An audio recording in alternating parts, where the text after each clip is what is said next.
快来人啊！小姐掉进水里了，快来人啊！我这就去喊人。哎呀，快！小姐不会水，我求你们快点下去救小姐呀！快点啊！快，你们几个会水的，快去！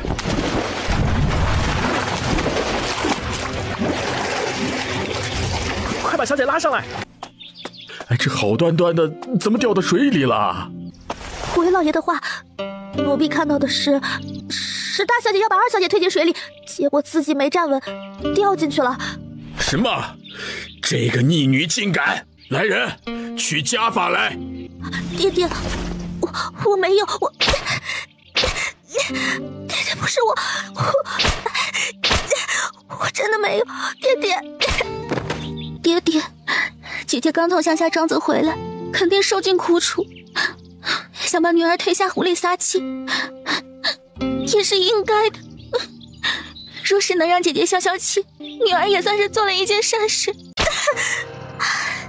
那个不长眼的敢打你亲姐啊！逆女还不知错！一鞭子落下，苏月清差点去见了太奶，脑袋晕晕乎乎，一股不属于她的记忆奔涌而来。苏月清，丞相府嫡女，母亲生她难产而死，因此被视为不祥之物，从小被送到了乡下庄子里，不受待见。之所以被接回来，也不过是为了嫁给残暴阴狠、杀人如麻的摄政王，给整个丞相府挡灾。苏月清忍着痛，迅速起身，眼疾手快地握住了鞭子，语气阴沉：刚才看你年纪大，才白白挨了那一鞭，你要是再打我，那倒下去的人可就不是我了。爹，姐姐意图把我推进湖里也就罢了，居然还目无尊长，不把爹放在眼里。若是再这样下去，就算是嫁给了摄政王，恐怕也会连累相府呢。这番话又一次成功激起了苏丞相的怒气，气急败坏之下，抬起手就朝苏月清脸上扇去。苏月清双眸微微一沉，在巴掌落下之际侧身躲过，随后3两步走到了幸灾乐祸的苏月瑶身旁，啪啪啪的给了他2个大耳光子，再接着稍一抬腿，不着痕迹的把渣爹绊倒在地。逆女，我今天非要打死你不可！你简直反了天了！来人，把这个逆女绑起来，关在柴房闭门思过3天，不许她吃饭。苏月清双手环抱在胸前，走到一块石头旁，随后将2只手放在了石头两侧，微微用力，将有100斤重量的石头轻轻举起，就砰的一声扔进了湖里，溅起了一阵大大的水花。不怕死的就过来，姐一拳给你头打爆。苏月清在现代的时候不小心被雷劈到，从那以后一身大力气无人能敌。坏老头，你是蠢蛋吗？这眉毛底下挂俩蛋，光会眨眼不会看，你难道看不见浑身湿漉漉半死不活的是我吗？苏月清突然觉得嗓子哽咽，似乎感受到了原主留下的强烈情绪，语气有了哭腔。明明是这个绿茶妹推我下水，冤枉我，为什么你身为一个父亲不辨真相，不分青红皂白，一口一个逆女，甚至对我连打带骂，恨不得我去死呢？就算是月瑶冤枉你，那她也不是有心的。你身为长姐，就应该有长姐的模样，这般斤斤计较，怎么做相府嫡女？罢了，今日之事我不与你计较，你回去面壁思过，好好学学规矩，不要出去了给我相府丢脸。爹，今日姐姐确实是想把女儿推进水里，可女儿侧身躲过了，姐姐偷鸡不成蚀把米，反而把自己带下去了。苏月清彻底愤怒了，她要被渣渣爹和绿茶妹气死了。滴滴滴，恭喜宿主绑定系统免费赠送空间，做任务得积分，好处多多哟。第一个任务，把渣渣爹和绿茶妹踹到湖里，待上1刻钟，奖励100积分。苏月清暂时没心情想系统的事，她现在满心满脑都是把这2个气人的家伙推到湖里去。哟，妹妹，你这绿茶味可真足，只会哭着告假状。你要是掉进湖里了，那整个相府的人都能喝上绿茶了。苏月瑶还没反应过来，整个人就飞了出去，不偏不倚落在了湖中心。救命啊！救命！逆女，你还说没把月瑶推到湖里，当着我的面你都这样肆无忌惮，私下肯定更猖狂。既然你那么心疼你的宝贝女儿，那就下去陪她呗。说完又是重重的一脚，把她也踢到了湖里。看着2个人在湖里扑腾的狼狈模样，苏月清心头一阵快意。都给我听着，谁敢把他们捞上来，我就让谁下去陪他们，陪到你怀疑人生。相府的嫡女是个草包，性情怯懦，胆小怕事，这就是你打听来的消息？消息有误罢了，外界不是还传闻王爷有搂养之好吗？男人瞪了一眼嘀咕的侍卫，可嘴角却是微微上扬，划过一抹意味深长的笑意。看来大师的话并非虚言呢，这个女人果然有趣。依据原主的记忆，苏月清穿过了几个院落，才找到了自己的住处。好家伙，不看不知道，一看吓一跳啊！院子破烂的像野人的洞穴，荒草丛生，屋顶破了个洞，窗户只剩半个，屋内空空如也，只有一张破床。真是开局一张床，脑袋嗡嗡响。苏月清管不了那么多了，瘫倒在床上，想先补一觉再说。他刚躺床上，只听砰的一声，那张床瞬间4分5裂，散架得很彻底。啊，烦死了！爹，恭喜宿主完成任务，100积分到账，请查收哦。筒子，我怎么操作？怎么进入系统啊？宿主用意念可进入空间，与系统对话，同时呢，可以在空间屏幕上查看积分，并且在积分商店购买商品哦。苏月清发动意念，再次睁开时，发现自己到了一个全新的空间中。本空间一共有3层，第1层是积分商店，由于宿主积分不足，只解锁了1层。随着宿主积分的增多，系统会持续升级，继续解锁，敬请期待。那其他2层是什么？主人，系统尚未升级，也不知道呢。苏月清表示了解，在积分商店兑换了一套衣裙和止痛药丸，花费了50积分。又兑换了一张软软的大床，花费了40积分，随后便退出了系统。苏月清，你这个逆女，竟然意图谋杀亲生父亲，大逆不道，家法伺候！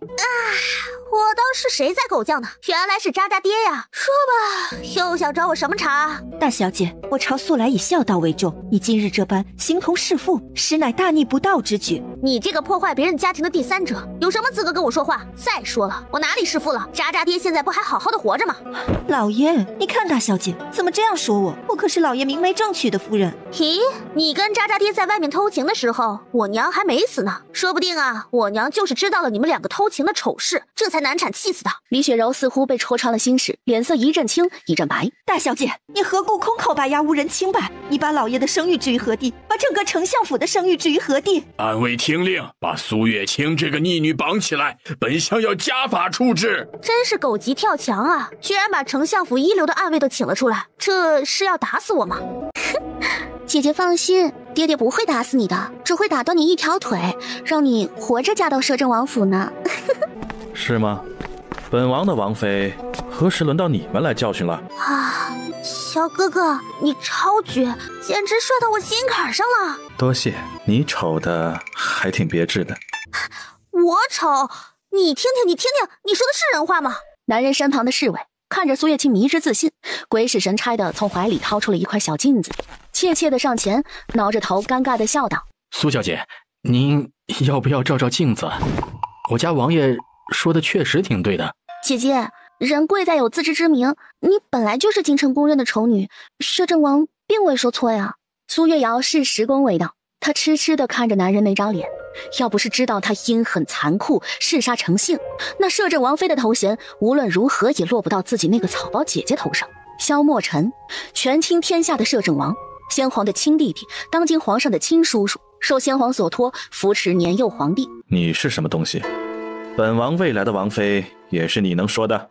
青阳，掌嘴！还在给苏月清递镜子的侍卫听见王爷吩咐，高高抬起手，啪啪啪的给了他几巴掌。苏月清心底涌过一股暖流，颇为感激的看了一眼萧墨尘，随后看着手里的镜子，想欣赏一下自己的美貌。妈呀，这个又丑又黑又害人的脸是谁的啊？苏月清瘪瘪嘴，简直要哭出声来，嫌弃的不得了。萧墨尘饶有兴趣的盯着他看了一会儿，居然觉得莫名的可爱。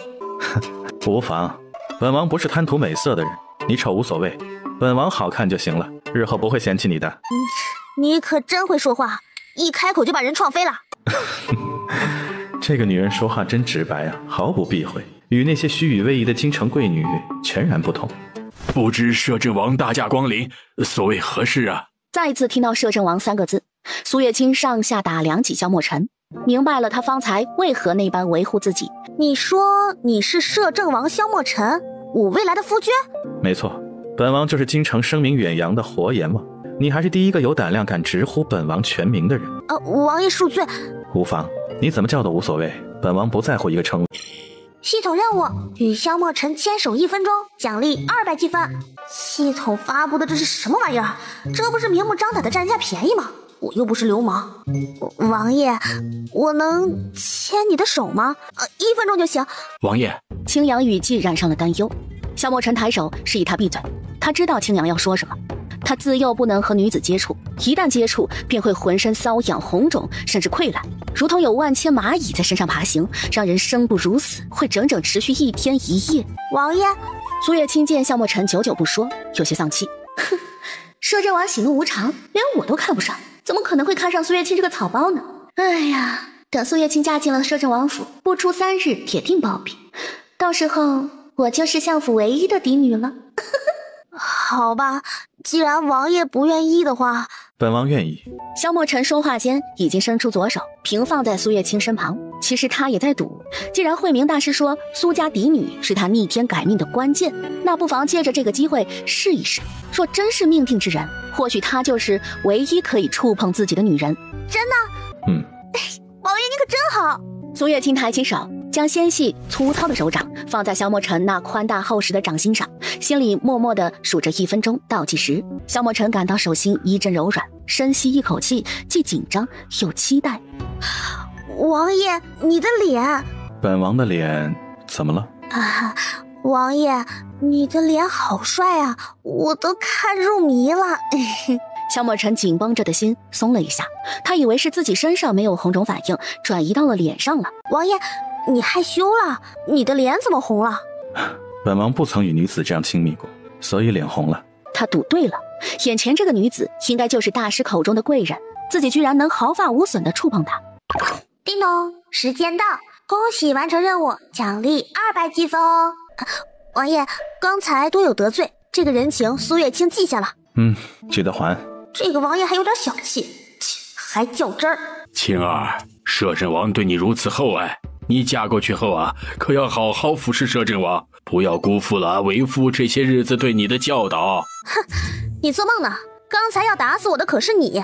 我要是进了摄政王府，第一件事就是跟你断绝父女关系。有你这样的爹，真是倒了8辈子血霉了。苏丞相，本王对未来的王妃很是满意，要是她在相府受了委屈，后果可不是你能承担的。白芷、白芍，属下在。这位是本王未来的王妃，你们以后负责保护她的安危，任她为主，听她命令。王妃好呀，我叫白芍，芍药的芍。白芍刚才看见苏月清霸气侧漏，对她很是喜欢。王妃，属下白芷。王爷，这2个小姑娘送给我了，那个你还要回去吗？不用，这是本王提前给王妃的聘礼。谢谢哦，我娘留给我的嫁妆很多，到时候嫁到王府去了，我一定都带着。你说对吧，我的渣渣爹？苏丞相，王妃的嫁妆若是少了，那丞相也不必留在京城了。是。宋兰早就死了，她的嫁妆是相府的，是我李雪柔的，凭什么给苏月清这个贱人？母亲，你不是说那笔嫁妆是留给我的吗？苏月清看着渣渣爹几个人吃瘪的模样，别提有多高兴了。原主娘亲为整个丞相府鞠躬尽瘁，最后不得善终，凭什么他们可以踏在死人的尸体上逍遥快活？王爷，青云传来消息，皇上宣你进宫。本王有事先走了。要我送你不？要。苏月清疑惑地撅起小嘴，他真的就是随口敷衍一下，正常人都会拒绝的吧？要牵手吗？我第一次牵手是为了做任务得积分，咋这个人还上瘾了呢？还是不？主人接受萧莫尘牵手邀请，得300积分。牵，当然是要牵的嘛。于是伸手握住了萧莫尘的手，跟着他往门外走。青阳喜滋滋地跟在后面，没遇到苏月清之前，他真的以为他们家王爷要孤苦伶仃一辈子了。本王走了。爹，300积分到账，请查收哦。好的，再见啦。送走萧莫尘后，苏月清没有进府，那个乌烟瘴气的丞相府，他1秒都不想多待。白芷白芍，走，咱们去宋府。宋府是原主娘亲宋兰的娘家，原主被扔到乡下庄子里的那些年，若不是有外祖和舅舅的扶持，恐怕活不到如今。苏月清这一次去宋府，一是替原主看看仅有的亲人，二是看看自己一身医术能不能治好他们的残疾。白芷敲了好一阵，大门才缓缓被打开。姐姐，你找谁？白芷往旁边撤了一步，露出身后的苏月清和白芍。表姐，你来了。表姐，我好想你啊！上次爹爹和娘亲带我去乡下庄子上看你，他们说你被接到京城了，我想去看看你，可是还没进丞相府的大门就被人赶出来了。你在相府一定吃了不少苦吧，都瘦了不少，快进去，让娘亲给你做些好吃的。苏月清穿越过来，第一次感受到了最诚挚的亲情，不夹杂任何算计和利益，让他觉得有了一处好归宿。阿宁，谢谢你。苏月清在原主的记忆中搜寻到，眼前这个女孩是宋婉宁，是舅舅宋林的女儿。从前原主在乡下时，她经常跑过去陪着原主，两个人感情很好。祖父、爹爹、娘亲，表姐来看我们了。青青，我的青青在哪儿啊？外公好想你啊！是外公不好，没有保护好你，到头来让你在丞相府受尽了委屈啊！外公，青青在这儿呢，是青青不好，没有能早点来看看您。回来就好，回来就好，我的青青啊，外公好想你啊！外公此生啊，最遗憾的事就是在死之前没有看见你和阿宁长大后的模样啊！苏月清鼻子一酸，眼泪不知不觉从脸颊滑落，旁边的宋婉宁也吸了吸鼻子，眼眶红润。宋林推着轮椅，故作轻松的道：爹，你说什么胡话呢？你可是要长命百岁的，受这些不吉利的干什么？苏月清看着坐在轮椅上的中年男子，知道他就是原主的舅舅宋林，开口问道：舅舅，外公他身体是出了什么状况？青青，你外公这些夜里总是吐血，大夫说宋林把话说到一半，捂着脸呜呜地哭了起来。大夫说公公身子虚弱，这病症侵体了，需要好好调养，否则……舅母姓柳，名妻，是舅舅在战场上救下的女子。好了，别说这些丧气话了。我今日啊买了新鲜的鱼肉，我亲自下厨给我们家青青啊做一顿好吃的。娘亲，我来帮你。表姐，你陪陪祖父和爹爹，他们可想你了，尤其是祖父，有时候经常一个人偷偷抹眼泪。宋婉宁俏皮的话让大家一下子笑出声，渐渐从悲伤的情绪中走出来。外公，我也好想你。话说同时，苏月清不着痕迹地给外公把了一下脉，虽然外公脉搏虚弱无力，似有大限之状，但苏月清来之前看见积分商店里有一手延年丹，顺手就兑换了一颗。苏月清将它泡在茶水里，哄着宋老将军喝下了。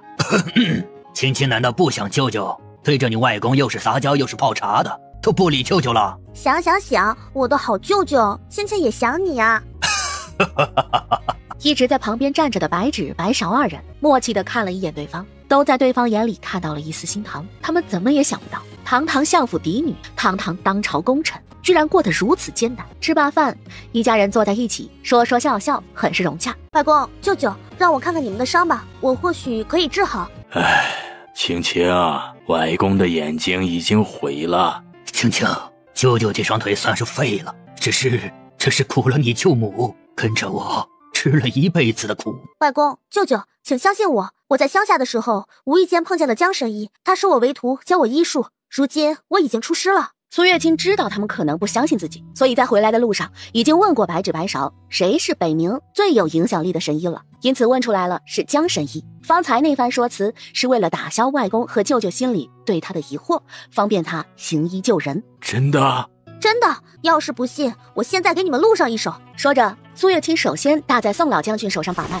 外公，你这段时间食欲不振，胃口不佳，同时夜间失眠咳嗽，甚至会咳血，心悸症重，时常胸闷心痛，偶尔有关节肿痛、头痛、眼赤。苏月清说完前半段的时候，宋老将军心中的怀疑就渐渐的打消了。舅舅，你这最近身重乏力，腹胀口苦，体内有湿气滞留。青青，你真是神医呀，居然说的分毫不差。外公、舅舅，这下你们相信我真的是江神医的徒弟了吧？青青，我真的还能站起来吗？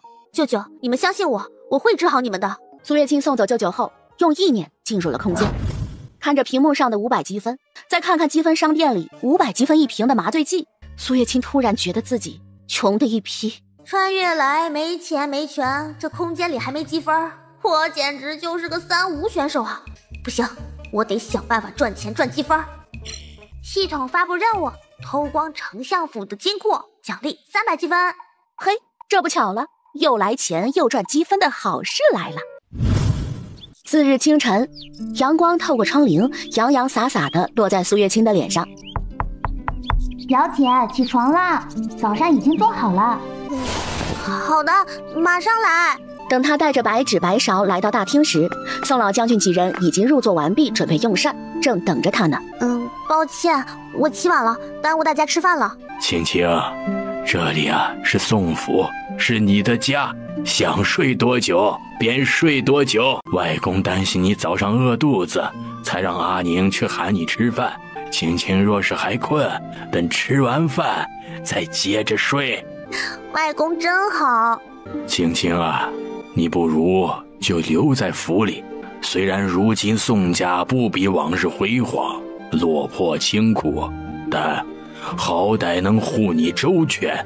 丞相府是虎穴狼窝，苏贺安恩将仇报，这些年落井下石，恨不得将我宋家逼死呀。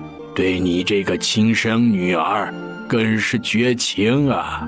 哎呀，皇上下旨为摄政王赐婚相府嫡女，苏贺安不忍心让他护在手心上的女儿苏月瑶嫁过去，才把你从乡下接回来挡灾啊。青青，外界传闻摄政王阴狠毒辣，你若是不想嫁，外公拼了这条老命也要请皇上收回旨意。苏月清望着眼前满头白发的小老头，即便双目失明，处境艰难，也愿意为了他搏一搏。他喉咙一哽，外公放心，等青青处理完相府的事情，拿回属于自己的东西，我就来陪你。至于摄政王，青青愿意嫁的。昨日青青见过摄政王，他并非传言中的暴怒无常、杀人如麻，相反，他温润如玉，眉眼带笑，霸道护短，给人一种安全感。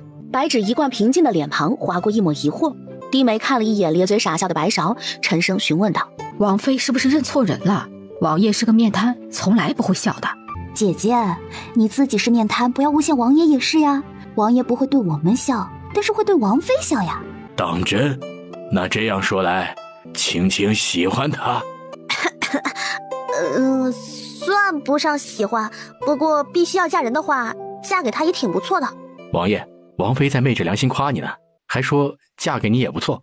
青阳和萧墨尘原本是要赶去光华寺找慧明大师的，碰巧路过宋府，又碰巧听说苏月清在这儿，就留在暗处观察了一会儿，然后就碰巧听到了祖孙的对话。萧墨尘微微翘起嘴角，眉眼间浮起笑意，这个女人很有眼光。王爷，慧明大师还等着你呢。他家王爷明明说了只看一会儿，结果看了半个时辰还不走。走吧。好伤心啊！王爷跟王妃说话笑嘻嘻的，跟我说话就冷冰冰的。外公、舅舅，你们要按时吃药，注意身体。我就先回相府，过几天再来看你们。柳七从怀里掏出一个发黄的荷包，塞给苏月清。青青，你在相府日子艰难，这吃穿用度的少不了银子，这是舅母的一点心意，你收下啊。苏月清看着满满当当的荷包，又看了看被皱纹爬满半张脸、衣裳陈旧磨损的舅母，只觉得心里堵得慌，对相府的敌意又多了几分。若不是苏贺安暗中纵容，宋家也不会落到如此地步。可即便宋家如此艰难，他们还是在想着自己。舅母，心意我收下了，银子你留下，你们呢，比我更需要这笔钱。听他这样说，柳七也没再推辞，他们确实需要这笔钱抓药。这些年来，宋老将军和宋林汤药不断，开支不少。他靠着刺绣，宋林同他一起忙活，才勉强能支撑住这个家。苏月清带着白纸白勺离开了宋家，上了马车坐下后，苏月清总觉得腰间有东西硌着他，双手往腰间摸索，摸到了一个荷包。那荷包正是舅母给他的那个。苏月清握紧手里的荷包，眼眶灼热，双眼逐渐模糊起来。车轮转动，马车滚滚驶向丞相府。还没下车，苏月清就听到了一阵刺耳的声音传来：姐姐，你夙夜不归，妹妹很是担心呢。苏月清听到茶言茶语就知道，她下一秒就要作妖了。爹爹，姐姐一夜未归，害得爹爹担心了一整夜，若是传出去，怕是有损丞相府的清誉。逆女，你身为相府嫡女，不守女德，竟敢彻夜未归！来人，把大小姐带过来，关到柴房里学规矩。苏大人，我家王妃知书达理，温柔贤淑，不需要学规矩。再说，我家王爷交代了，让我姐妹二人保护王妃。王爷若是知道了，他昨日刚说过的话被人当成了耳旁风，怕是会不高兴。王爷不高兴了，会杀人。苏荷安觉得身上直冒冷汗，他差点忘记摄政王还留了2个侍女在这儿。月清从乡下入京，对京城许多规矩尚不了解，再过几日便是春日宴，若是不懂礼仪，入宫赴宴，恐怕会被人笑话。白勺张口想要回怼回去，苏月清已经下了马车，微微摇头示意他不必再说。月清，爹爹已经帮你找好了教习嬷嬷，接下来一段时间啊，你就在柴房里跟着嬷嬷学礼仪，没有我的吩咐啊，不许出府。苏月瑶听到爹爹要把苏月清关到柴房里学规矩，扭头看了一眼身旁的母亲，2个人嘴角露出了得逞的微笑。想要我学规矩是吧？好啊，我学。苏月清活动活动手腕，往前走了几步，走上台阶，最后停在了相府大门旁。看好了，我先给你们表演一下什么叫不懂规矩。嘿呀！砰的一声，一扇厚重气派的大门应声倒地。苏月清，你居然敢踹倒我丞相府的大门，我今天非要打死你这个逆女不可。嘘，别吵，我还没踢完呢。说着利落干净地把另一扇大门也踹飞了。怎么样，满意不？我呢，这才叫不懂规矩，粗鲁无礼哦。凭什么善良温顺的人就要被欺负？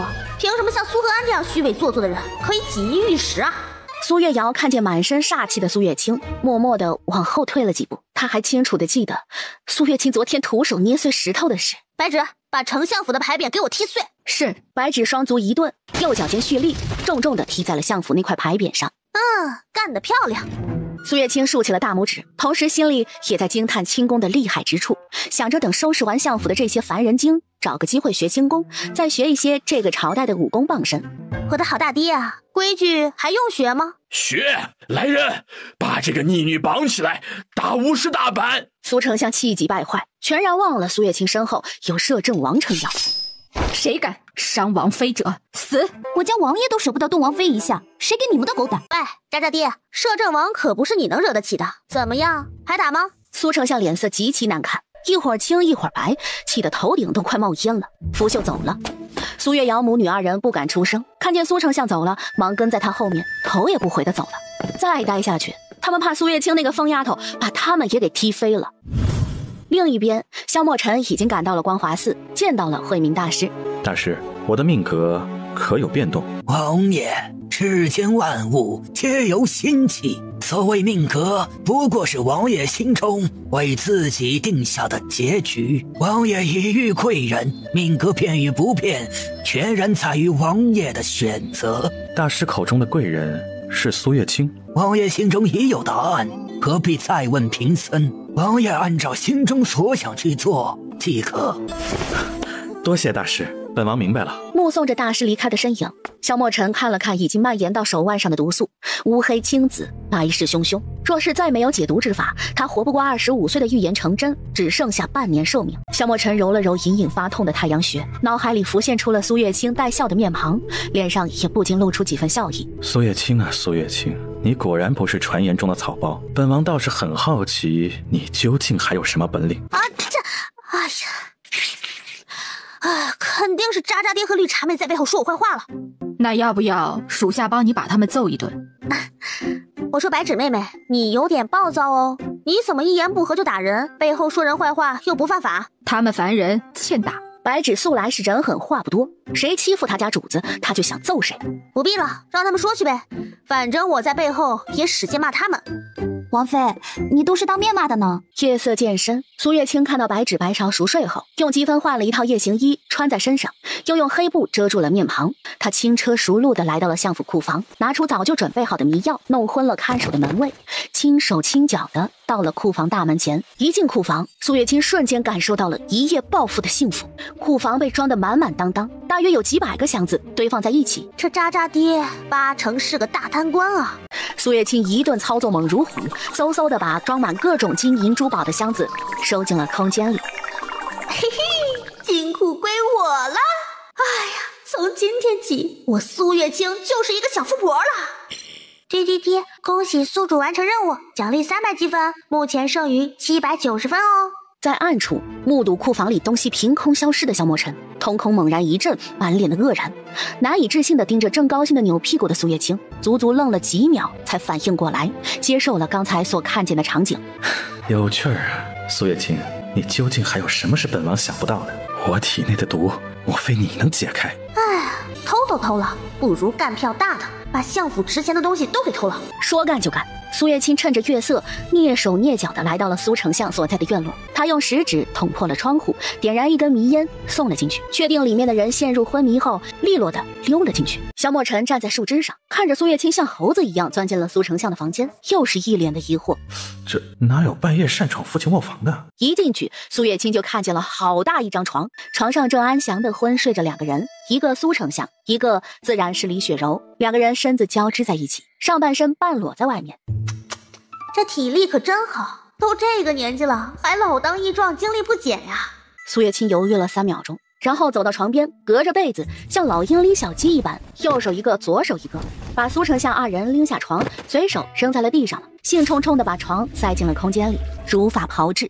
苏月清又去了李雪柔和苏月瑶母女的院落，把里面所有值钱的东西都顺走了，当然把他们的床也抬走了。萧墨尘在风中独自凌乱了，看着相府四处空荡荡的房间，已经不知道该说什么了。在他眼里，苏月清这个土匪真是饿了，连人家的床都不放过。老爷，不好了，库房失窃了，金银珠宝全没了。老爷，不好了，厨房进贼了，连个馒头都没了。老爷，不好了，老爷！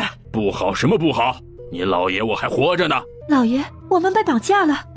爹爹，娘亲，女儿院子里、房间里的东西都被人偷走了。架什么绑架？丞相府这是进贼了！来人，去请大理寺卿，让他务必彻查相府失窃，抓住盗贼后碎尸万段。苏丞相简直要气昏了，他苏和安攒了半辈子的家产，居然一夜之间都没了。一觉醒来，他穷得叮当响。更过分的是，那该死的盗贼居然连他的床都不放过，欺人太甚，这是在明目张胆地羞辱他。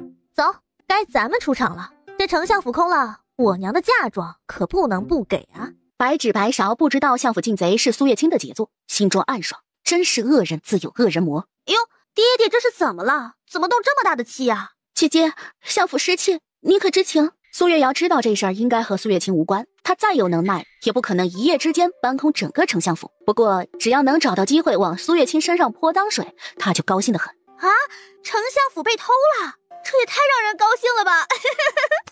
逆女，你也是丞相府的女儿，相府失窃对你有什么好处？你怎么还有脸高兴啊？这丞相府的富贵跟我也没有关系啊，我天天的还不是啃凉馍喝凉水，睡着硬邦邦的床，还要被你们几个欺负。再说了，爹爹难道忘了在您的叮嘱下，宋家人过的是什么样的苦日子吗？宋家人该死，你娘亲也该死，就连你也不该活着来到这个世上。为什么不爱就不爱呗？为什么要赶尽杀绝呢？苏和安意识到自己冲动了，一时口无遮拦，差点落人口舌，便扭过头不再说话。不说便不说，我这次来就是要我娘的嫁妆的。苏月清朝白纸使了个眼色，白纸点头示意，表示明白。嫁妆被偷，写欠条给王妃，总共10万两。本姑娘看你可怜，给你打个折吧，原本要20万两，现在便宜了一半呢。我不写啊，不写也成，便用京城那30间铺子抵债吧。呸！相府被盗，你娘的嫁妆早就没了，想要去找那个天杀的小贼要去。你这个狼心狗肺的东西，为父把你养大，你非但不知道感恩，反而还觊觎那30间店铺，你良心都被狗吃了。感恩什么？感恩你活活的将我打死，感恩你从小将我送进乡下不闻不问。你待女儿可曾尽过半分父亲该有的义务？就连传闻中暴虐嗜杀的摄政王，他待女儿都比你待我好上1000倍万倍。有时候我真是好奇啊，我是不是压根儿不是你亲生的？为什么你对我竟如此厌恶？面对苏月清的回怼，脸上意外的浮现了几分不自在和心虚。姐姐，爹爹这样做都是为了你好，你面相丑陋，大师说你命里带煞，若是养在相府，不仅会连累相府，而且自己也会性命堪忧。瑶儿说的对，我这样做都是为了你好。你别在这 PUA 本姑娘。欠条和店铺赶紧选一个，要是再废话，我可要派人去请摄政王了。在摄政王王来之前，我说不定还会把你们揍上一顿。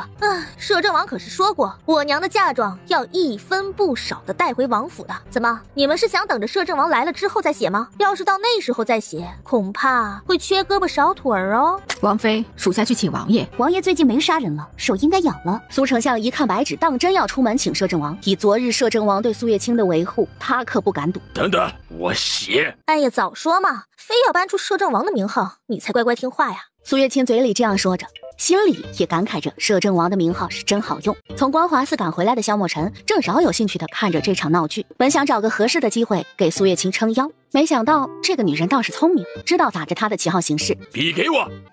完喽，笔被你摔坏了，那你就咬破自己的手指，写封血条吧。胡说，本相摔的时候笔还没有碎，分明是你摔碎的。白纸白勺，这笔是谁摔坏的？李王妃，是苏大人摔坏的。听见了吧？摄政王府的人都说是你摔的，你要是再抵赖，就让摄政王来评评理喽。你，苏丞相指着苏月卿，气黄了脸。瑶儿，给为父拿笔来。不准去，谁去谁死。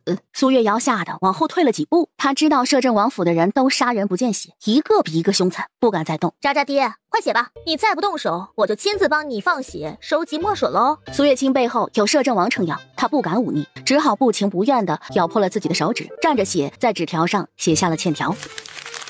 给你。苏月卿接过欠条看了看，确保没有问题后，带着白纸白勺大摇大摆地出府去了。大理寺卿呢？怎么还没来？快叫他给本相查呀！老爷，大理寺卿半路遇见摄政王，今天恐怕是来不了了。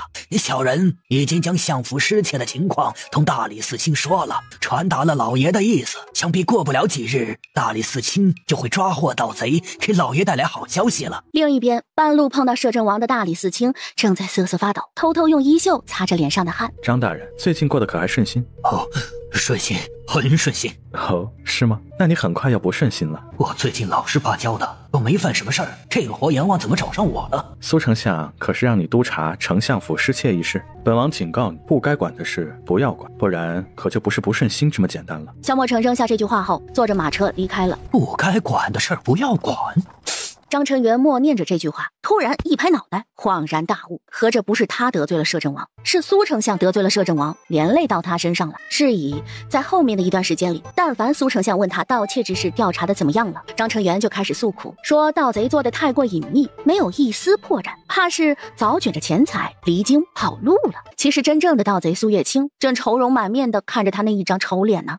主人，积分商店里有无敌舒痕丸，当即见效，还你漂漂脸，一粒只要300积分哦！300积分，喂，你打劫呢？我现在一共就790积分，这一下就出去快一半了。哎呀，物以稀为贵嘛，这舒痕丸可遇不可求，别人想要还没有呢。150，不能再多了。150也不是不行，成交。苏月卿端起手边的茶杯，用水将舒痕丸吞了下去，然后专心致志地盯着铜镜，迫切地想看到自己原本光滑明媚的脸。哎，童子，你是不是卖我假药了？这都1个时辰了，怎么还不见效？不是说好的当即见效吗？嘿，一分价钱一分货，150积分买的不是当即见效的舒痕丸，是3日后才见效的舒痕丸。怪不得砍价那么容易，原来买了一个山寨货。下一个任务是什么呀？给摄政王做顿饭，并与他共同用膳，奖励500积分。确实应该感谢萧墨尘，要不是他给我留下了白纸白勺2个人，我在相府的处境恐怕是更加艰难，也不能打着他的旗号横行霸道了。白勺，你家王爷平日里喜欢吃什么呀？王妃这是要投其所好，讨好王爷。王妃，王爷他很少吃饭，一天不过1顿饭，还只吃些清淡小菜，喝些粥。为什么？王爷有厌食症，一看见饭就想吐，所以吃不下饭。看来摄政王有大病啊。苏月卿本想着现在就去摄政王府，早些完成任务的，可天色渐晚，略微有些不便，便收拾收拾东西，先去了宋家。上了马车，苏月卿寻个由头，让白纸白勺回去把自己的披肩拿过来，自己则趁他们离开之后，从空间里取出了3大箱金银珠宝出来，把马车塞得是满满当当的。等白纸白勺赶回来时，看着凭空出现的3个大箱子，脸上满是疑惑，但也没有多问。对侍卫来说，不该问的不要问。苏月卿也松了一口气，原本还愁着怎么解释这突然冒出来的3个大箱子，现在也不用费尽心思想说辞了。到了宋府，3个人下了马车，苏月卿自己搬着2个大箱子，白纸和白勺2个人抬着1个箱子。这一箱子金银珠宝可不轻，你们力气不算小，2个人一起抬不如此吃力。怎么王妃一人搬2个都面不改色？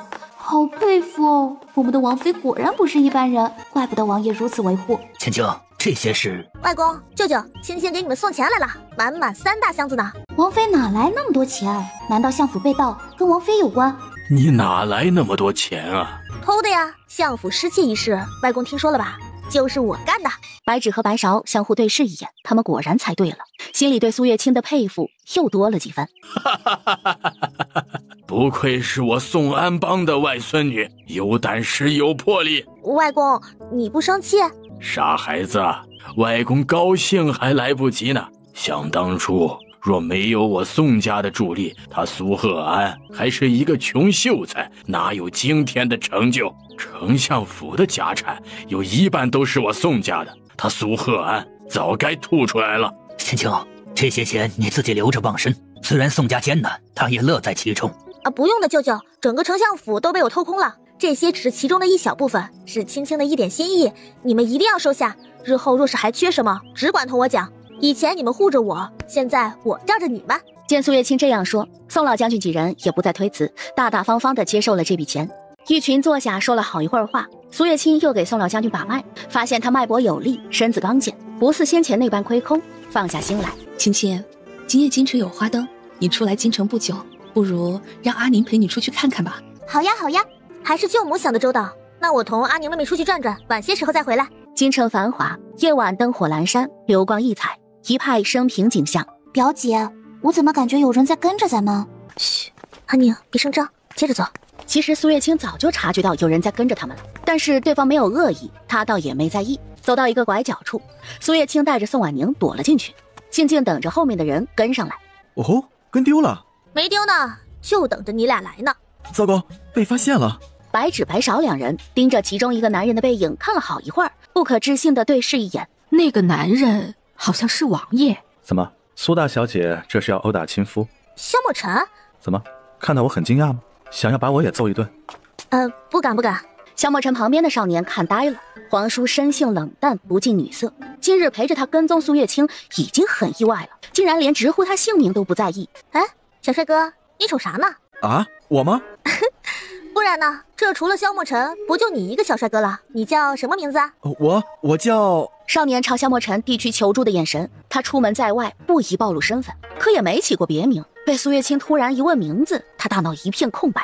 他叫黄湛，是本王的亲戚。对，王爷说的对，我叫黄湛。哦，这明显不是少年的真名。不过既然他们不方便说，那就算了，反正自己也是随口一问，不在意真假。表姐，这就是你喜欢的摄政王吗？表姐，你眼光真好，摄政王也没传闻中的那么凶嘛，看着和眉善目的，还会笑呢。萧墨尘耳朵微微一动，嘴角上扬，对宋婉宁的一番话很是受用。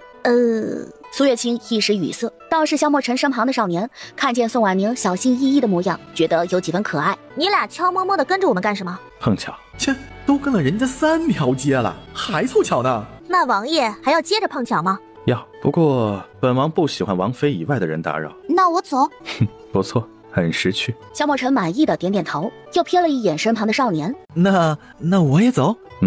别玩太疯，明日检查功课。唉，好吧，我们走吧。去哪儿啊？苏月清一头雾水，他跟萧墨尘不熟吧？算起来也只有一面之缘，可这个男人似乎对他很感兴趣，一见面就送了他2个侍卫，对他百般维护。他魅力那么大？苏月清自顾自摇摇头，他现在顶着一张吓人的脸，魅力早就归零了。这个男人究竟对我有什么企图啊？去哪儿都行，本王想和你谈谈，还不快跟上？哦，来了。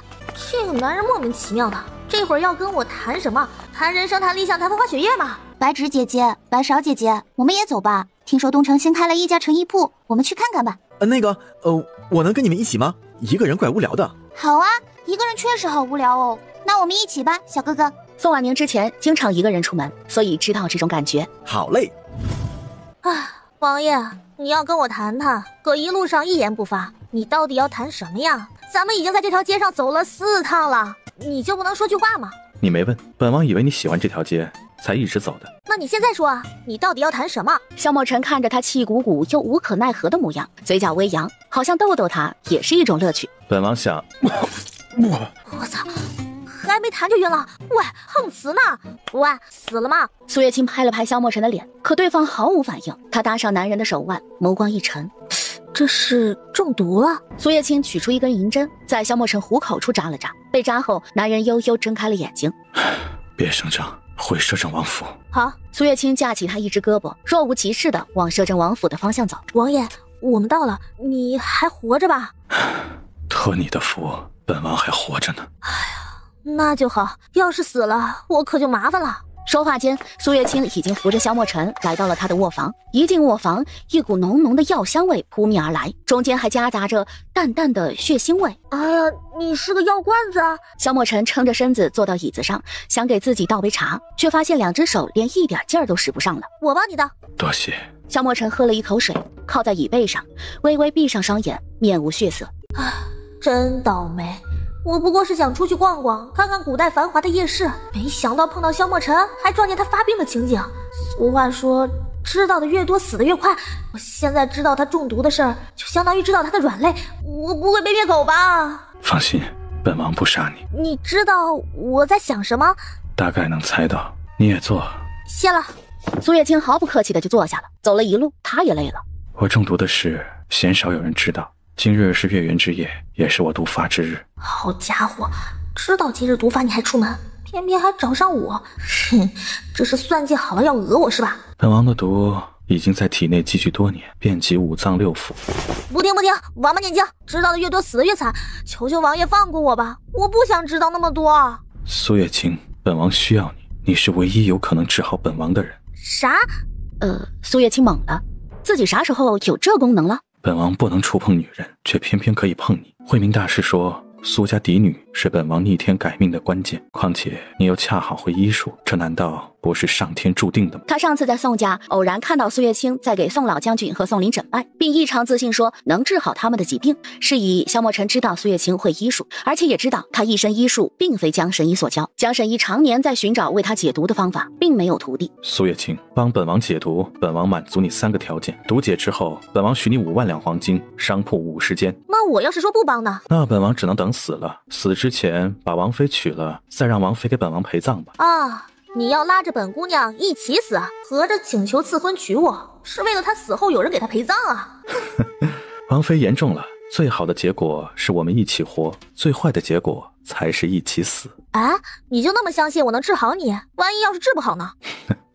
若连你都治不好，那便是我命数如此，强求不得。不过你放心，那时本王不会为难你，会派人保你一世无虞。那你刚才干嘛威胁我？想逼你答应。那你答应我的3个条件，在毒解开之前可以作数吗？可以，若是本王高兴，兴许可以多满足你几个条件。这下他也明白了，为什么之前摄政王会无缘无故的帮他，原来是早有企图。你方才在大街上突然晕倒，是在试探我吧？何以见得？第一，你常年中毒，身上必定随时带着解药，方才察觉到身子不对时，没有立马吃解药，反而是等到回府了，才慢悠悠地从怀里掏出解药服下，缓解毒素。第二呢，你既知道今日月圆是你毒发之日，便不会轻易出门，可你却出了门，又找上了我，好巧不巧的还在我面前吐血晕倒了。若是我没猜错的话，你的毒确实是在今日发作，但不是现在，或许是在半夜。刚才你吐血不过是自己驱动了毒素，想看看我如何应对罢了。要是我猜的没错的话，当时在街市上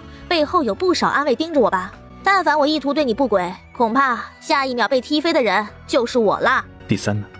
这个女人果然不简单，居然都说中了。这第3嘛，带你回摄政王府的路上顺通无阻，显然是有人在你面前开了路，而且一进王府就有人领着我到了你的卧房，多余的话连问都没有问，王爷不觉得奇怪吗？王妃果然智勇双全，与传言中的相府草包判若两人呢。王妃为何突然性情大变？是多年藏拙，还是心子里换了人呢？苏月清一愣，他看出来了。王爷想表达什么意思啊？他刚穿越，根基不稳，能力不够，不能轻易把自己来自另一个世界的事情全盘托出。没有几个人会相信他只是异世的一缕魂魄，说出来也只会徒添烦恼。没什么，本王有些好奇罢了。不过王妃既然不愿说，本王也不勉强，只希望王妃能对本王的毒上心即可。他方才说的换了心子，不过是随口一说，这种事他只在画本上见过，根本不相信会有如此神奇的事。自然，既然答应了你，本姑娘就不会食言。况且我初回相府，深陷淤泥之中，是你出手相助，无论是不是有所企图，都是你帮了我，这于情于理我都该报答的。多谢，日后本王会护你周全，你可以心安理得地拿着本王的名号行事。苏月清扯扯嘴，怎么感觉这个男人知道自己在打着他的旗号装逼呢？看你这么有诚意的份上，本姑娘赏你一粒仙丹。苏月清说着，从系统里兑换了一粒病痛麻痹丹，假装从袖口里拿出来。这是疼痛麻痹丹，虽不能解毒，但能麻痹全身神经，让你在半夜毒发的时候感受不到痛苦，睡个好觉。萧墨尘接过他递过来的丹药，想都没想就吞了下去。你不找人验验，万一我下毒呢？你不会，本王相信你。谢谢啊，你人还怪好嘞，见第二面就毫无保留的信任我。苏月清莫名觉得心酸，原主那个渣渣爹从不相信原主，对原主非打即骂，可眼前这个男人见第一面就为自己解困，第二面就毫无缘由的信任自己，这种感觉怪怪的。对了，王爷有喜欢吃的东西吗？那今晚我回去找找药材，明日一早来给你治病。不过听说你有厌食症，不吃饭不利于病情治理，为了显示诚意，本姑娘决定明日亲手为你做顿饭。本王喜欢吃鱼。明白，明日准备好鱼，本姑娘给你做一道全鱼宴。好，本王等你。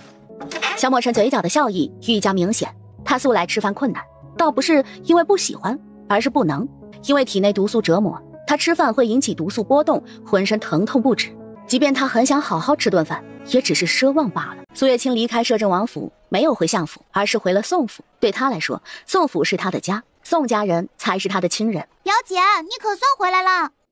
阿宁，你怎么不进去啊？表姐，我一直在等你啊。阿娘让我带你出去，可眼睁睁看着你被摄政王带走了，不等你回来，我不安心。你还知道不安心啊？这摄政王的一句话，你跑得可比谁都快哦。哎呀，表姐，摄政王只有对你笑嘻嘻的，对待我们冷若冰霜，我害怕呢。再说，表姐不是说喜欢摄政王吗？我不能当电灯泡，耽误你们培养感情哦。电灯泡是他从表姐那里学来的新词。表姐，好啦，不逗你了，走吧，我们快进去吧。回去了之后，随后苏月清动用意念进入了空间里，兑换了一粒护髓丹。护髓丹能隔离萧墨尘体内的有毒血液，让他全身髓骨不至于被毒性腐蚀，伤了根本。真贵呀！一粒护髓丹要我300积分，刚鼓起来的小积分又瘪啦。只要主人够努力，积分几天就上千，加油，奥利给！系统望着越来越少的积分，也生出了几分惆怅，开始鼓励式教育。好，冲！主人，天亮了，冲！咱们要赚积分啦！苏月清从床上一跃而起，为了加快速度，节省时间，苏月清特地从系统兑换了加速丸。此时脚下生风，犹如在飞。摄政王府的小厮刚一打开大门，就看见一道风一般的身影一闪而过，闯进了王府。刚准备去追，就被后面紧跟着的白纸白勺拦住了。别拦了，刚进去的是王妃。王妃今日不知发什么疯，一清早风一般的往摄政王府跑，速度极快，他俩用论轻功都追不上，差点累岔气。王爷，我来给你做早饭了，鱼准备好了没有？萧墨尘此时正衣衫半露，慢条斯理地整理着衣裳，两个人大眼瞪小眼，面面相觑。不好意思啊，我不知道你在穿衣服，要不我回避一下。说着说着，他指尖的缝隙越撸越大，有些忘我地欣赏着萧墨尘胸前线条分明、强劲有力的腹肌。王妃看够了吗？还没，被挡住了，看不清。要是脱光就能看清楚了。苏月清说完才反应过来，他在说什么虎狼之词？这是在公开耍流氓啊！不是，你听我解释。本王知道了，等成婚之后，本王让你看个够。你真的知道吗？走吧，厨房里的鱼备好了，本王陪你去看看。苏月清机械的点头，心神荡漾。走着走着，他突然觉得鼻尖处湿湿的，用手一擦，我操，居然流鼻血了！苏月清真想找个地缝躲起来，他怎么这么没出息？就偷看了2眼腹肌，居然就流鼻血了。萧墨尘感觉到背后的人突然不动了，停下脚步，回头正撞见苏月清仰着头，撅着嘴巴走路，鼻孔下面还有2道未干的血迹。萧墨尘先是微微一愣，随后勾唇笑了笑，从怀里掏出了一条手帕，不紧不慢地朝他走去，停在了离他有1臂距离的地方。随后男人抬起手，轻轻擦干了苏月清鼻孔下的血迹，弯腰贴在他耳畔，轻声道：怎么，本王魅力那么大吗？苏月清一抬头，正巧撞进他的眼眸里，鼻血又不争气地流下来。王爷，你扶着我，我得仰着头走，我看不清路了。苏月清2只手紧紧地挽着萧墨尘的胳膊，他今天丢人丢大发了。萧墨尘也没想到苏月清这么不经撩，自己不过说了几句话，他鼻血又出来了，止都止不住。不过被苏月清挽着的感觉貌似很不错。这就是咱们的王妃，看起来其貌不扬啊。咱家王爷是不是有特殊癖好，喜欢丑的？丑你个头啊！王爷能娶到一个女王妃，就是咱们王府烧了高香了。侍卫中除了青阳，其他并不知道萧墨尘对女人过敏的事。哼，没眼光的家伙，居然以貌取人。王妃的本领大着呢，以后闪瞎你双眼。哼，背后编排王妃，要打一会儿跟我单挑。对不起嘛，我刚回来，不清楚状况，我收回刚刚的话可以吧？青云眨眨无辜的大眼睛，就差弄出点眼泪出来。王爷先回去吧，该我大显身手了。需要本王帮忙吗？萧墨尘瞧他干劲满满的样子，居然有几分不想走。那王爷帮我把这2条鱼杀了去鳞吧。其中一个厨子看见苏月清居然指使王爷做事，吓得不轻。王爷，这些小事还是属下来吧。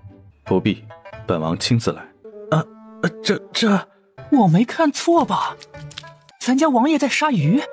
我离开的这几个月，王爷到底受什么刺激了？怎么行事怪怪的？青云望向同样一脸错愕的3人，这还是咱家那个冷若冰霜、不近人情的王爷吗？3人齐齐摇头，目光紧紧盯着厨房里杀鱼的萧墨尘。青云清了清嗓子，故作老成。你们懂什么？咱家王爷的柔情只会在王妃面前展现出来，我们配吗？不配，不配。几个人异口同声道，认同的不能再认同了。王爷，快去洗手，我们要吃饭了。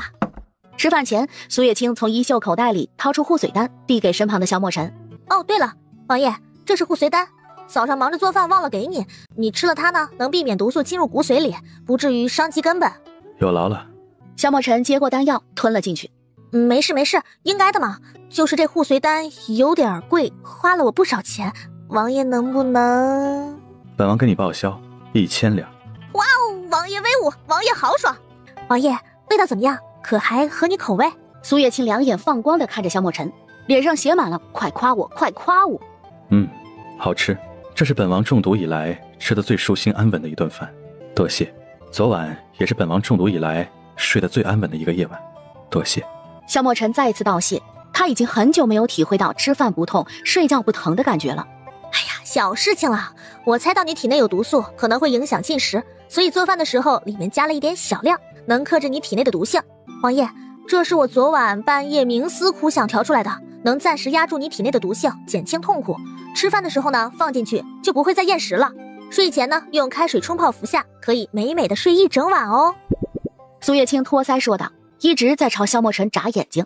你眼睛不舒服吗？王爷难道没看见我眼下的乌青吗？王爷难道看不懂我诚挚的眼神吗？虽然制药很辛苦，虽然药材超贵，虽然我熬了快1宿，虽然我知道王爷很感动，一时间忘记了给我实际报酬，但是没关系啊，王爷出手阔绰，不拘小节，想必这买药材的钱和制药的辛苦费，还有我熬夜费脑力的消耗费，王爷一定不会少了我的。萧墨尘微微垂眸，嘴角勾起淡淡的弧度，唇边噙着若有若无的笑意。这个小家伙是在暗示他给钱呢。3000两。哇哦，王爷真是大方。王爷，加上早上护髓丸的1000两，一共是4000两，现金还是支付宝啊？我的意思是，王爷要是现金不够的话，可以用铺子抵。听说京城最繁华地段有王爷空闲不用的商铺，可以抵一半的。你怎么知道本王那边有商铺？萧墨尘没想到这个小家伙居然还惦记上他的铺子了。苏月清默默朝白纸白烧看了一眼，他从这2个人嘴里套出不少关于摄政王府的事情，尤其是产业这一方面。嘿嘿，我可是百度小能手，啥都知道啦。苏月清甩甩手敷衍道，不能出卖小伙伴，否则以后他们都不敢说了。本王那间铺子价值5000两，可不是区区2000两可以买到的。那我再给你1000两，那铺子能卖给我吗？苏月清讨好道，他勘察过那间铺子，完全是他心中的理想型，不仅位置好，客流量不断，而且足足有3层楼，相当于一个现代大型商超。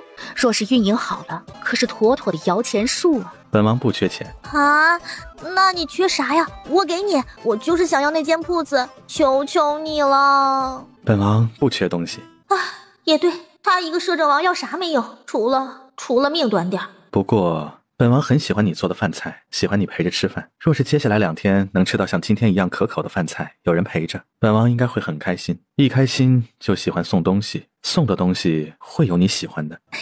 明白了，王爷。过2天我会卡着饭点来的啊，王爷，我就先回去了，等中午再过来哦。苏月清蹦蹦跳跳往门外走，蹦了几步后，又默默跳到萧墨尘面前，笑嘻嘻地伸出手。王爷，我那4000两你还没给我呢。本王还以为你不要了呢。要，辛苦挣来的钱，不要都对不起我自个儿。苏月清忙缩起手，迅速把银票揣到怀里，又一蹦一跳地走了。萧墨尘望着他像兔子一样蹦蹦跳跳的身影，脸上笑意愈盛，尽收万千温柔。咱家王爷到底怎么了？明明是个面瘫，怎么今天一直在笑啊？青云挠了挠后脑勺，不解道：笨蛋！青阳又拍了一下他的脑袋。咱家王爷啊，这叫春心暗动，你懂个屁啊！恭喜主人完成任务，奖励500积分，目前剩余900积分哦。嘿，今天来这一趟倒挺划算的，不仅赚了积分，还讹了4000两的银票。这站住！大姐！苏月清正准备拿着银票去消费一把大的，正巧碰见了2个劫匪，一个满头白发的老头，一个比他略微年长些的少年。少年还是个结巴。结巴小哥哥，你要打劫我们3个？你才结巴！人家又没说错，你不结巴谁结巴？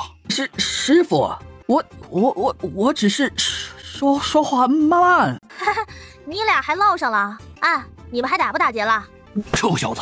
老头一听到打劫，啪的又给了少年脑袋一个巴掌。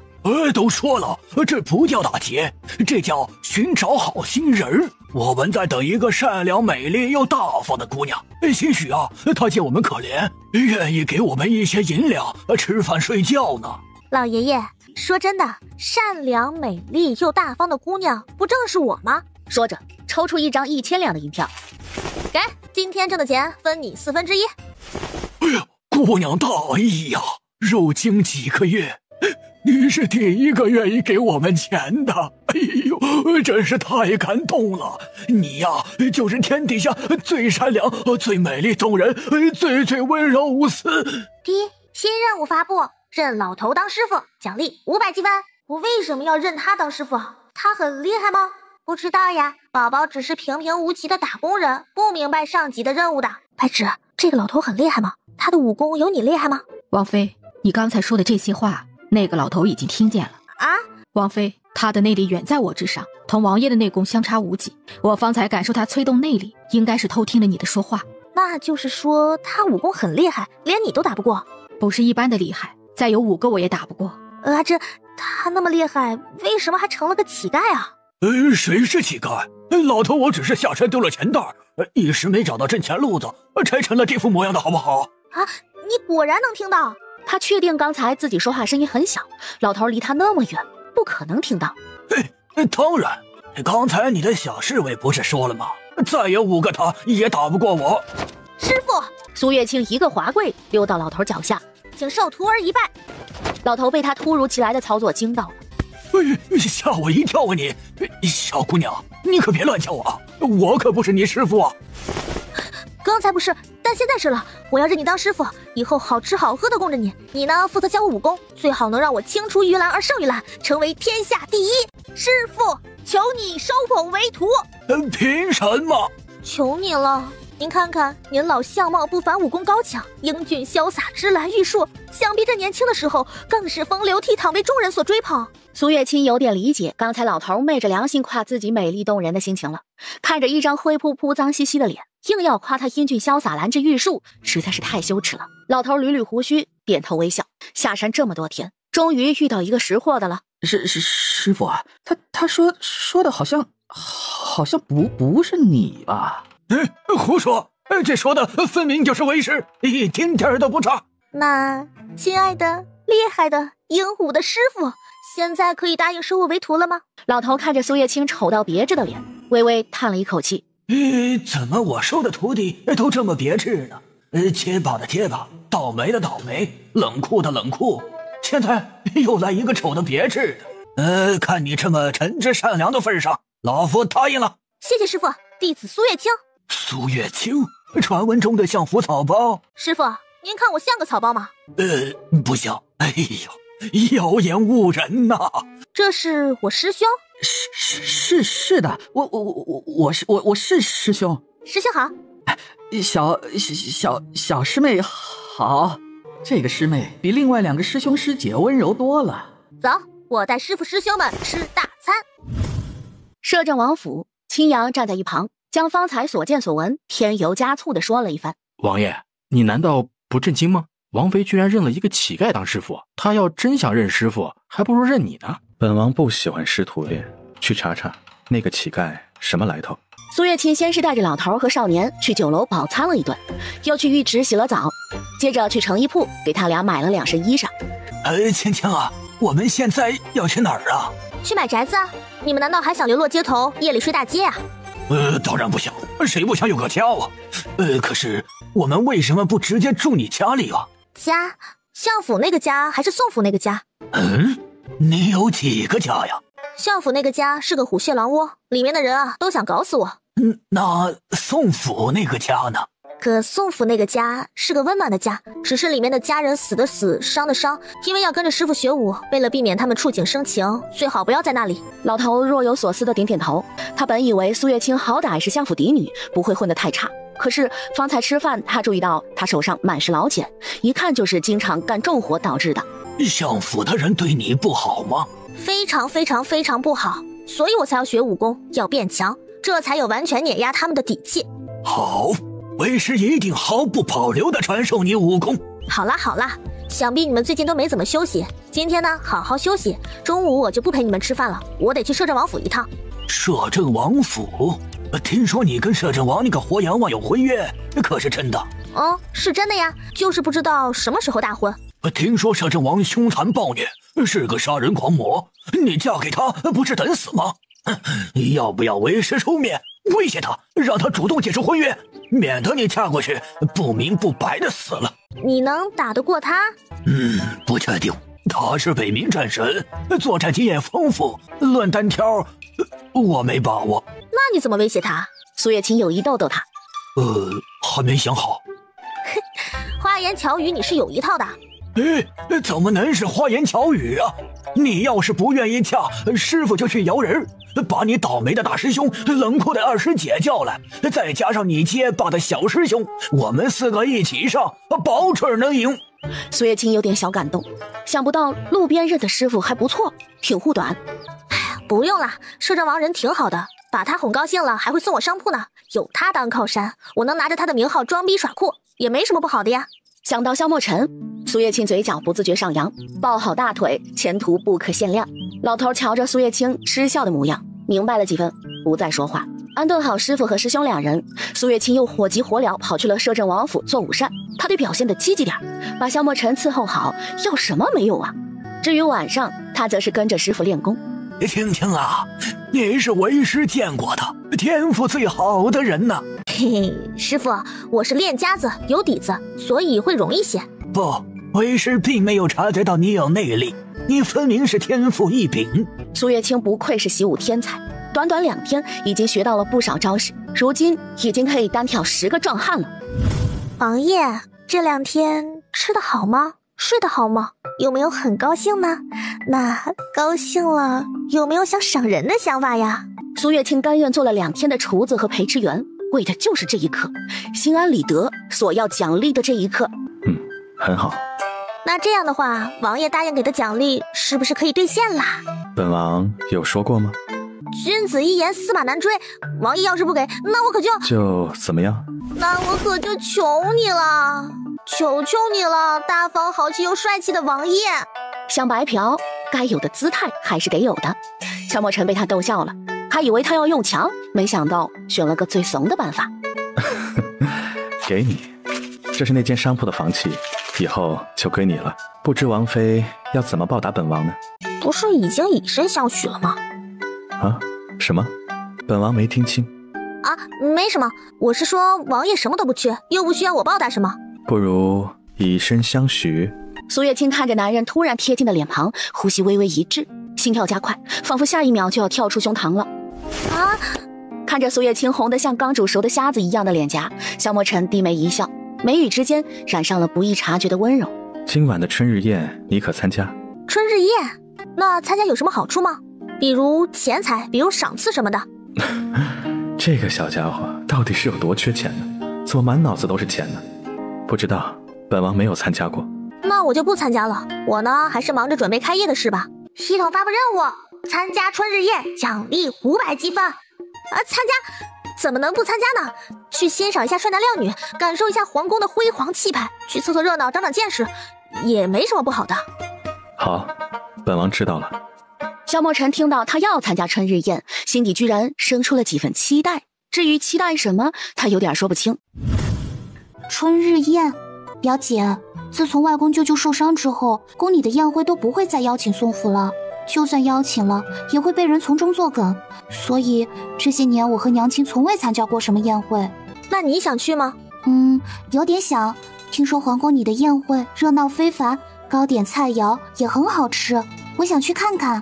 好，这事儿包我身上。听到宋婉宁也想去，苏月清干劲更足了。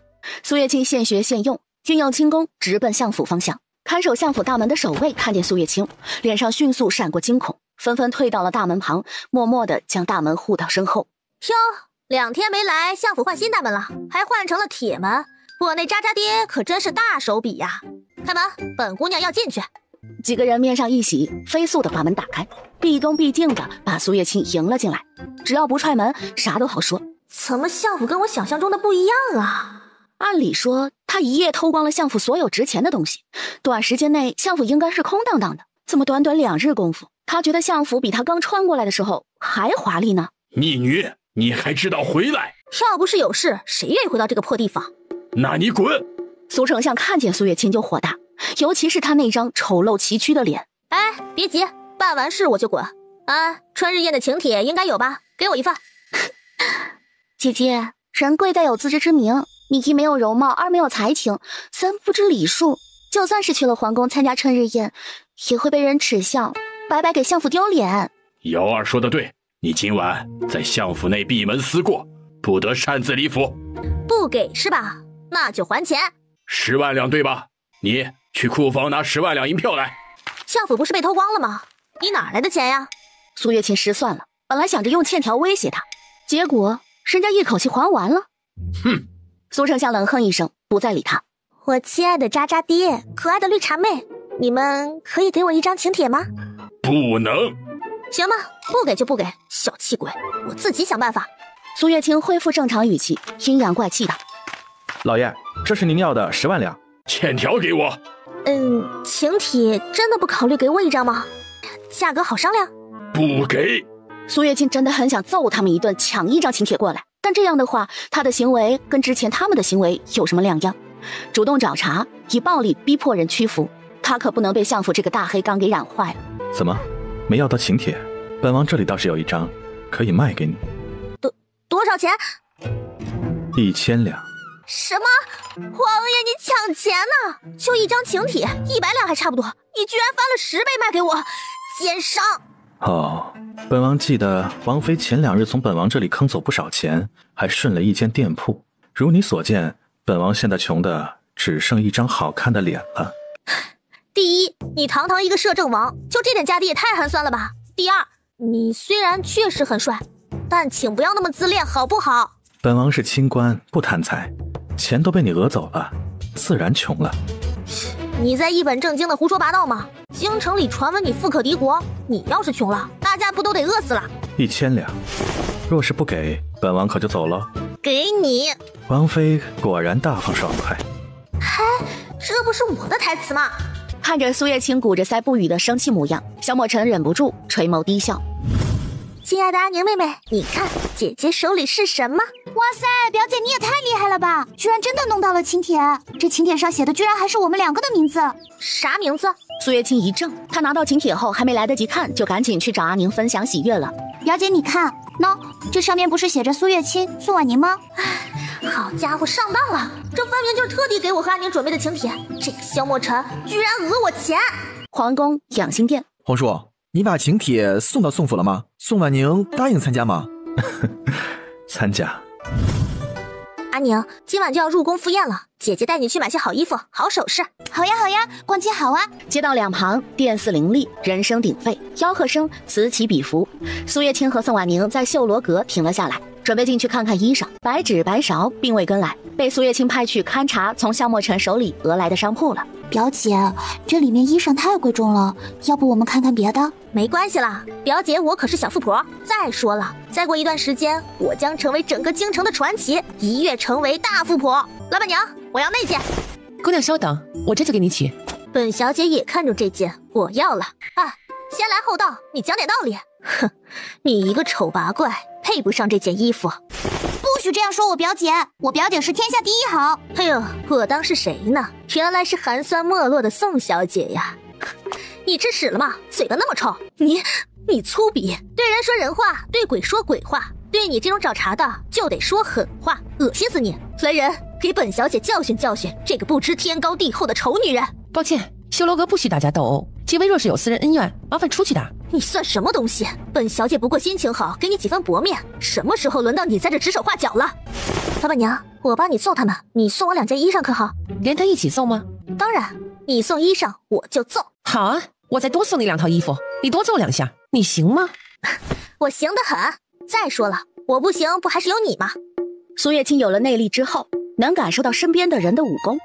方才靠近老板娘的时候，他感觉到对方体内有一股强大的内力，想必是武功不凡。快点，你们一起上，别耽误时间了。把这3个讨厌的女人给本小姐一起揍！苏月清见对面一群人涌来，后撤一步，微微运力，随后迅速冲出去，2只手掌像上了发动机一样扇巴掌，快扇出幻影了。巴掌的噼啪声在秀罗阁足足持续了1刻钟之久。哎呀，师傅教的无影掌果然带劲，打起来也太爽了吧！此时，女人带来的侍卫家丁已经乌泱泱倒了一地，个个捂着被扇肿的双脸，像个大猪头。到你了，你知道我是谁吗？你要是打了我，我爹爹不会放过你的。不放过就不放过呗，那你也没想过放过我呀？苏月清耸耸肩，动动脚腕，抬起手掌，啪啪啪给了他10几个巴掌。老板娘满意了吗？看着女人高高肿起的脸颊，老板娘点点头。要不是怕传出去秀罗阁老板娘打人的风声，她早一脚给她踹飞了。好了，你可以带着这群饭桶滚了。你们给我等着！劝你不要再作妖了，要不然可能就变成恶毒女配，面临下线的风险喽。表姐，你太厉害了吧！一个人打跑了一群人，还丝毫未伤。哎呀，小意思了，厉害的还在后面呢。老板娘，你答应送我2套衣裳，还算数吧？自然，我今日高兴，多送你2套。秀罗阁的衣裳你随便选，免费送你4套。老板娘对苏月清印象很好，虽然相貌不怎么样，但这豪迈粗暴的性格她喜欢。哎呀，真是太感谢美丽大方又温柔的老板娘了。谢谢老板娘。我叫木青哥，你们这2个朋友我木青哥教了，日后若是有需要的地方或者受欺负了，我帮你们出气。木青哥说完，看了看苏月清，摇摇头，你应该不会受欺负。随后将目光放到了宋婉宁身上。小妹妹，以后受欺负报姐的名号，姐帮你报仇。谢谢青哥姐姐，我叫宋婉宁。苏月清，日后若是有机会，倒是想跟青哥姐姐切磋切磋。一定。一炷香左右，白芷已经驾着马车到了皇宫门口。好巧不巧，正碰到了丞相府的马车。呀，姐姐，没有请帖是无法入宫的。妹妹知道，姐姐在乡下没见识过皇城的富贵，可姐姐没有请帖，不请自来，到时候被人轰出去了，岂不是自讨难看？难看也是我难看，你真是咸吃萝卜淡操心，净给人添堵了。姐姐哪里话，妹妹只是为姐姐着想罢了。面纱再美，也遮不住姐姐面纱下的丑脸。哼，生活索然无味，蛤蟆点评人类。起开，好狗不挡道，你当我录了？苏月清，你怎么跟你妹妹说话呢？不让你来参加宴会也是为你好，你顶着这张脸，是想成为整个宴会的笑话吗？关你屁事！姐姐，宴会快开始了，我们一同进去吧。猫哭耗子假慈悲，我们有请帖的好不好？糟糕，请帖不见了。苏月清手伸进衣袖里一摸，空空如也。关键时候，请帖居然不见了啊！姐姐莫不是没有请帖？若真是如此，姐姐还是随我们一同进去吧，不要白白辱没了相府名声。别跟姐姐假惺惺，姐姐啥都看得清。你要是真这么好心，要请帖的时候你怎么不给啊？苏月清，是本相不给，你又冤枉瑶儿。你刚从乡下进京，不懂规矩，若是宴会上举止不妥，丢的可是我相府的脸。苏丞相瞥了一眼宋婉宁，眼里满是厌恶。他平等地厌恶宋府里的每一个人。你赶紧带着宋婉宁回去，别在这丢人现眼。我可不是以相府名义参加宴会的，而是以宋府参加宴会的，你管不着。苏月清白了他一眼，转头往宫门方向走去。哼！苏丞相甩甩袖子，那么多人在，他不好发作。小妹小哥，我能刷脸进去吗？苏月清正一脸诚挚地望着守门侍卫，两手捧着下巴，要多真诚有多真诚。姐姐莫不是糊涂了？若无请帖，侍卫绝无可能为你开门。姐姐还是不要逞强了，跟着我和爹爹还有娘亲一同进去，岂不是皆大欢喜？唉，只是可怜宋小姐要被抛弃，要像个落水狗一样狼狈回去了。赶紧去刷刷牙吧，吃屎的嘴怎么那么臭啊！表姐，好臭啊！苏月瑶心头恼怒，不禁有些好奇，苏月清何时这般牙尖嘴利了？刚来京城时，她可是任人拿捏的软包子。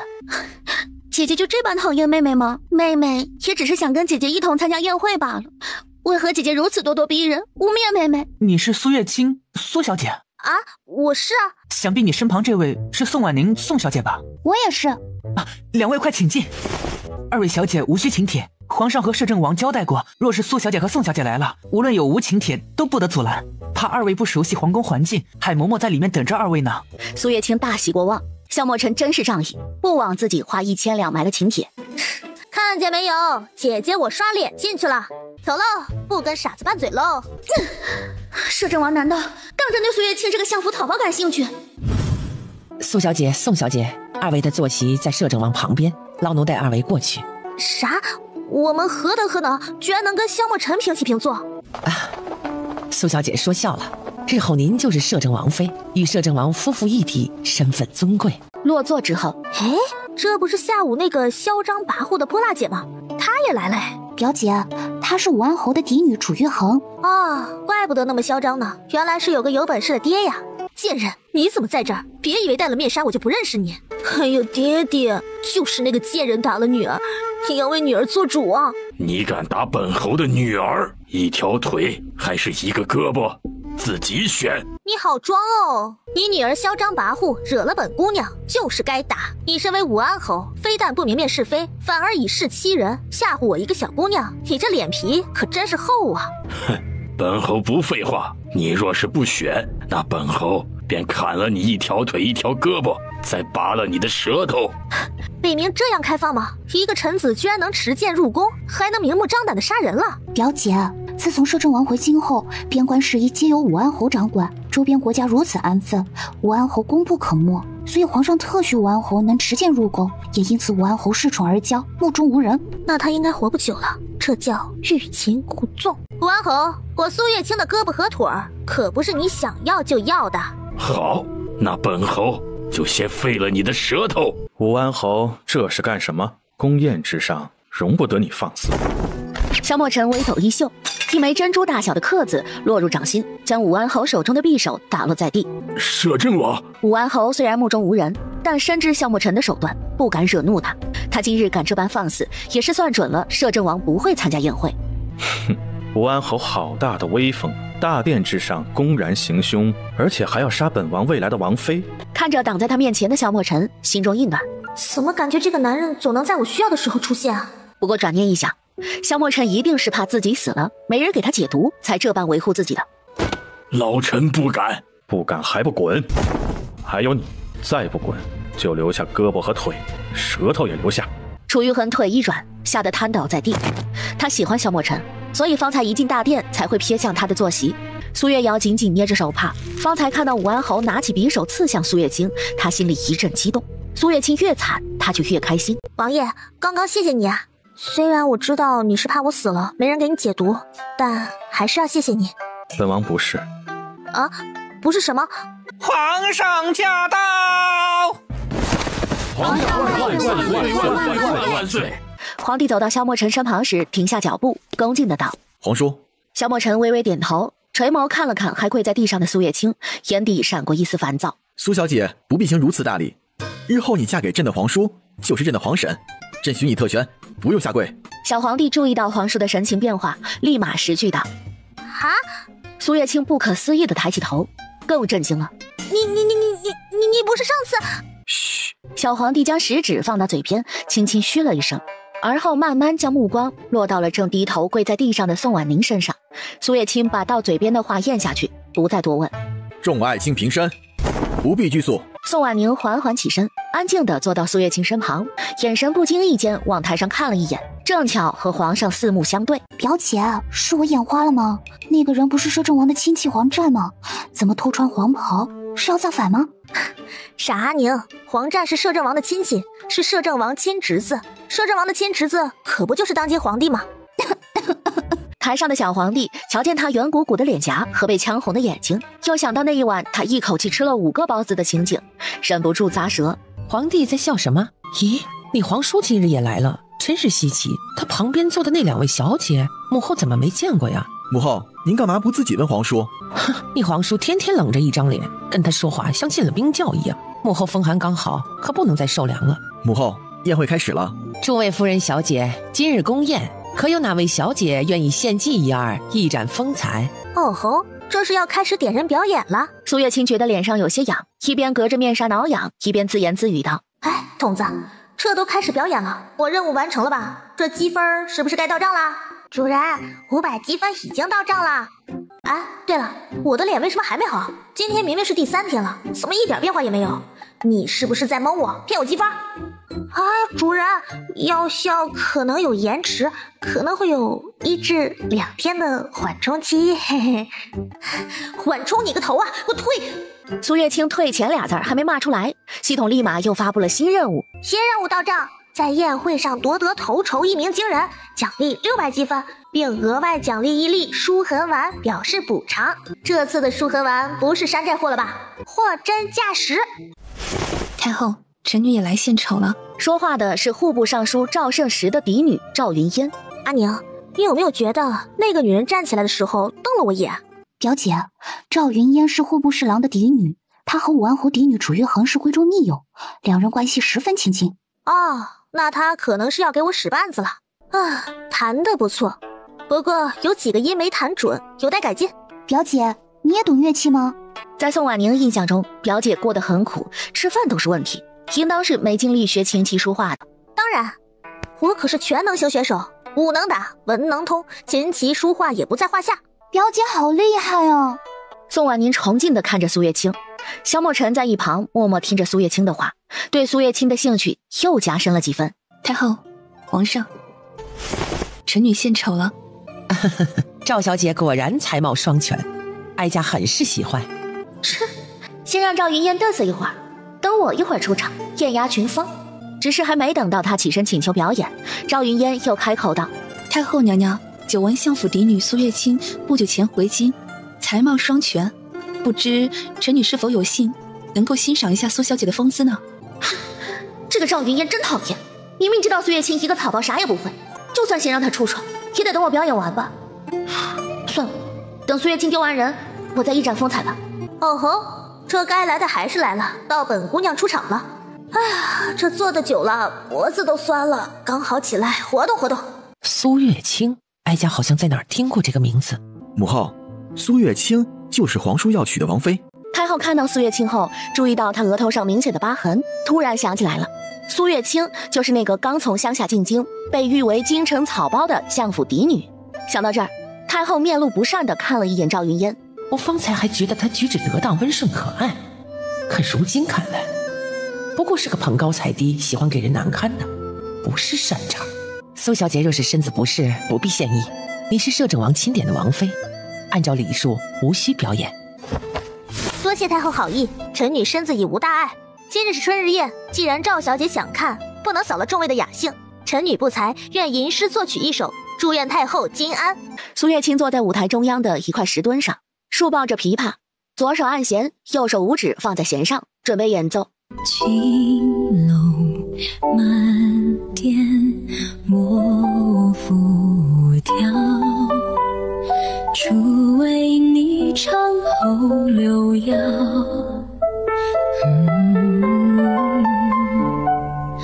当轩草草。臣女献丑了，这是臣女意外看到的诗词和作曲，很是喜欢，遂日夜苦练，有扰众人尊耳了。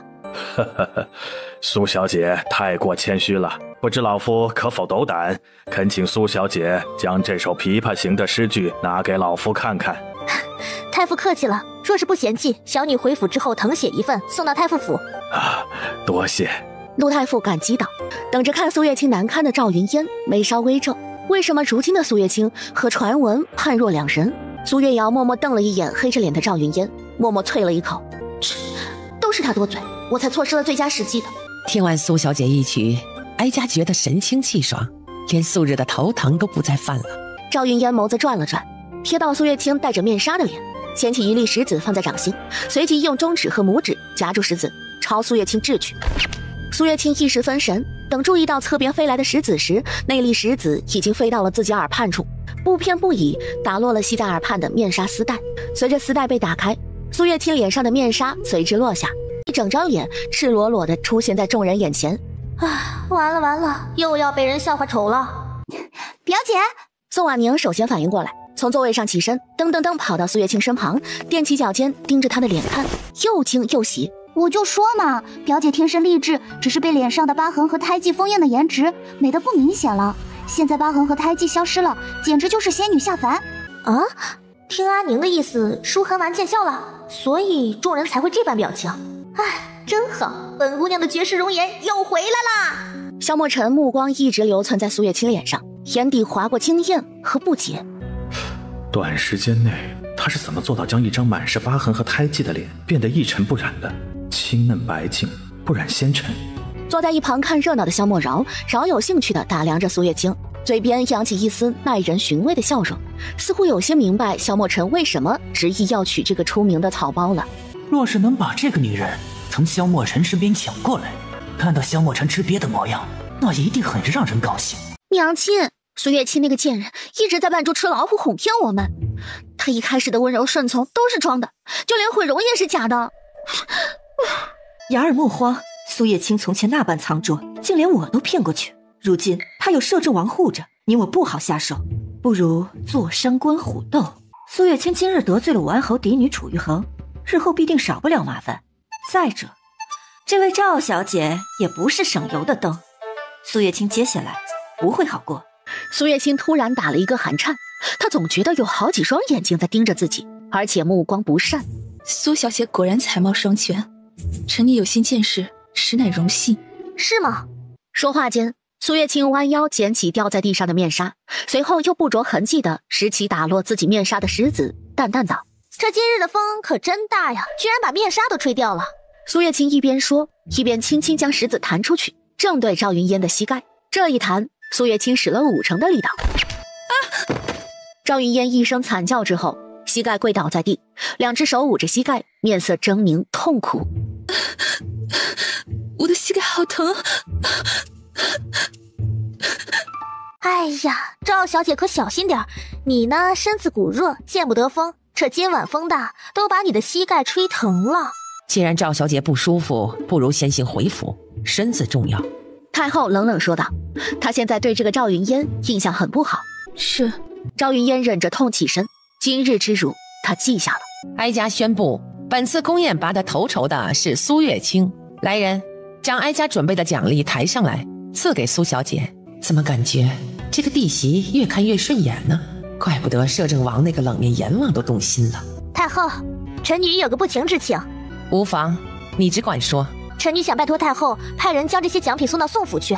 如今臣女在外祖父家居住，并不在相府，若是臣女自己带着赏赐，恐怕会被爹爹抢着要回相府的。苏丞相听见苏月清如此编排自己，气红了脸，但碍于在宴会有太后、皇帝和摄政王在此，他也不敢说什么。好，何太监，稍后派人将东西送回宋府。恭喜宿主完成任务，奖励600积分，并免费赠送舒痕丸1粒，目前剩余2000积分。这么高兴啊？对呀对呀。苏月清疯狂点头，今天收获颇丰，肯定高兴了。太后默默注视着台下两人的互动，很是欣慰。她总算能替先皇圆了心愿，能亲眼看见萧莫尘觅得良人，不至于孤独终老。选做任务，搓搓摄政王的腮帮子，奖励500积分。哄子，你是想让我当众耍流氓吗？主人，此任务为选做任务，可做可不做呀，不强迫哦。苏月清低头思忖了几秒，干不干？友情提示：主人积分攒到一定数量，可解锁第2层空间哦。小道消息，第2层空间可是现代医院哦。现代医院，这可是好东西啊！倘若有了现代医院，有了现代医疗器械的支撑，那外公和舅舅的手术必定能成功，同时对于萧莫尘的毒也能轻轻松松的解决了。我干！你不舒服？脸怎么红了？苏月清双手捧住脸颊，他方才见萧莫尘眉如墨画，眼似星辰，不由自主的想到撞见他正半裸身子穿衣裳的那天清晨，脸颊瞬间发烫。没事，主人快冲，就是现在！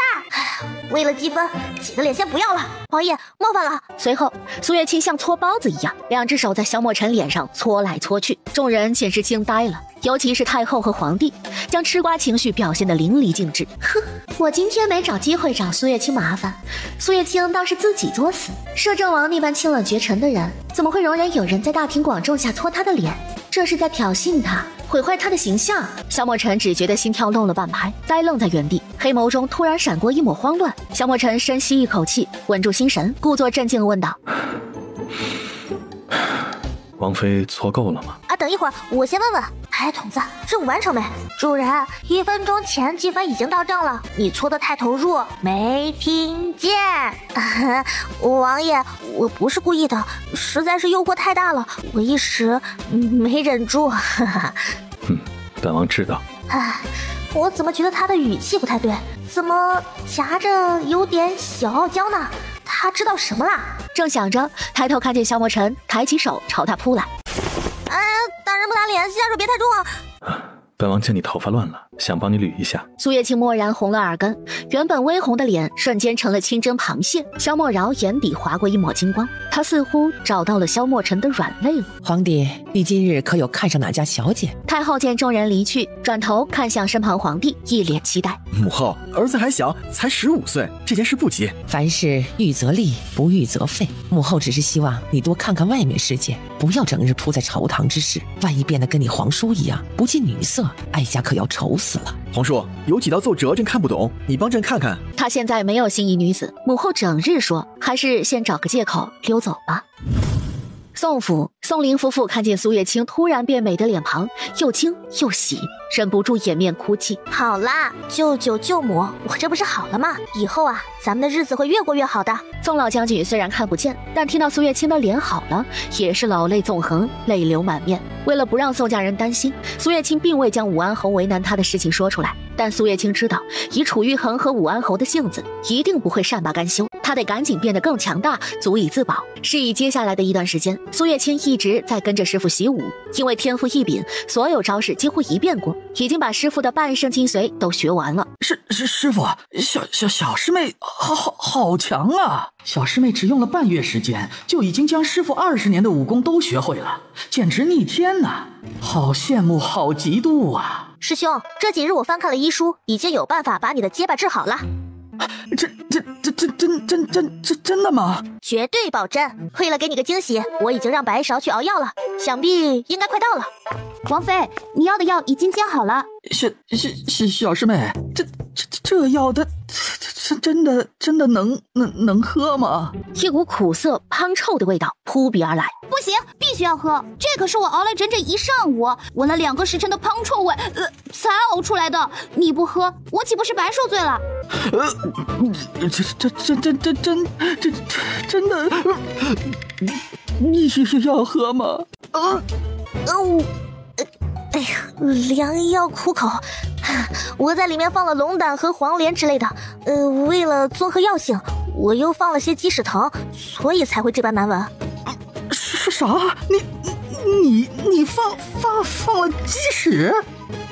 小师妹，这是让我吃屎吗？太可怜了，怎么会有人为了治病要吃鸡屎？贺倩燕连连后退几步，她下不去嘴啊。师兄，你误会了，我说的是鸡屎藤，是一种草药，清热解毒，对你的嗓子大有裨益，不是鸡屎啊！哎呀，师兄你快喝吧，这药要趁热喝才好。贺倩燕知道里面没有加鸡屎后，心理上好受多了。端过碗，捂着鼻子一饮而尽。好苦啊！快吃个蜜饯甜一甜。谢谢小师妹。王妃，药何时起作用呀？当即见效，只不过需要一点小刺激。嘿嘿，小师兄，你昨晚为什么要偷看师傅洗澡？哎呀，臭小子，你居然偷看为师洗澡，为老不尊，欠打！小师妹，你诬陷我！我昨晚一直在房间里看书，没有偷看师傅洗澡。再说师傅是男的，年龄又老，我偷看他洗澡干嘛？我脑子又没有被驴踢。臭小子，你的结巴好了。我好了，师傅，小师妹，我真的好了。当然，药到病除。刚才说你偷看师傅洗澡，就是想刺激你一下，让你在情急之下辩解，打破心理禁锢。哦，小师妹，你就是我的神！以后为了小师妹，我贺千燕赴汤蹈火，两肋插刀，在所不辞。叶行舟也崇敬地看着苏月清，他这是收了一个什么神仙弟子？不仅天赋异禀，而且还是神医。哎呀，不客气了，小事一桩，倒也不用师兄赴汤蹈火，两肋插刀。不过咱们的新店快要开业了，短时间内还没有找到伙计，就劳烦师兄屈尊，委屈一段时间啦。青青，这么大一个商铺，就我们几个人够吗？贺千燕抬头看着3层楼高的铺子，心里发颤。1、2、3、4、5啊，加上我6个人，差不多够了。目前呢，咱们铺子已经装修好了，就差进货了。咱们6个分头行动，2人一组，每人负责1层。师傅，你跟小师兄一组，负责1楼的日用品采买。喏，这是采买经费，不要怕花钱哦，要将东西购置齐全。青青放心，我俩办事儿，你放心。说实话，不太放心，要收好钱，这要是丢了，可又要变成乞丐啦。哎呀，上次是意外了。白纸白勺，你们负责2楼饭店，一方面要购置菜品，另一方面要请个口碑接风的大厨来，同时还要找几个帮厨。第2个可是关键，厨师手艺不好，这饭店迟早要倒闭的。好。我跟阿宁负责3楼书屋，先添置一些畅销的书回来。OK， 分工明确，大家各就各位，3日之后会合，报告进度。哦，若是钱不够用了，随时来找我取。好了，大家开始分头行动吧。话音一落，众人各自朝着不同方向走去，边走边商量着如何安排。走吧，阿宁，我们先去其他书店转转，看看最近京城的畅销书有哪些。好的，表姐，莫清斋生意最好，我们先去那里看看吧。小姐，苏月清带着宋婉宁去莫清斋了。武安侯府下人朝楚玉衡禀报，又补充道：只有他们2人。姐姐，听说摄政王今日在宫中议事，一时不会出宫，这可是不可多得的好机会。赵云烟淡淡道。事实上，赵云烟也在派人盯着苏月清。今日接到苏月清去莫清斋的消息后，立马就到了武安侯府。他怨恨苏月清，尤其是最后瞥见安王殿下望向苏月清的眼神时，只是他自己不能贸然动手。不过倒是能怂恿楚玉衡这个蠢货出面。走，咱们去莫清斋会会苏月清那个贱人。莫清斋内，掌柜的，麻烦将这些书装起来，我们全要了。啊，客官稍等。慢着，这些书不许卖给他。你是哪位？为何如此粗鄙，糟蹋我莫清斋的书？这位掌柜可真是有眼不识泰山，连自己的东家都不认识了。东家可是武安侯嫡女楚玉衡楚小姐。哼，你个狗眼可真是没用，居然才认出本小姐。既然认出来了，就把这些书当着苏月清和宋婉宁的面撕了，再把这2个贱人赶出去。莫清斋不欢迎他们，也绝不卖书给他们。不卖就不卖，拿书撒什么气？这书也真是够倒霉的，碰上你这个颠婆。阿宁，我们走，咱们去下一家书铺看看。这京城又不只是他们一家书铺。2位小姐请稍等，2位见谅，我这就差人将书装好，一共50两银子。多谢。他原以为这个掌柜的会因为楚玉衡的权威立马将他们赶出去，没想到这个掌柜的还挺有原则。怎么，你聋了吗？本小姐让你把书撕了，不许卖给他们。掌柜的像没听到一样，自顾自地将书装好，礼貌地递给苏月清。2位小姐慢走。苏月清将钱递给他，并没有立刻走。按照楚玉衡的性子，今日他要是把书拿走了，估计这个掌柜的要倒大霉。你居然敢违抗本小姐的命令，我要告诉爹爹，让他免了你莫清斋掌柜的职位。不必，我自愿离去。这是莫清斋的钥匙，还望小姐收好。说完，默默朝楚玉衡啐了一口，信步走出书店，态度坚决，毫不留恋。苏月清见他这般坚定，也不好再说什么，跟着他也要离开。站住！这些书都是我家的，你不许拿。楚小姐，这钱我已经付过了，这书现在已经归我了。你若是硬抢，可是当街行凶；若是告到衙门，你觉得会不会传到摄政王的耳朵里呢？而且说不定啊，我们还会在衙门来之前把你揍成猪头呢！你们都给我滚！不是滚，是身正板直的走。苏月清丢下这句话后，追上走在前面的掌柜作揖道：“多谢先生肯为我姐妹二人得罪楚小姐，将书卖给我二人，只是连累了先生。”哎，今日不管是谁，我都会将书卖给他。至于连累，更说不上。我秦之礼还不至于被一个跋扈无礼的凶悍小姐威胁。那先生准备接下来如何？这得罪武安侯，或许会引来麻烦。哼，笑话！区武安侯府算什么？我到莫清斋当掌柜，完全是因为喜爱书籍罢了。他们还没那个本事能动我。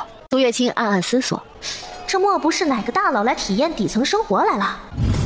莫清斋，赵云烟冷冷盯着苏月清消失的背影，眼眸之中满是冰寒之意，故作无奈道：“姐姐，苏月清仗着有摄政王护着，张扬跋扈，看来是没办法了。我们今日啊，只能顺着他了。不过，听说这苏月清最近在张罗着商铺开业的事，她一介女子如此抛头露面，成何体统？”哼，商铺开业是吧？那本小姐可得送点好东西去祝贺祝贺呢。先生，我有间商铺几日后开业，店铺的第3层准备布置成免费书屋，如今正缺一位图书管理员，不知先生可有意愿来我这店铺啊？免费书屋？就是提供书籍免费供人阅读，当然了，主要的目的也是为了多卖书。这个小姑娘看起来可比楚玉衡那个跋扈泼妇好多了，有礼貌有头脑，招人喜欢。小姐客气了，叫我秦叔就好。何时开业？我应下这个差事了。秦叔好，我叫苏月清，你叫我青青就好。目前店铺还在筹备中，最迟5日后开业。好，可需要我帮忙？秦之礼问道。论经商这一块，没人能比过他了。秦叔，你对书铺颇有了解，可以同我们一起看看书屋里该买些什么书合适，开始要买多少合适呢？这你可问对人了。在莫清斋3个月，我研究不少，对此颇有心得。啊，你在莫清斋才待了3个月？对呀，这掌柜之位还是我花了5000两买来的。买来的5000两？你很有钱吗？别人都是为了钱去当掌柜，你为了当掌柜去送钱啊？之前手里挺有钱，不过现在手里倒是没什么钱了。他把钱都借出去了，手里确实没有多少余钱了。至于那些产业，都在江南一带，暂时没有转移过来。原来还是个破产的可怜人啊！有了秦之礼的助力，免费书屋的调查环节和采购环节进行得很顺利。终于弄好了。表姐忙活了3天，可算干完了。再过2天，新店就要开业了。走吧，咱们下去看看师傅师兄，还有白纸白芍那边筹备的怎么样了。王妃，2楼已经布置好了，厨师和帮厨也都已经找好了。白纸白芍，你们在哪找的厨师啊？这厨艺怎么样？厨师正好做了几样试菜，王妃尝尝。苏月清夹起一块红烧肉放进嘴里，太好吃了吧！你们在哪请的大厨啊？白纸白芍对视一眼，如实回答道：“连带着这些帮厨都是一并从王府里带过来的，而且厨子的月钱一并也都由王府支付了。”哈，萧墨尘不用吃饭吗？他居然同意你们把王府的厨子带过来，还承包月钱。是。白纸白芍异口同声说道。他们确实也不明白王爷干嘛这样，不过可能是因为王爷本身就不爱吃饭，王府里的厨子没有用武之地，所以才让他们带走的吧。好吧。苏月清耸耸肩，白送的厨子不要白不要，只是他怎么觉得事情不会这么简单呢？萧墨尘上次还讹了我1000两，这次居然好心免费送我厨子，不会是想赖在这里吃霸王餐吧？青青啊，快来看看布置的如何。叶行舟招呼苏月清过去，只是看见他身后跟着的秦之礼，好奇道：“青青，这个人是谁呀？”这几天大家都在各忙各的，几乎没有时间碰面。师傅，我忘了跟你介绍了，这位是秦之礼秦叔，日后就是咱们免费书屋的管理员了。秦叔，这是我师傅叶行舟，这位是我师兄贺千燕。行舟和贺千燕对视一眼，怎么觉得这个名字那么熟悉呢？秦之礼也不着痕迹地打量了对方一眼，他好像在哪儿听过他们。不过3个人实在都想不起来了，就将这件事情丢之脑后了。大家都做得非常不错，你们办事太靠谱了，我可太放心了。不过咱们似乎还忘了一件事情。什么事啊？名字呀，咱们店铺的名字还没取呢。现在开启头脑风暴，大家集思广益，想一个新奇拉风的店名出来吧。不如叫幽影百货店，一听名字就很霸气啊。嗨，师傅还真是懒啊，想都不想，直接拿门派名字充数。哎，不行不行，这个名字煞气太重，客人说不定还没进来就被吓走了。明汉阁，一听名字就很风雅。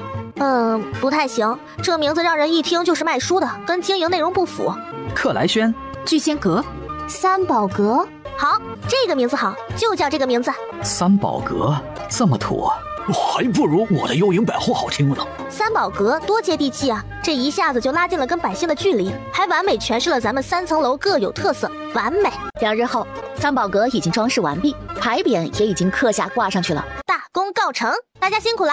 咱们前期准备工作已经到位，明天我们将用最激情、最饱满的态度迎接咱们的开业仪式。明日还需早起，大家早些休息。一直盯在暗处的几个黑衣人，看见苏月清几人散去之后，也悄悄消失在黑夜里，往武安侯方向奔去。到后半夜，几个黑衣人稀稀疏疏又返回来，2个人一组，抬着粪桶。快点，臭死了！哎呀，快泼！小姐交代了，要把三宝阁上上下下都泼上粪水。黑衣人纷纷拿起长瓢，忍着恶心，舀起桶里的粪水，往三宝阁门楣、墙壁上用力泼着，足足泼了半个时辰，几个人才拎着空桶消失。天色还没亮，苏月清就醒了。其他几个人因为心里想着三宝阁开业的事情，睡不着，也起来了。大家既然都起来了，那我们现在就去铺子里看看还需要准备些什么吧。一群人穿好衣裳，收拾妥当之后，就去了三宝阁。你们有没有闻到一股臭味？其他几人鼻子灵敏，也闻到了，整条街像是掉进了粪坑里一样，臭气熏天。苏月清加快脚步往三宝阁方向走，他右眼皮一直跳着，不会是今日开业仪式要出什么意外吧？一到三宝阁，苏月清傻眼了，是哪个缺德的，居然往我的铺子上面泼屎？晴晴，我没看错吧？有人在咱家铺子上泼粪水，那屎还留在上面呢。这样干不是断人活路吗？新店开业，若是传出去被人泼了粪水，百姓多少会避讳，怕是一传十，十传百，三宝阁的名声就这样毁了。这商战也太恶心了吧！要是让本姑娘知道是谁干的，我一定把她暴揍一顿。苏月清用意念进入空间里，在积分商店想看看是否可以兑换什么东西，先把臭味掩盖住。主人，商店里有香香蕉液，一滴下去，香气扑鼻，经久不散。若是喷到其他东西上，会自动生出一层胶状固体，将原本的东西覆盖住。哇塞，童子，你太给力了！我正需要这东西。 50积分1大瓶，请问主人要买几瓶呀？6瓶吧，人手1瓶。一共300积分，香香蕉液已发放，请自行领取哦。为了有正当理由把蕉液取出来，苏月清找个借口离开，将香香蕉液从空间里取出来，整整2大箱。随后抱着东西又回来了。青青啊，这是什么？你是哪儿弄来的？ 这是香香蕉液，可以掩盖臭味，同时上膜。我自创的，先前把它放在了别处，正巧想起来这东西能派上用场，我就拿过来了。大家先用扫帚将墙上的脏污刷掉，然后再喷上香香蕉液，先把臭味掩盖住，再进行下一步。时间紧，任务重，大家动作务必要快。几个人各自分工，负责清理一片区域，效率神速，不到半个时辰就清理完了。青青，现在怎么办呢？虽然臭味被掩盖住了，但是墙上这些透明的东西很是奇怪，与四周格格不入啊！再有半个时辰，天就亮了，到时候人可就多了。 不慌，现在照这情形，我们只能史上添花了。史上添花，字面意思就是在史上画画。现在这些胶状已经凝固，大家可以在上面画自己喜欢的东西，鸟兽鱼虫花草等等，大家喜欢什么就画什么吧。说完，苏月清从衣袖里取出来几盒画笔，众人觉得苏月清的衣袖简直是个百宝箱，怎么能装下那么多东西？时间紧迫，大家开动吧。 楚玉衡一大早就风风火火地赶过来了，他要看看被泼了粪水的店要怎样开下去。走一走，瞧一瞧，三宝阁今日开业，全场半价，1楼各类百货皆有，2楼菜品绝佳，3楼免费书屋。来来来，走过路过别错过呀，进来瞧一瞧，看一看。几个人卖力地叫喊着，加上三宝阁别致清奇的门面，隐隐还有一股幽香传来，引得不少百姓前来驻足。一群饭桶！本小姐不是让你们往门上墙上泼粪吗？怎么这三宝阁丝毫没有被泼粪的痕迹，反而还别具一番风采，甚至还有香味儿？我们昨晚泼了半夜，不可能没泼上啊！一群废物！今晚继续，再出意外，你们都给本小姐去领罚。 苏小姐，今日你新店开业，本小姐特来捧场，还为你带了礼物呢。多谢了，不过您的大礼本姑娘可受不起，怕不是诅咒我这店铺早点倒闭吧？苏小姐哪里话，本小姐特地送来一棵树，此树寓意发财树，祝愿苏小姐生意兴隆，财源广进。只不过这棵发财树长久未浇水，叶子枯黄，苏小姐若是照料得当，兴许还能活过来呢。晦气！苏月清一脚踢翻楚玉衡派人抬过来的死发财树，有多远给我滚多远，别耽误本姑娘开店发财。白纸送客。苏小姐，麻烦你离开，再不走我可就要动武了。你大胆！我可是武安侯的女儿，你居然敢动我！我是摄政王府的暗卫，王爷吩咐过，若是谁惹了王妃不快，我只管动手，她来承担后果。哼，本小姐还不下来呢！嘿，我们走。赶走一个凡人精，苏月清因为店铺被泼屎的低落心情都好了几分。萧墨尘原本也要来给苏月清捧场的，但因为前2日接到消息，江都城大坝决堤水患严重，极有可能爆发了瘟疫，同时灾民流民不断，情势危急，他必须立马离京去看看。等到天色暗淡，三宝阁才彻底没了人。青青，今日收获很不错的。2楼吃饭的也不少，都夸饭菜可口好吃。今日一天啊，就赚了500两。3楼来看书的不少，买书的也不少，生意比我在莫清斋当掌柜的时候好多了。今日生意火爆，是因为全场半价，百姓觉得划算。明日恢复原价，客源可能会减少，但这并不重要，先把名声传出去，来的人才会变多。唉，目前还有一件事没解决，门外被人泼的粪水虽然临时想办法解决了，但毕竟墙上被人泼了粪，这多多少少会有些膈应，所以今晚辛苦大家，咱们一起把墙壁清洗干净。而且我有预感，今晚可能还会有人来泼粪。苏月清想的没错，武安侯府的那几个人正在拼命地往桶里舀粪水呢。青青啊，有人来了！苏月清也注意到了，示意大家躲起来，静静等待背后之人上钩。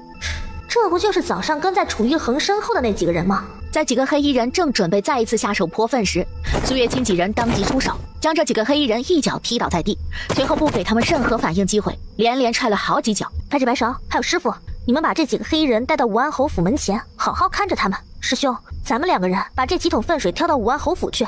秦说，你和阿宁在这里看着，以防不测。到了武安侯府门前，说是谁指使的？说不说？是楚小姐，是她让我们这么干的。确定完答案，苏月清舀了一瓢粪水，直接浇在了黑衣人头上。来而不往非礼也，是你们先找茬的。剩下的粪水咱们给泼到武安侯府大门和墙壁上，让他们也感受感受这平白无故被人泼粪水的滋味。转告你家小姐，要是再找茬，可就不是泼粪这么简单了。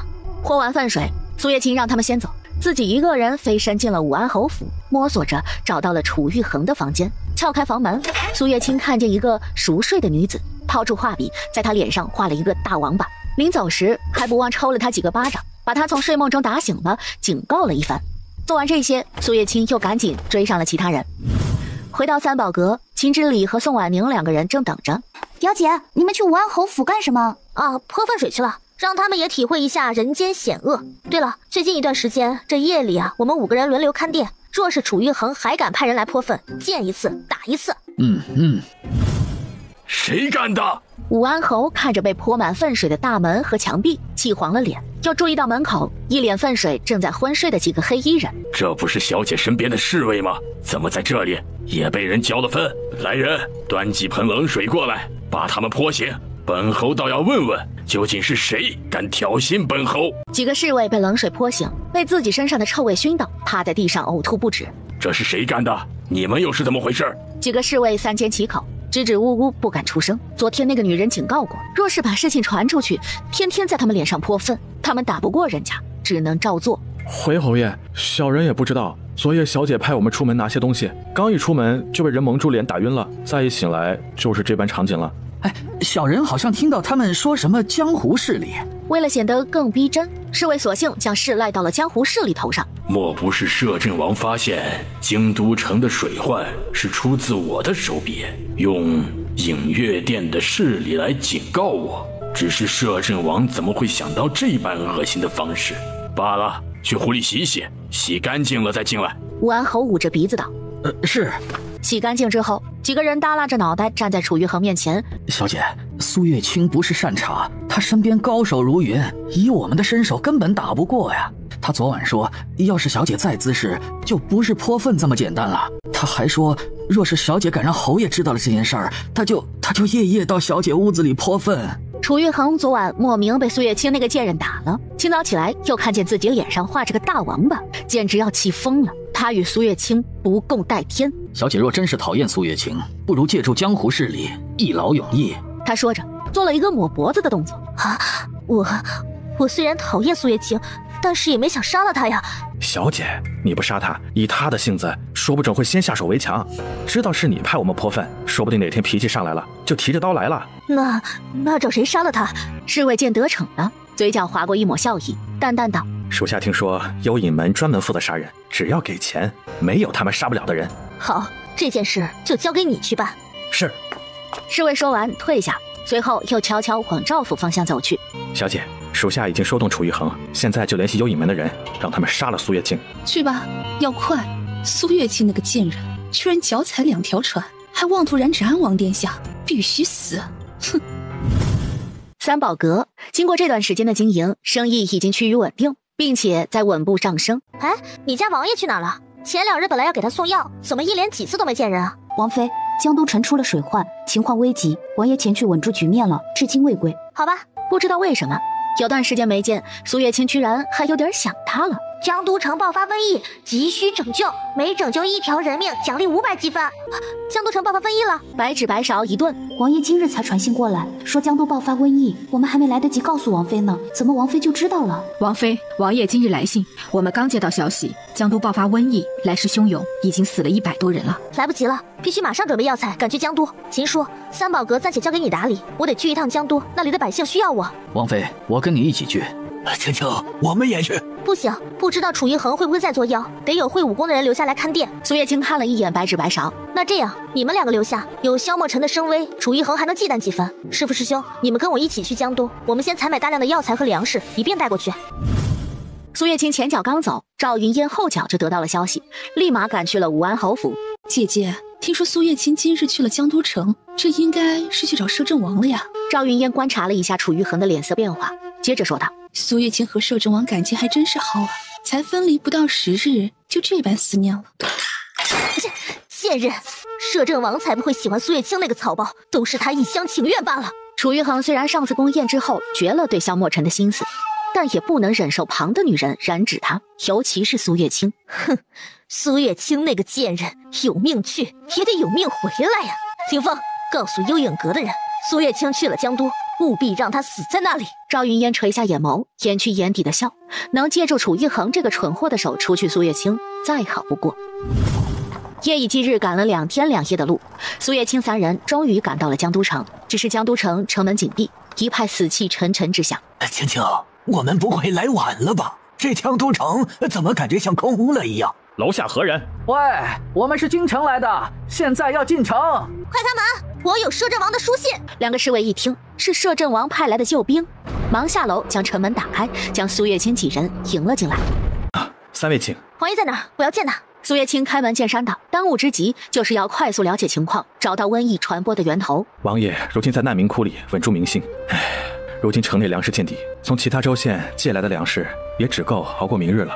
别担心，我们临走的时候已经买了几万吨粮食，正在路上呢。等粮食运过来，江都城的百姓也饿死了。这些还只是没有染上瘟疫的百姓，那些染上瘟疫的百姓都被集中安置在难民窟里。若是再找不到解决瘟疫的方法，只能等死了。别担心，不会有人死的，我会救活他们的。我是江神医的徒弟，相信我。江神医，你真的是江神医的徒弟？苏月清点点头。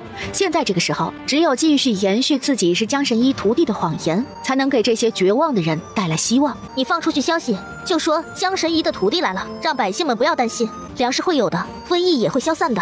苏月清的话掷地有声，2个侍卫似乎被感染了一样，腰杆挺得更直了，眼眸中也逐渐有了亮光。我先去难民窟找王爷，看看能不能找到瘟疫传染的源头。苏月清交代2句，带着师傅和师兄朝难民窟方向走。青青，你真是江神医的徒弟？师傅，那是我编出来骗他们的，我没有见过江神医，我的医术是爷爷教的。爷爷？是乡下认识的爷爷，他很照顾我，教会了我很多东西。哦。 3个人加快脚步，1刻钟之后赶到了难民窟。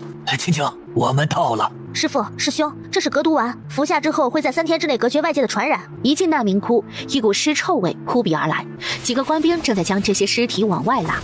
这位官爷，请问摄政王在哪？姑娘，你是？我是江神医的徒弟。几位官兵听到这话，脸上闪过一抹喜色。姑娘，王爷刚走，我带你去找他。不必，我去看看瘟疫的病人。苏月清走进屋子里，因为病人太多，床铺上人挤人，哀嚎声、呻吟声此起彼伏。师傅、师兄，你们去找几口大锅。青青，你找锅干什么？这些人应该被瘟疫折磨有2天了，再加上身子虚弱，如今奄奄一息，必须要立马用汤药稳住。找到锅之后，将这些草药倒进锅里，熬半个时辰，之后我们喂这些难民喝下。好。听了苏月清的话，两人立马行动。苏月清回到屋子里，环视着四周，突然看见一个蜷缩在角落的小女孩，慢慢的朝她走去。苏月清蹲下身子，撩开她额前盖着的头发，将手贴在了她的额头上。果然如她所想，女孩发烧了。小女孩感受到一双冰凉的手贴在她额头上，缓缓睁开眼睛。姐姐，你是来救我们的仙女吗？别怕，姐姐是来救你们的。给，先吃个馒头，等药熬好了，姐姐喂你喝药。其他病人闻见馒头的气味，如饿狼看见食物一般，满眼期待地看着苏月清。苏月清感受到突然朝他射来的目光，缓缓起身出了房门，找到一处偏僻的地方。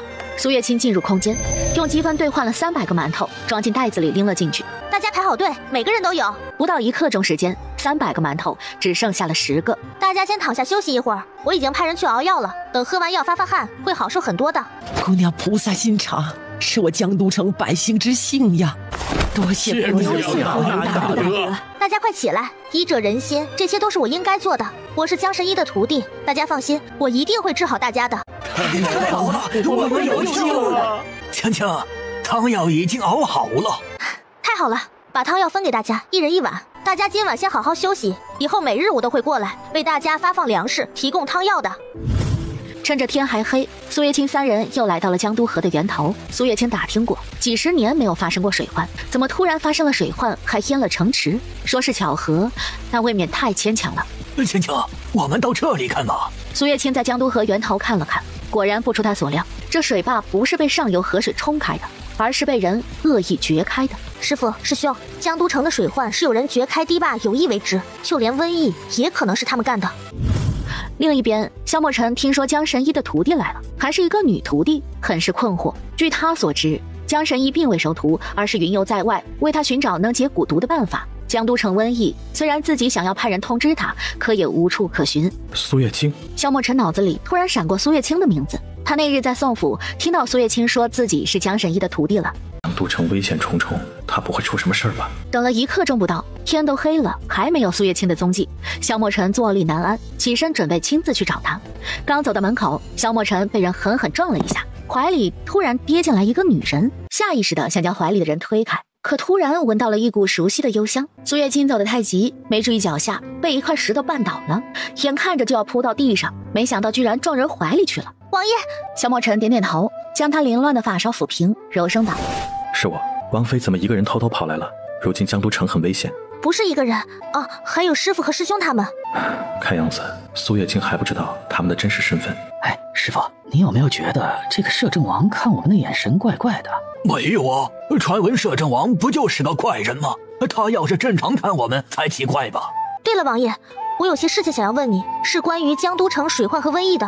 好，我们进屋说。进屋后，苏月清将揣在怀里的玻璃瓶拿出来。王爷，这里面装的是江都河的河水，我怀疑瘟疫的源头是河水，江都城水患是有人蓄意为之吧？萧墨尘颇为赞许地看了一眼苏月清，他今日刚来，居然就如此断定江都水患不是巧合。江都水患是武安侯做的，不过瘟疫的源头不在江都河里。那源头在哪儿？还有武安侯，他为什么要这么做？他不是守护百姓的将军吗？为什么要反过来残害他曾经守护过的百姓呢？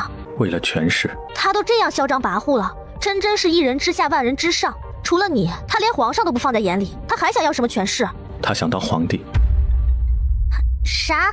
他要谋反？这可是要遗臭万年的呀！武安侯与安王萧莫瑶暗中勾结，他想拥护安王登基，让安王做傀儡，把握朝政。萧莫瑶不是说安王野心勃勃，昭然若揭吗？这武安侯找人做傀儡，也不应该选他吧？去父留子，武安侯一直有意将女儿楚玉衡嫁给萧莫瑶。只是先前因为楚玉衡百般抗拒，才拖延至今。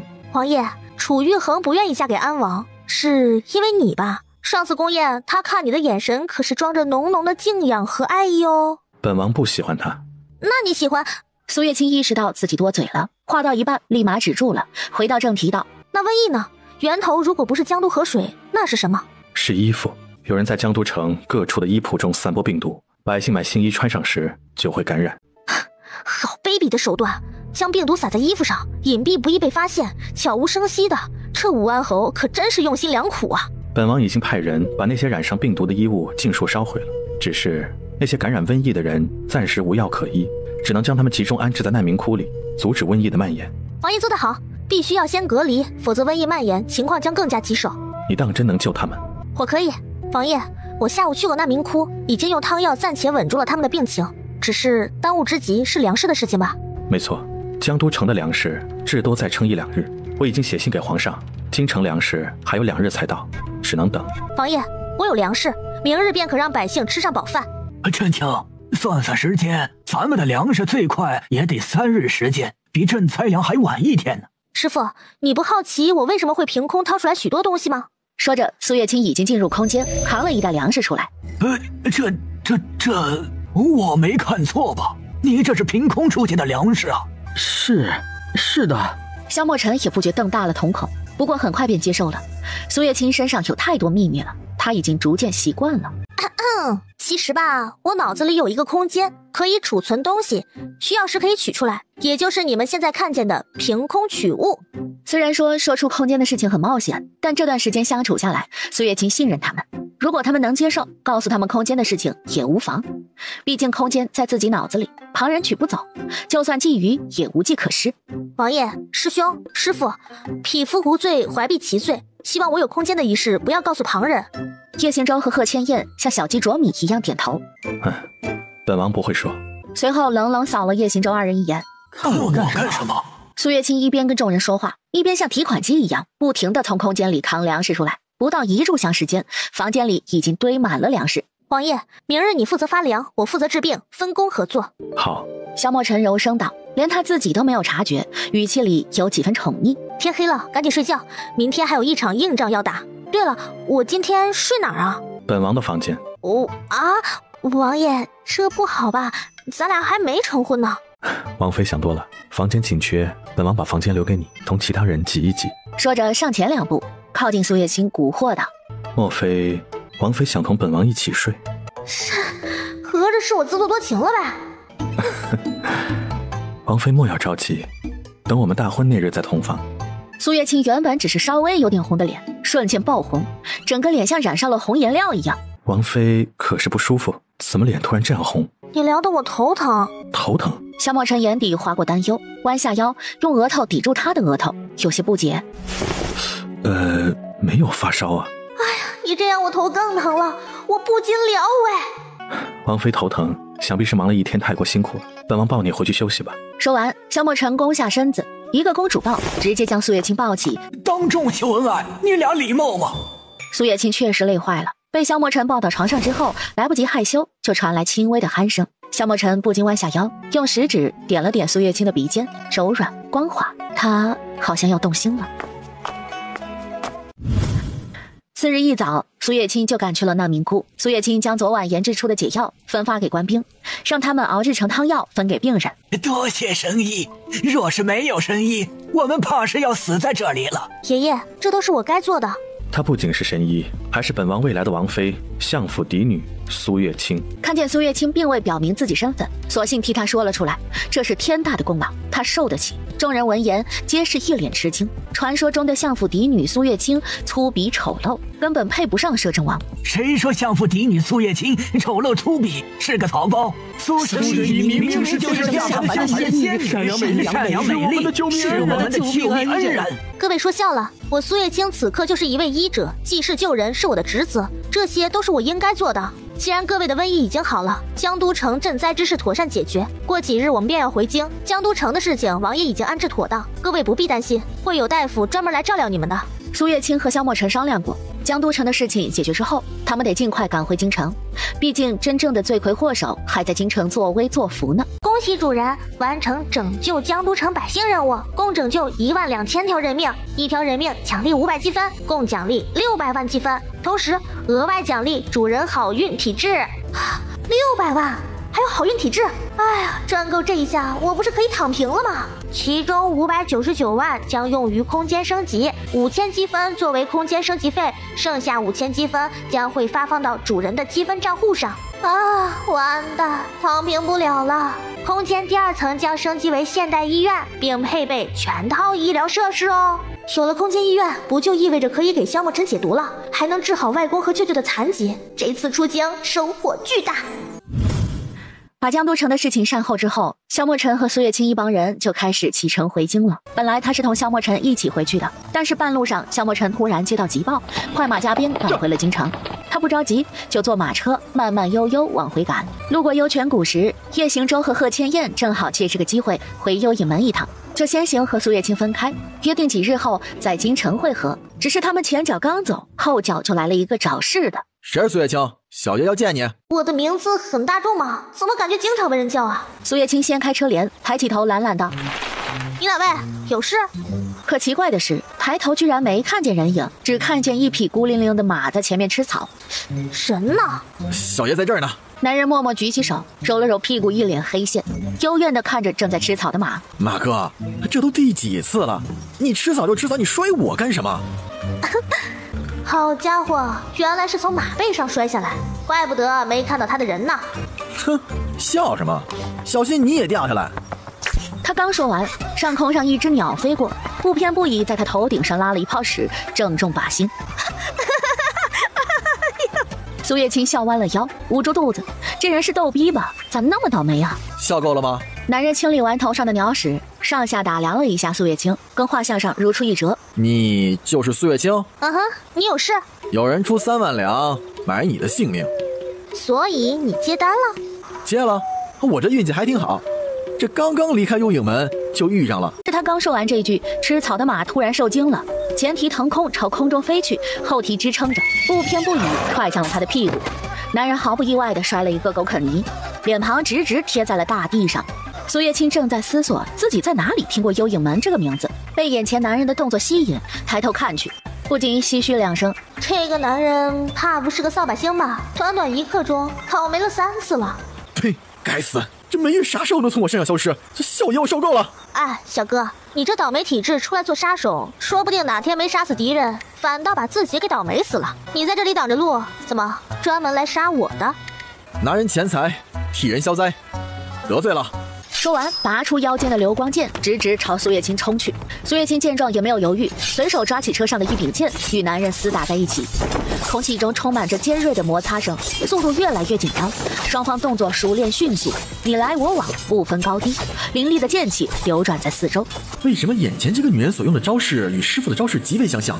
只不过师傅的招式凌厉，以力量著称，这个女人的招式不仅有力量，而且轻盈多变，游刃有度。苏月清抓住少年恍神之际，看准时机，长剑一抖，剑招突变，偏锋侧进，轻而易举地打掉了他手中的流光剑，随后将剑刃架在少年脖子上。小哥，你不太行哦，作为一名杀手，居然优柔寡断，这样容易被反杀哦。我可不是杀手，而且也不是来杀你的，刚才不过是在切磋，想看看你这浑厚的内力功底到底如何。切磋完了，既然你不想杀我，那本姑娘可就走喽。苏月清，你的武功是谁教的？当然是我师傅教的啦。你师傅是不是叫叶行舟？师傅不会是得罪了幽影门，惹得仇家来寻仇了吧？他想起来了，怪不得觉得幽影门这个名字有点熟悉，上一次店铺起名，他师傅起的可不就是幽影百货吗？看苏月清没有立即否认和微弱的表情变化，江别尘心里肯定了几分，脸上笑意愈加明显。如果没有猜错的话，你就是师傅新任的徒弟，我的小师妹吧？师傅眼光不错，你这个小师妹很对我的胃口。师傅，小师妹，你师傅也叫叶行舟，是不是重名了呀？苏月清还是有点不相信，天下有那么巧的事。跟师傅一起的还有个小师弟，是个结巴。所以你真的是师傅的徒弟，我的另一位师兄？当然，如假包换。对了，怎么不见师傅和师弟跟你一起？唉，真是不巧了，他们路过幽泉谷说有点急事，要回去看看。你们呀，完美错过了。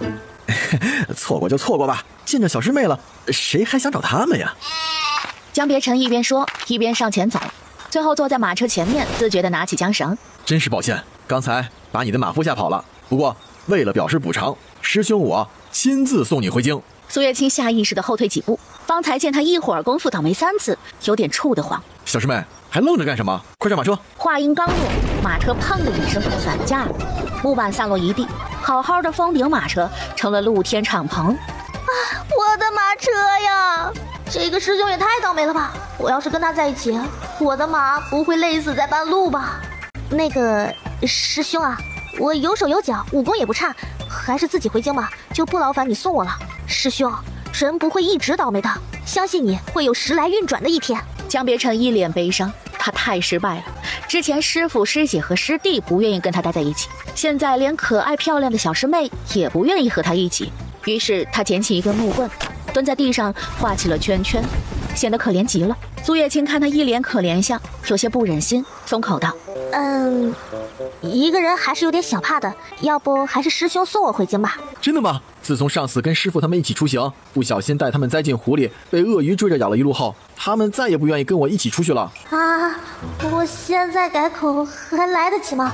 这货不会带我跳悬崖吧？赶路途中，经过与江别尘交谈，苏月清才知道，原来自己的师傅叶行舟居然是幽影门的门主，江湖排名前5的人。刚进城门，苏月清看见一个熟悉的身影，心头一喜，有股说不出来的高兴。王妃一路辛苦了。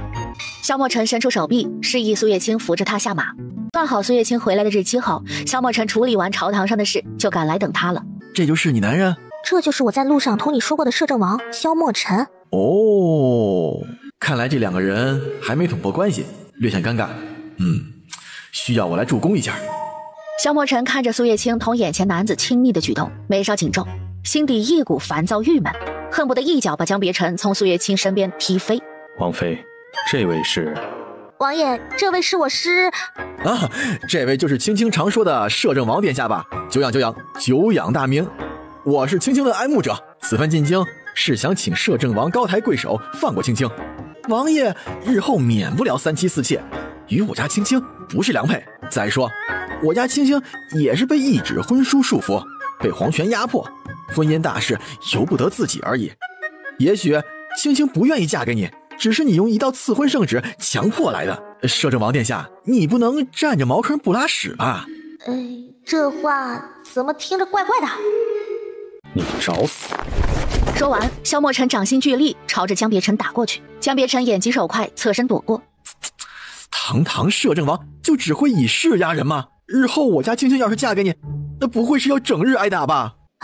这师兄是发哪门子疯？一上来就惹萧墨尘这个活阎王干什么？王爷，你别生气，他其实是……苏月清，本王心悦你，先前娶你是另有所谋，可如今是真心实意想娶你。萧墨尘鼓起勇气说道，他有点害怕了，害怕苏月清会被别人抢走，就比如眼前这个男人。本王承诺只娶苏月清一人，一生一世一双人，永不纳妾。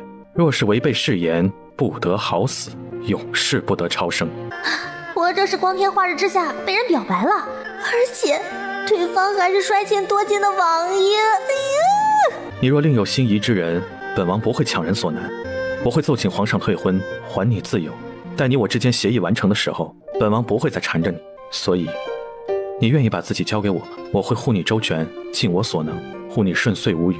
没认识苏月清之前，他觉得一个人孤单一生并不可怜，可遇到苏月清之后，他只想每日都能看见她明媚的笑容。在明确自己心意之后，恨不得与她形影不离。苏月清错愣在原地，目光停留在萧墨尘脸上。他还不清楚自己对萧墨尘到底是什么感情，他信任萧墨尘，愿意依赖他，也愿意尽自己所能帮助他。有时候看不见他，自己似乎还有些思念。这是喜欢吗？我可以轻易尝试一段感情吗？要是我有契机回到现实世界，这里的一切又该怎么办？江别尘看见苏月清没有立即拒绝，知道他心中对萧墨尘有意，只是一时还没看清自己的心意罢了。还得靠小爷我再添一把柴。我亲爱的摄政王殿下，我家青青这是婉拒你了，沉默就代表拒绝。你赶紧进宫去求皇上拟旨，作废了你俩的婚约。我呢，带着我的青青远走高飞，远离尘世，过着自由自在的安宁生活。青青，机不可失，失不再来。你既然对摄政王无意，刚好趁这个机会把婚退了，以后挑个心仪的人成婚，儿孙满堂。我不想退婚。看来王妃心里有我。王爷，这位是我的师兄江别尘，他刚才所言都是戏言，王爷不要放在心上。王爷，小爷我就喜欢胡说八道，给人找不痛快，多有得罪。您大人有大量，可别放在心上。江别尘，你就是那个江湖倒霉大王？江别尘讪讪一笑，他在江湖上的名气居然是靠倒霉发扬光大的，造孽呀！你还有什么想对我说的吗？有，不过这里说话不方便，我们换个地方。我知道有个地方，王妃应该会喜欢，我带你去。说着，萧墨尘翻身上马，朝苏月清伸出手，柔声道：“手给我。”苏月清犹豫片刻，随即将手递了上去，坐在了萧墨尘前面。萧墨尘一手持着缰绳，一手护着苏月清，两腿夹紧马的两侧，脚下用力一蹬，带着苏月清骑着马飞奔出城。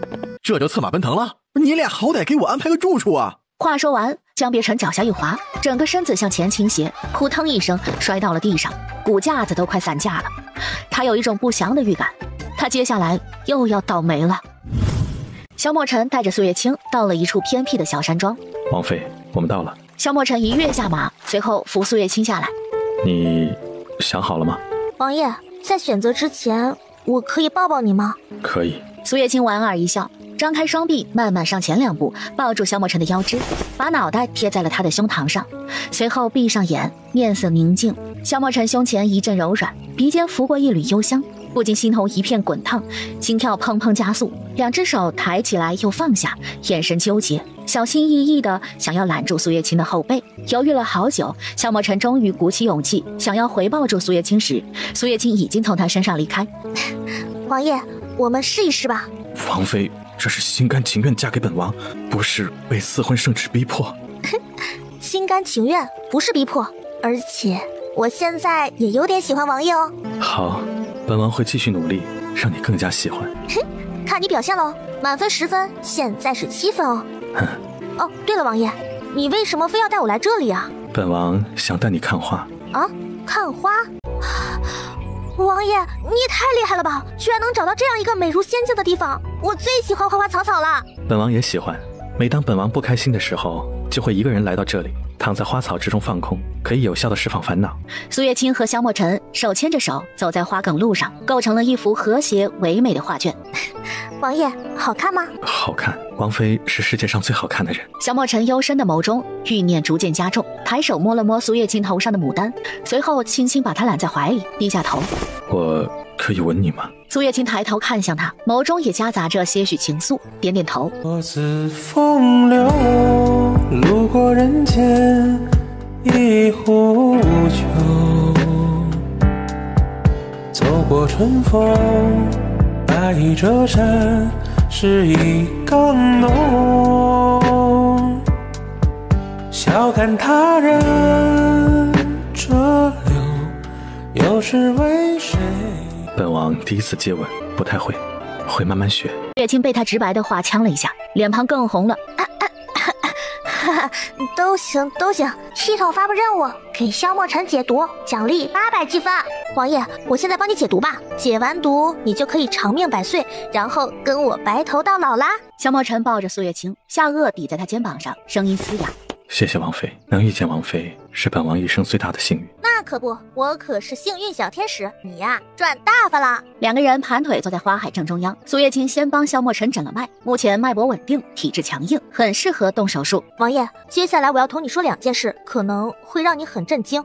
本王听着。第一件事，我不是苏月清，我是来自几千年后的世界，我是在他昏迷之际穿越过来的。我霸占了他的身体，我也不知道他到底是死了，还是像我一样也穿越到了另一个地方。萧墨尘饶是做好了心理，听他这样说，人是有点震惊，想不到话本里的故事竟然是真的，他的王妃居然真的换了心子。那王妃真正的名字叫什么？苏月清，我穿到了同名同姓的人身上，甚至连外貌身高都分毫不差。王妃，你还会回去吗？我不知道，不过我不想回去了。那个世界的亲人都已经不在了，奶奶走了，唯一一个妹妹也被人拐走，不知下落。我找了好久都没有找到，如今在这里有王爷，有外公他们，还有师傅他们，三宝阁还等着我发扬光大。留在这里我很开心。哦，还有一件事，王爷知道我脑子里有个空间，其实我是有个系统，空间是系统提供的。苏月清一口把系统、空间和医院的事都说完了。萧墨尘似懂非懂的点点头，他家王妃好厉害。王爷，我现在带你进入现代医院，给你解毒吧。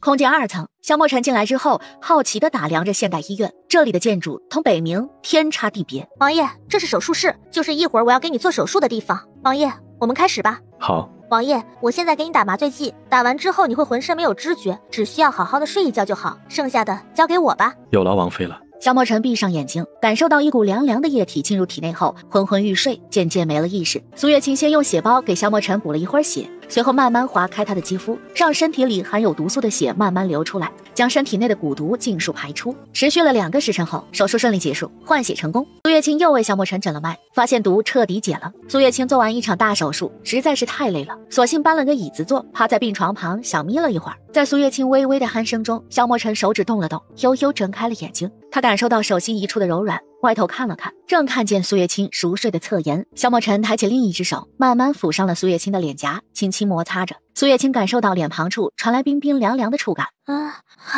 王爷你醒了，有没有觉得哪里不舒服啊？萧墨尘痴痴地望着苏月清，颇似撒娇的语气道：我想亲亲可以吗？好喜欢亲亲，喜欢软软糯糯的嘴唇和脸蛋，好想亲亲嘴唇，捏捏脸蛋。萧墨尘像八爪鱼一样粘在苏月清身上，像一个撒娇卖萌的小孩子。青青不喜欢我了，都不亲亲我了，好伤心啊！我不会把萧墨尘治傻了吧？怎么这样式说话呀？哇，青青的手好软，好舒服啊，好喜欢，好喜欢。王爷，你几岁了？苏月清担心是不是真把萧墨尘给治傻了，一朝回到了小时候。25啊，早已经过了婚配年龄，可以和青青大婚了。看样子萧墨尘应该没事，还知道自己多大，大概是麻醉剂的药效没有完全下去，现在有点神志不清了。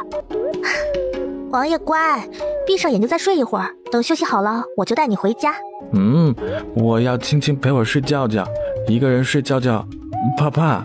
好吧，那我躺在王爷身旁睡一觉，等睡醒后王爷的身体状态恢复的差不多了，我们就回家。就这样，2个人躺在一张手术床上缓缓睡去。萧墨尘紧紧贴着苏月清，一脸的满足。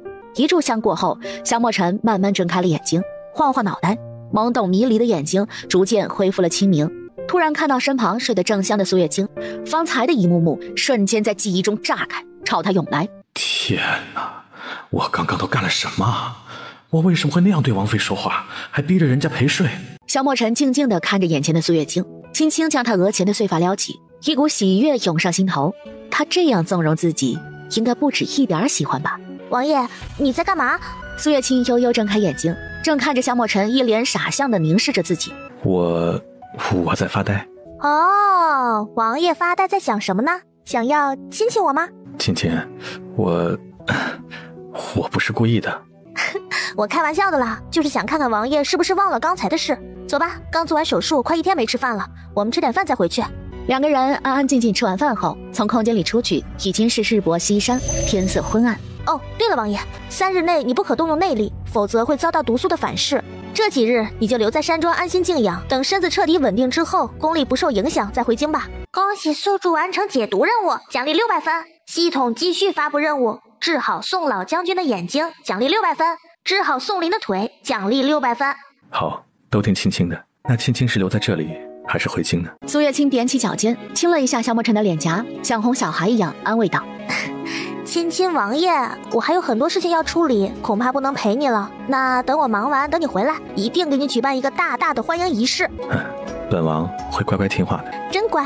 苏月清下意识伸手想摸摸他的脑袋，可对方太高了，他够不着，手臂尴尬地滞留在空中。萧墨尘反应过来，低下头将他的手放在自己的脑袋上。青青放心，本王很听话，我们3日后再见。苏月清心头一阵激动，我操，这个男人好会撩啊，撩得他心花怒放。另一边，被苏月清遗忘的江别成正可怜兮兮地蹲在城门口，而他旁边正站着一个女人，双手叉腰，恶狠狠地盯着江别成。哼，青青来之前，我不会再跟你这个凶女人多说一句话。这男人要是再没有人帮你赔钱，本姑娘可就要把你带回店里，好好调教一番了。向师妹，你快点回来呀！你再不回来，就看不到你可爱帅气仗义的师兄了。2个人僵持了一会儿之后，苏月清骑着马赶回了城，刚下马就感觉小腿被人抱住了。青青，你可算回来了！这个凶女人欺负我。师兄，一会儿功夫不见，你怎么也学起师傅他们当乞丐了？青青，没想到在这儿能碰上你，快离这个贱男人远一点，当心他占你便宜。啊，青哥姐姐，你们之间是不是有什么误会啊？这位是我师兄，为人很正直很善良的。就是小爷，我是天下第一好男人。啊不，我家王爷才是天下第一好哦。我需要静静。既然是青青的师兄，又是有名的倒霉大王，那今日这件事就算了，算我木青哥倒霉，碰上了个扫把星。多谢星哥姐姐，以后我三宝阁的东西，姐姐但凡是看上了，随便挑，随便吃，以此来表达我同师兄的歉意。这只是你的歉意，我可没看见这个剑，倒霉蛋的歉意在哪里？木青哥瞪了一眼江别尘，青青，我还有事，先走了。好的，再见。苏月清抬头看了看已经暗下来的天空，先带着江别尘往他给师父师兄安置的宅子里去。师兄，你这段时间先在宅子里待着，在京城逛逛也可以。最近几日呢，我有些事情可能不能陪你了，你自己保重，可别再因为倒霉摊上事儿了。啊，小师妹，我不能离开你啊！我一离开你就倒霉，你要不让我跟着你，给你当牛做马都可以，求求了。苏月清脑海里涌过一个猜想，师兄同自己在一起不会倒霉，会不会是因为他身上有系统赋予的好运体质？哎，童子，我有事情要咨询，我的好运体质是不是会影响周围的人？是的呀，因为主人拥有好运体质，所以主人接触的人也会染上轻微的好运哦。那好运体质可以送人吗？我自愿放弃好运体质，可以指定给继承人吗？原则上是可以的，一切看主人的意愿，只要是主人愿意，系统都可以帮忙实现。师兄，从现在开始，我把我的好运体质送给你，你以后一定会摆脱霉运，像正常一样健健康康、快快乐乐的。主人，你确定要转移好运体质吗？确定。小师妹，谢谢你。虽然我以后可能还是会倒霉，但是师妹的心意我记下了。师兄，我的话金口玉言，你的倒霉运气已经被幸运体质瓦解了，以后你就像正常人一样，不会再无缘无故的倒霉了。你若是不信，接下来的几天，师兄可以随意尝试，不会再倒霉喽。江别尘将信将疑，他一方面愿意相信小师妹有这个能力，但另一方面又觉得这是不可能的事情。送江别尘回去后，苏月清径直回了宋府，他准备今晚美美睡上一觉，明天给外公和舅舅治病。次日一早，宋家人看见从房间里出来的苏月清，脸上又惊又喜。表姐，你什么时候回来的？昨天半夜怕吵到你们，我就自己翻墙进来了。快吃早膳，多日不见呐，我家青青都饿瘦了。谢谢舅母。用完早膳，苏月清给宋老将军和宋林把了脉，两个人这段时间调养的不错，身子强健，适合手术治疗。外公、舅舅，我这次去江都城有了奇遇，现在已经可以帮你们治病了。苏月清看着众人，想了想，决定把空间医院的事情告诉他们。至于自己是穿越而来的事情，先暂且不说。我偶然间遇到了一位老婆婆，她送了我一间现代医院，也就是你们说的医馆，里面有很多先进的东西，帮你治好眼睛和腿，简直是易如反掌。苏月清扯了一个理由说道，接下来发生的事情可能会有些神奇，你们不必太惊讶哈。舅母、阿宁，一会儿我会带外公和舅舅进入医院，给他们进行手术，你们在外面等着就行。可能在你们视觉上，我们三个会凭空消失，这很正常，不要惊讶，也不要告诉旁人，不然我可能会惹上麻烦。青青放心，不管看到什么，我们都不会说的。说着，苏月清一手搀着宋老将军，一手扶着舅舅，用意念将他们带进了现代医院里。看着凭空消失的三人，说不震惊那是假的。宋婉宁母女二人捂着嘴巴，满脸不可置信，但青青提前同他们解释过，倒也慢慢接受了。进入空间医院后，饶是见过大场面的宋林也露出同萧墨尘一样震惊的眼神，结结巴巴道：青，这里是天堂吗？舅舅，这就是那位老婆婆送给我的现代医院，不是天堂。宋老将军因为眼睛看不见，只能静静听着，不禁有些好奇，所谓的现代医院到底是什么样子的。舅舅，你先在门口等着，我给外公做完手术再帮你做。完第二场手术之后，苏月清累得瘫坐在椅子上，满头大汗，微微喘着粗气。看来以后我得找个帮手了，我一个人做手术，没有人打下手，实在是太累了。柳七和宋婉宁等了好久，趴在桌子上快睡着了。舅母、阿宁，苏月清一手推着个轮椅。手术很成功，接下来呢，你们好好照顾外公和舅舅。外公眼睛上的纱布3天我会取下来，不出意外的话就可以重新看见了。至于舅舅的腿，调理3个月后就可以下地走路了，1年之内坚持康复训练，就会同以前一样彻底好起来了。真的？当然啦，我可是江神医的徒弟苏神医。太好了，将军。阿七，这些年辛苦你了。处理完宋府的事情，苏月清准备去三宝阁看看，有段时间没看见白纸白勺小可爱了，还挺想他们的呢。三宝阁楚玉衡正带着一群人作妖闹事呢。哼，本小姐就是要砸了苏月清那个贱人开的铺子，你们识相的赶紧让开，否则别怪我不客气。哼，就你一个狐假虎威的骚狐狸，要不是仗着武安侯的势力，你屁都不是。滚，不滚就死。哼，你们两个不就是仗着摄政王的权势吗？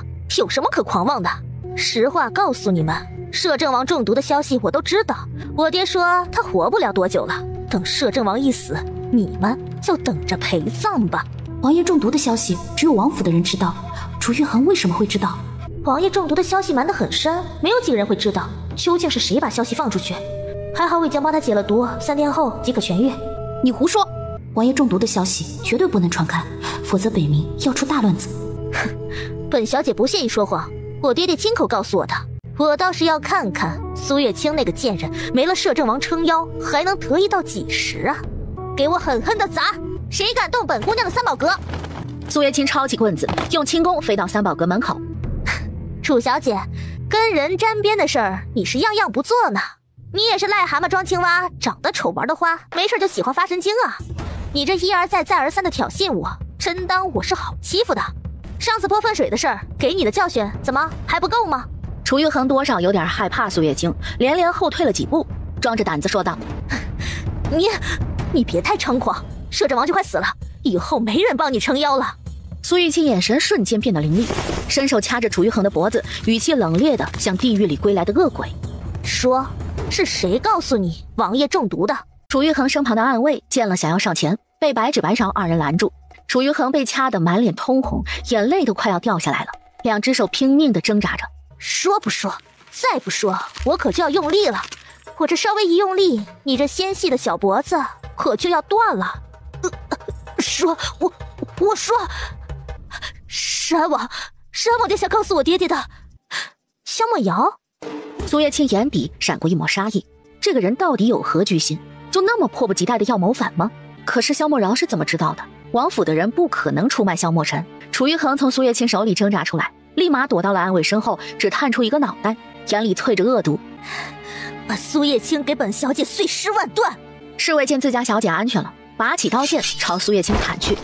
苏月清嘴角扬起一抹不屑的笑容，从积分商店兑换了一把软金粉，上次没用到，看来这次要派上用场了。随后脚尖点地，用轻功迅速穿梭在一众暗卫之间，雨露均沾，给了每一个人一锤流星碎碎拳，借机将粉末均匀地洒在了每个人身上。楚小姐，我带你看个好玩的。苏月清说着，用手指了一下离他们最近的暗卫：“给我跪下！”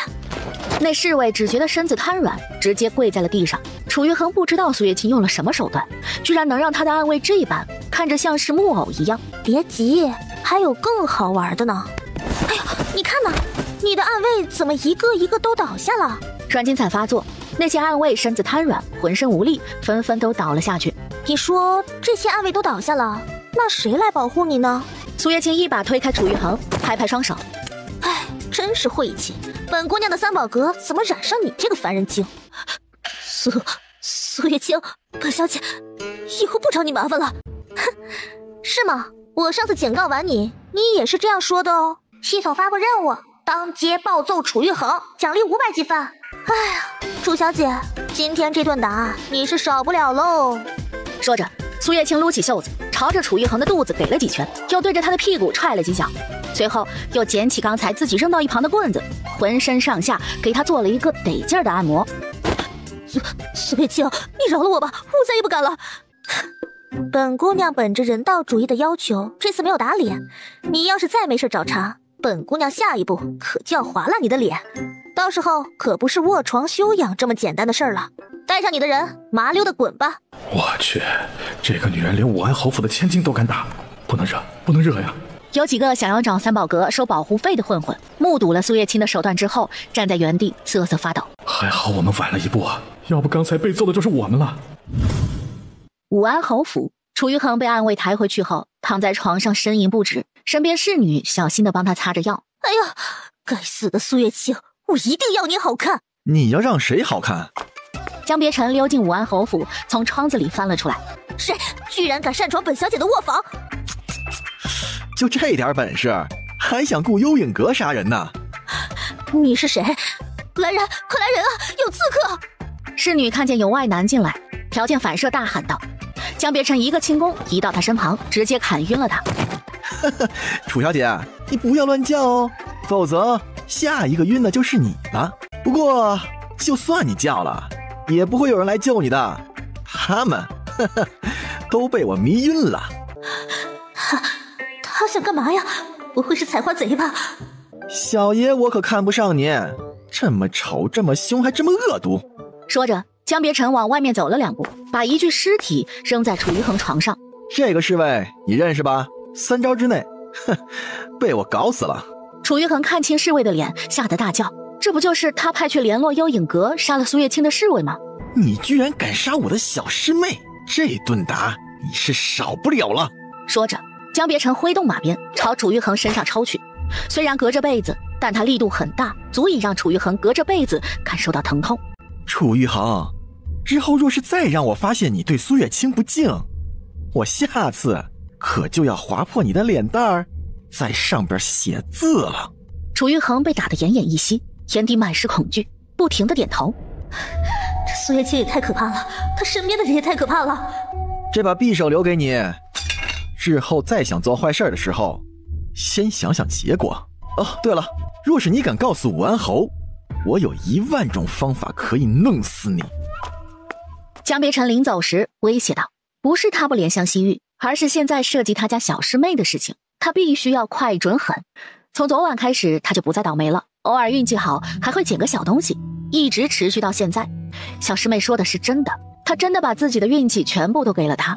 现在在江别尘眼中，苏月清就是他不可触碰的逆鳞。因为江都城的瘟疫事件圆满解决，宫里准备了宫宴以表祝贺。这次赴宴请帖没丢，一路畅通无阻，很是顺利。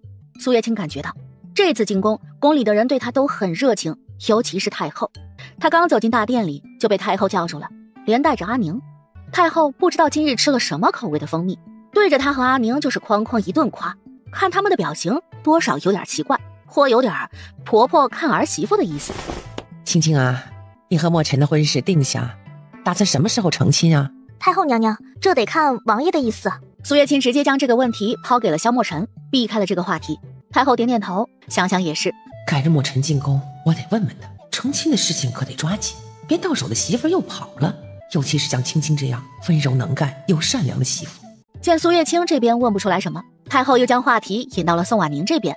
阿宁，哀家跟着青青这样叫你，可以吗？宋婉宁受宠若惊，乖巧的点点头。好孩子，你芳龄几许，可有婚配呀？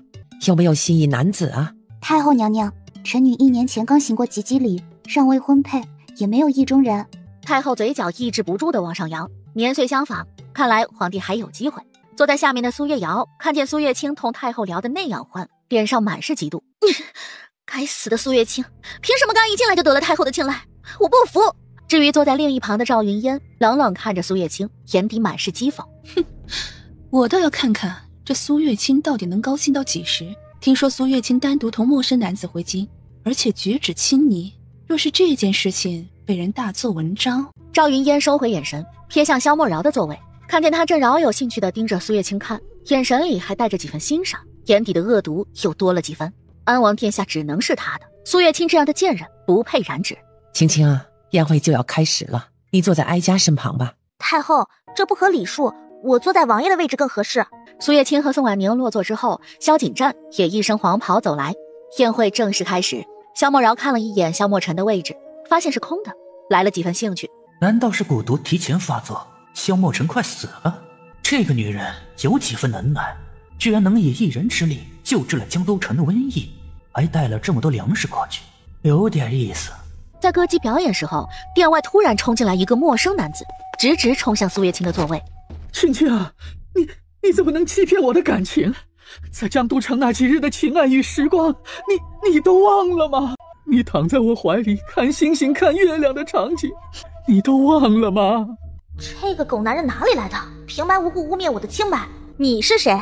本姑娘从未见过你，你可知污蔑女子清白是要被割舌头的？苏月清脸上闪过戾气，环顾了一下在场宾客，他被人算计了。太后看见好好的宴会被人搅和了，脸上一阵愤怒，尤其是居然诬赖青青，更生气了。来人，把这个信口雌黄、污人清白的男人拖出去，乱棍打死！太后百分百信赖苏月清。摄政王回宫时，早把青青在江都城的事迹同他们讲了。太后何必生气？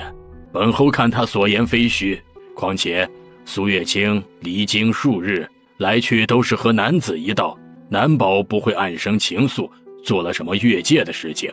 太后此举，莫不是想包庇苏月清，岂不让人寒心？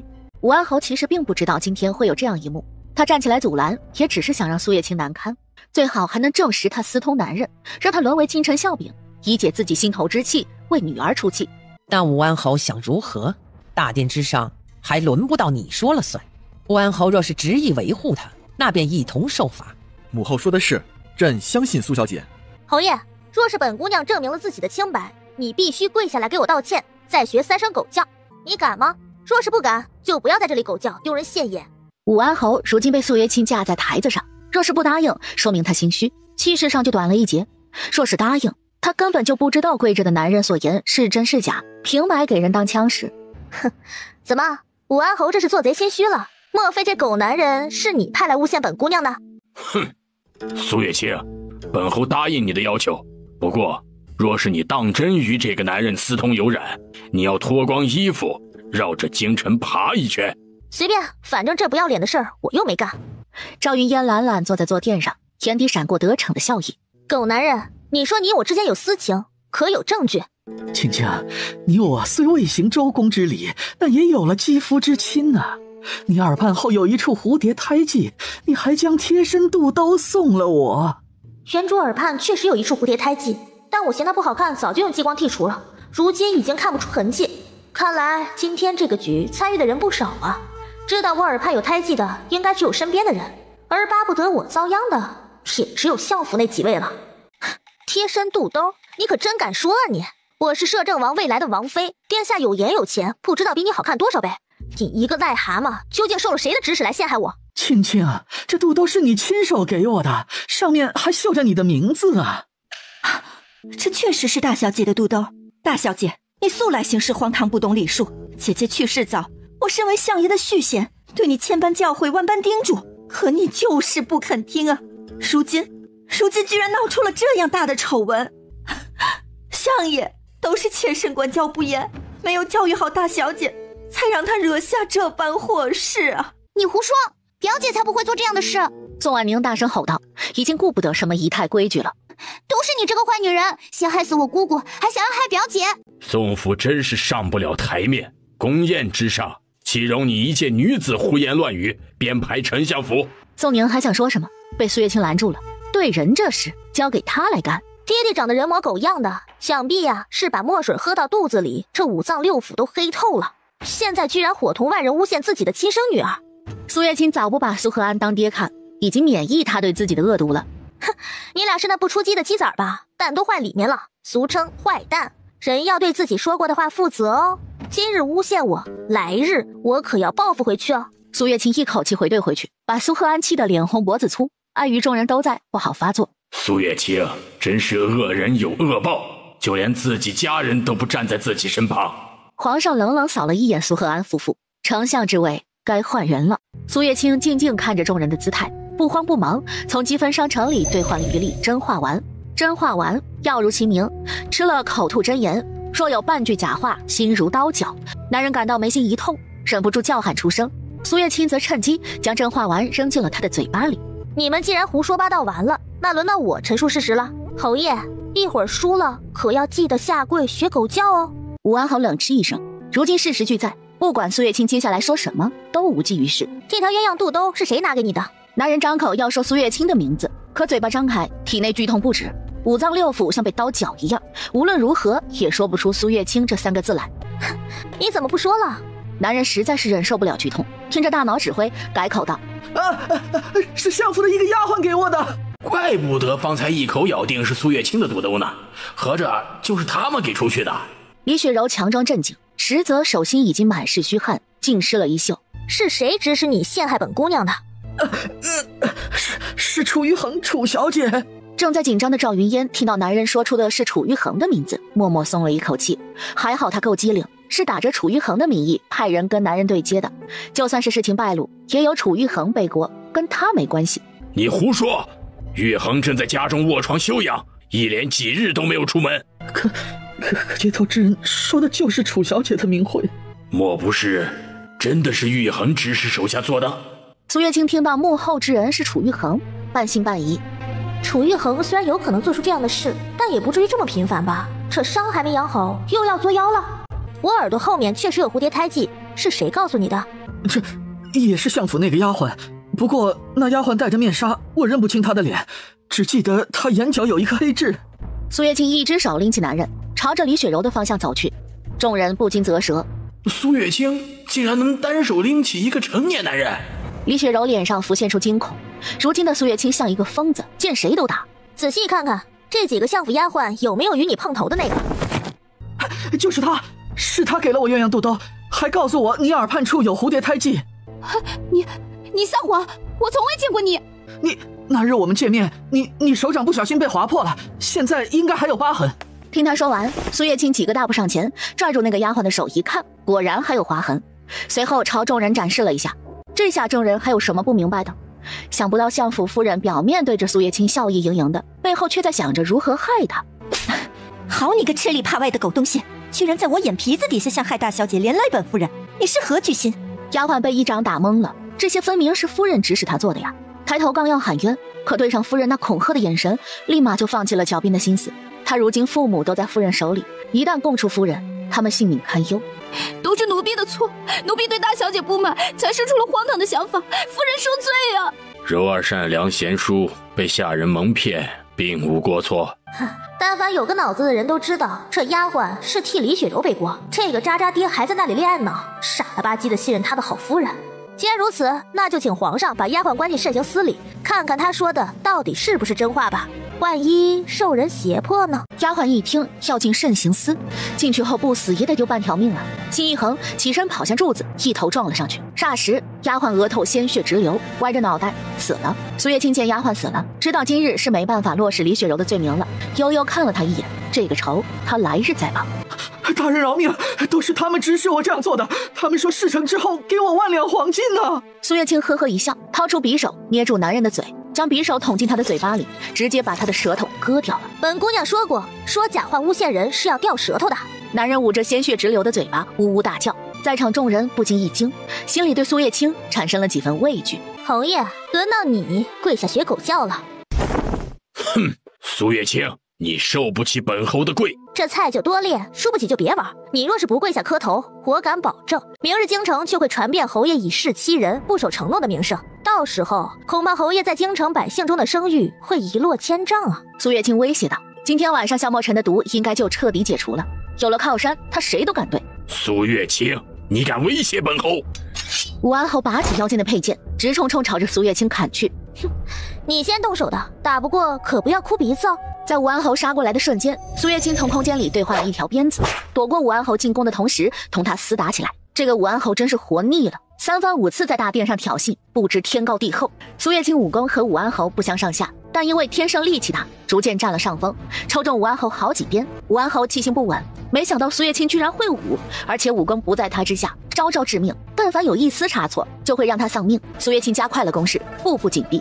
武安侯疲于应付，手中的剑被苏月清用鞭子卷到了地上。老邓，还不跪下！苏月清抽了抽武安侯的膝盖，用了8成力气。武安侯膝盖一痛，径直跪了下去，模样狼狈极了。看来我得找个机会好好会会这个女人了。苏月清何时变得这么厉害了？居然打倒了武功高强的武安侯！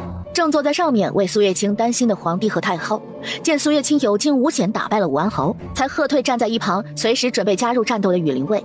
若是苏月清出了什么事，他家皇叔要发疯。哟，堂堂武安侯也不过如此嘛，连我一个弱女子都打不过，还好意思自称武安侯？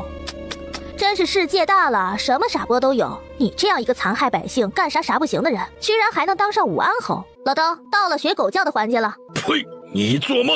本侯迟早有一天要杀了你。哼，鹿死谁手还不一定呢。以我多年的经验，你呀，应该是活不了多久了。武安侯因为被苏月清连抽了几鞭，身上剧痛不止，精力耗尽，已经没有力气反抗了。老邓，你学不学狗叫？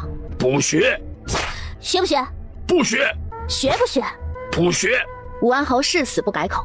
啪啪啪，苏月清直接3鞭子对了上去。有皇上和太后护着，没人敢阻拦苏月清的行为。诬陷苏月清的狗男人见众人都在看戏，没心思管他，一点一点朝殿外爬去，想要赶紧逃离皇宫这个鬼地方。只是他爬到大殿门口时，迎面撞上一双鎏金登云靴，一脚给他踹到了柱子上，当场折断了脊骨，流血而亡。殿下！众人见又一个活阎王来了，忙跪下行礼。苏月清抬头朝殿外看去，看见萧墨尘清冷妖艳的面庞，立马扔下手里的鞭子，起身朝萧墨尘跑去。王爷，你可算来了，他们欺负我。你像是被欺负了的样子吗？苏月清挽上萧墨尘胳膊时，不着痕迹的给他把了把脉，一直空悬的心落了下来。萧墨尘气息平稳，蛊毒已经尽数清除，不会再有任何副作用了，内力武功可以随便使了。哼，欺负本王的王妃，死！说着，萧墨尘带着苏月清走进殿内，在座位上坐下，朝上面的小皇帝使了一个眼色。是时候好好算算账。江都城水患瘟疫一事，连同今日陷害青青一事，武安侯今天必须死。各位爱卿，关于江都城水患瘟疫一事，朕有话要说。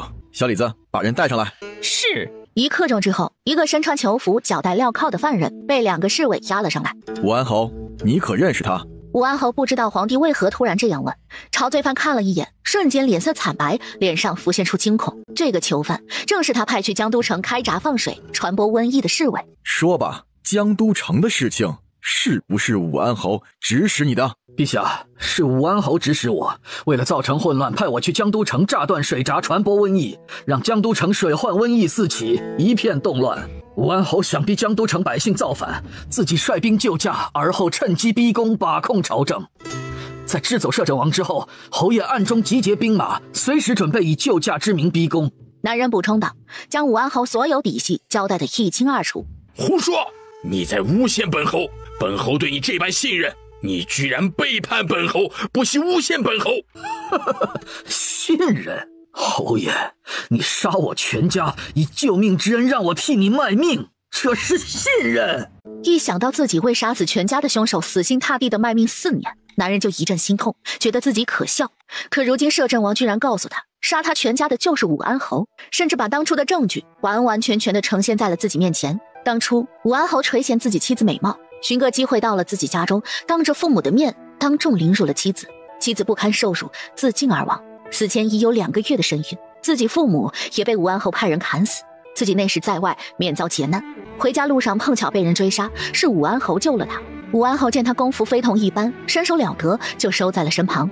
可笑他找了仇人10年，蓦然回首，正是自己誓死效忠的侯爷。当初的事情我处理得干净利落，没有留下把柄，所有知道那件事的人都被我杀了，他怎么知道的？侯爷，我已将你豢养兵马的地方如数告诉了摄政王，想必现在你的兵马早已被围剿，溃不成兵了。这场宫宴就是专门为你准备的。男人哈哈大笑，眼泪不知不觉从眼角流下来。他这一生真是个笑话。传朕旨意，武安侯目中无人，嚣张跋扈，行受贿赂，残害百姓，草菅人命，罪不可恕，斩立决。羽林卫听令，当即斩杀武安侯。话音刚落，为首的羽林卫当即拔出剑，手起剑落，在大殿之上把武安侯的头砍下来了，血溅了一地。诸位大臣，朕杀鸡儆猴，日后谁再有谋逆之心，残害百姓，这就是下场。萧默饶冷笑几声，武安侯是咎由自取，行事不知收敛，可自己不会这般鲁莽，鹿死谁手还不一定呢。这哪里是宫宴啊，分明是血宴，吓人的很啊！派人清走武安侯的尸体之后，宴会继续。朕还要宣布一件事情，江都城一事，苏月清功不可没。众人满眼疑惑，虽说苏月清去江都城不是与人私会，可她一介女子能为江都城做什么？江都城瘟疫一事能在最短时间内控制，并且研制出瘟疫的解药，都是出自苏月清之手。甚至江都城赈灾的粮食也是苏小姐用自身积蓄所买。各位若是不信，可以看看这来自江都城百姓的万人血书。血书？什么血书？我咋不知道？是前几日江都城百姓为了感谢青青大恩，写了血书称颂青青，派人快马加鞭送到了京城。苏月清觉得鼻子酸酸的，陌生人的善意好温暖。一张篇幅极大的血书被完完全全展示在众人面前，无一不是在感谢称颂苏月清，为他证明。如何？可有哪位爱卿还有存疑？众人皆摇摇头。这血书白布红字写得清清楚楚，明明白白，把苏月清都夸上天，比作神仙了。他们还能怀疑什么？好，既然各位爱卿心悦诚服，那朕要开始论功行赏了。苏小姐救治江都水患瘟疫，拯救上万百姓性命，功不可没。传朕旨意，封为安平郡主，赏银10000两。一指下去，众人更加眼红了。没想到苏月清去了一趟江都城，居然摇身一变成了郡主，身份尊贵，再不是他们口中的相府草包了。早知道他们也去了。王爷，你中毒的消息被人泄露了。本王知道。萧墨尘熟练地给苏月清剥着葡萄，贴心地给她夹着爱吃的菜。苏月清一边吃一边说：啊，你怎么知道？你那3天不是在山庄里休养吗？萧墨尘掏出手帕，给他擦擦嘴角的碎屑，轻声笑道：虽不在京城，但每天都有暗卫传信给我，所以京城的事情本王一清二楚。就是听说苏月清在宫宴上被人陷害，萧墨尘才急忙赶来，怕青青受了委屈。可没想到他家青青聪明过人，身手不凡，一个人摆平了事情，还把武安侯痛打一顿。那王爷可查出是谁传出的消息？安王也知道了。是南疆的人，如今正在安王府邸，想必是他们告诉安王本王中毒一事的。南疆，就是给王爷下毒的那伙人。南疆最近蠢蠢欲动，此番入京，怕是别有用意。说着，萧墨尘淡淡瞥了一眼萧墨饶方向，本王的二皇兄怕是要坐不住了。萧墨饶察觉到有视线落在自己身上，抬头望去，正巧撞见萧墨尘和苏月清的眼神，邪魅一笑，目光紧紧锁在苏月清身上。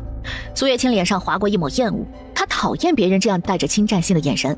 萧墨尘脸色一黑，拍了拍桌子，将飞起的一粒葡萄径直射向萧墨饶，给了他一个警告的眼神。萧墨饶微微一侧头，轻而易举躲过葡萄的攻击，嘴角的笑意更浓了。王爷，他是不是有病啊？在那傻笑什么呢？就是有病。苏月瑶看着摄政王和苏月清的甜蜜互动，心底有了一丝悸动，生出了别样的心思。我不该怂恿爹爹把苏月清接回京城的，我才应该嫁给萧墨尘，成为摄政王妃，集万千宠爱于一身的人应该是我。若是苏月清死了，那相府嫡女就只有我一个人，嫁给摄政王的也就只能是我了。宫宴结束，众人各有心思的散去。苏月清伸伸懒腰，参加个宫宴还要斗智斗勇，真是累坏他了。累了？那本王抱你上马车。说着，萧墨尘弯腰抱起苏月清，不顾众人的异样，旁若无人地朝宫门口走去。众人已经见怪不怪了，原本还以为萧墨尘不解风情，可能是个断袖，可如今一看，还有什么不明白的？有了心上人，比谁都腻歪。要本王送你回去吗？苏月清掀开帘子，看见阿宁也出来了，开口道：不用了，王爷，我还是同阿宁妹妹一起回去。表姐，我坐摄政王的马车回去就好了。宋婉宁颇有眼力劲儿，看懂了摄政王的暗示，不等苏月清说话，一溜烟爬上了摄政王的马车。青青放心，青阳会平安送她回去的。萧墨尘说着，放下车帘，俯身朝苏月清吻去。3日未见，他很是想念。苏月清还没反应过来，细细密密的吻就落在了他的唇上，开始如蜻蜓点水，随着马车驶动，力度逐渐加深。青青，3日不见，我好想你，你想我吗？想。听到想听的答案，萧墨尘一只手抵住苏月清的后脑勺，另一只手在他后背游走抚摸，低头又吻了上去。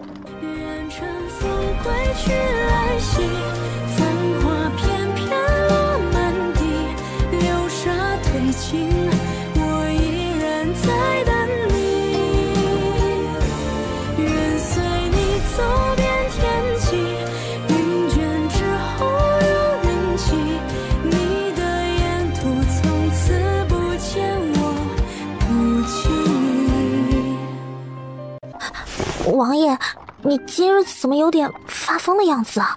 那青青觉得是上次好，还是这次？这次，上次他明显感到萧墨尘不太会，浅尝辄止，并没有这一次那么大的动作。本王知道上次技术不好，所以特地看了几本书学习。书？好啊，王爷居然看小黄书。无妨，等成婚那晚我们一起看。苏月清不禁撩，红透的脸始终没有消下去。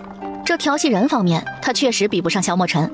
看着苏月清羞涩的模样，萧墨尘脑子里紧绷着的弦又断了，眼底的情愫逐渐弥漫到脸上，拉过苏月清，又狂风暴雨一般吻了过去。激情过后，两个人依偎在一起，轻轻说着话。萧墨尘问了很多关于苏月清所在世界的问题，他很好奇，一想到这个就有点害怕。王爷，说实话，我也不知道自己是怎么过来的，我也不知道自己会不会回去。萧墨尘闷哼一声，神情低落，紧紧攥着苏月清的手。王爷、王妃，我们到了。青青，今晚好好休息，我明日再来看你。苏月清听话的点点头，正准备进府时，摄政王府的马车也到了宋府。宋婉宁从马车上下来，脸颊绯红。瑶姐，宋婉宁下来之后，萧景战也从摄政王府的马车里下来，神色尴尬，有些心虚。哎，皇上，你怎么跟阿宁一起回来了？朕本是想同皇叔一同去摄政王府商量一些事宜，可上车后发现是宋小姐在马车里，然后就一同回来了。萧景战有点结巴，他无论如何也没想到自己跟宋婉宁一同坐车，路上马车被绊了一下，居然不小心亲到了宋婉宁的嘴巴了。两个人此刻都尴尬极了，不敢对视。皇上，王爷，既然送到了，那我们就先回去，你们慢走啊。苏月清道过别后，拉着阿宁进了宋府。皇上找本王什么事？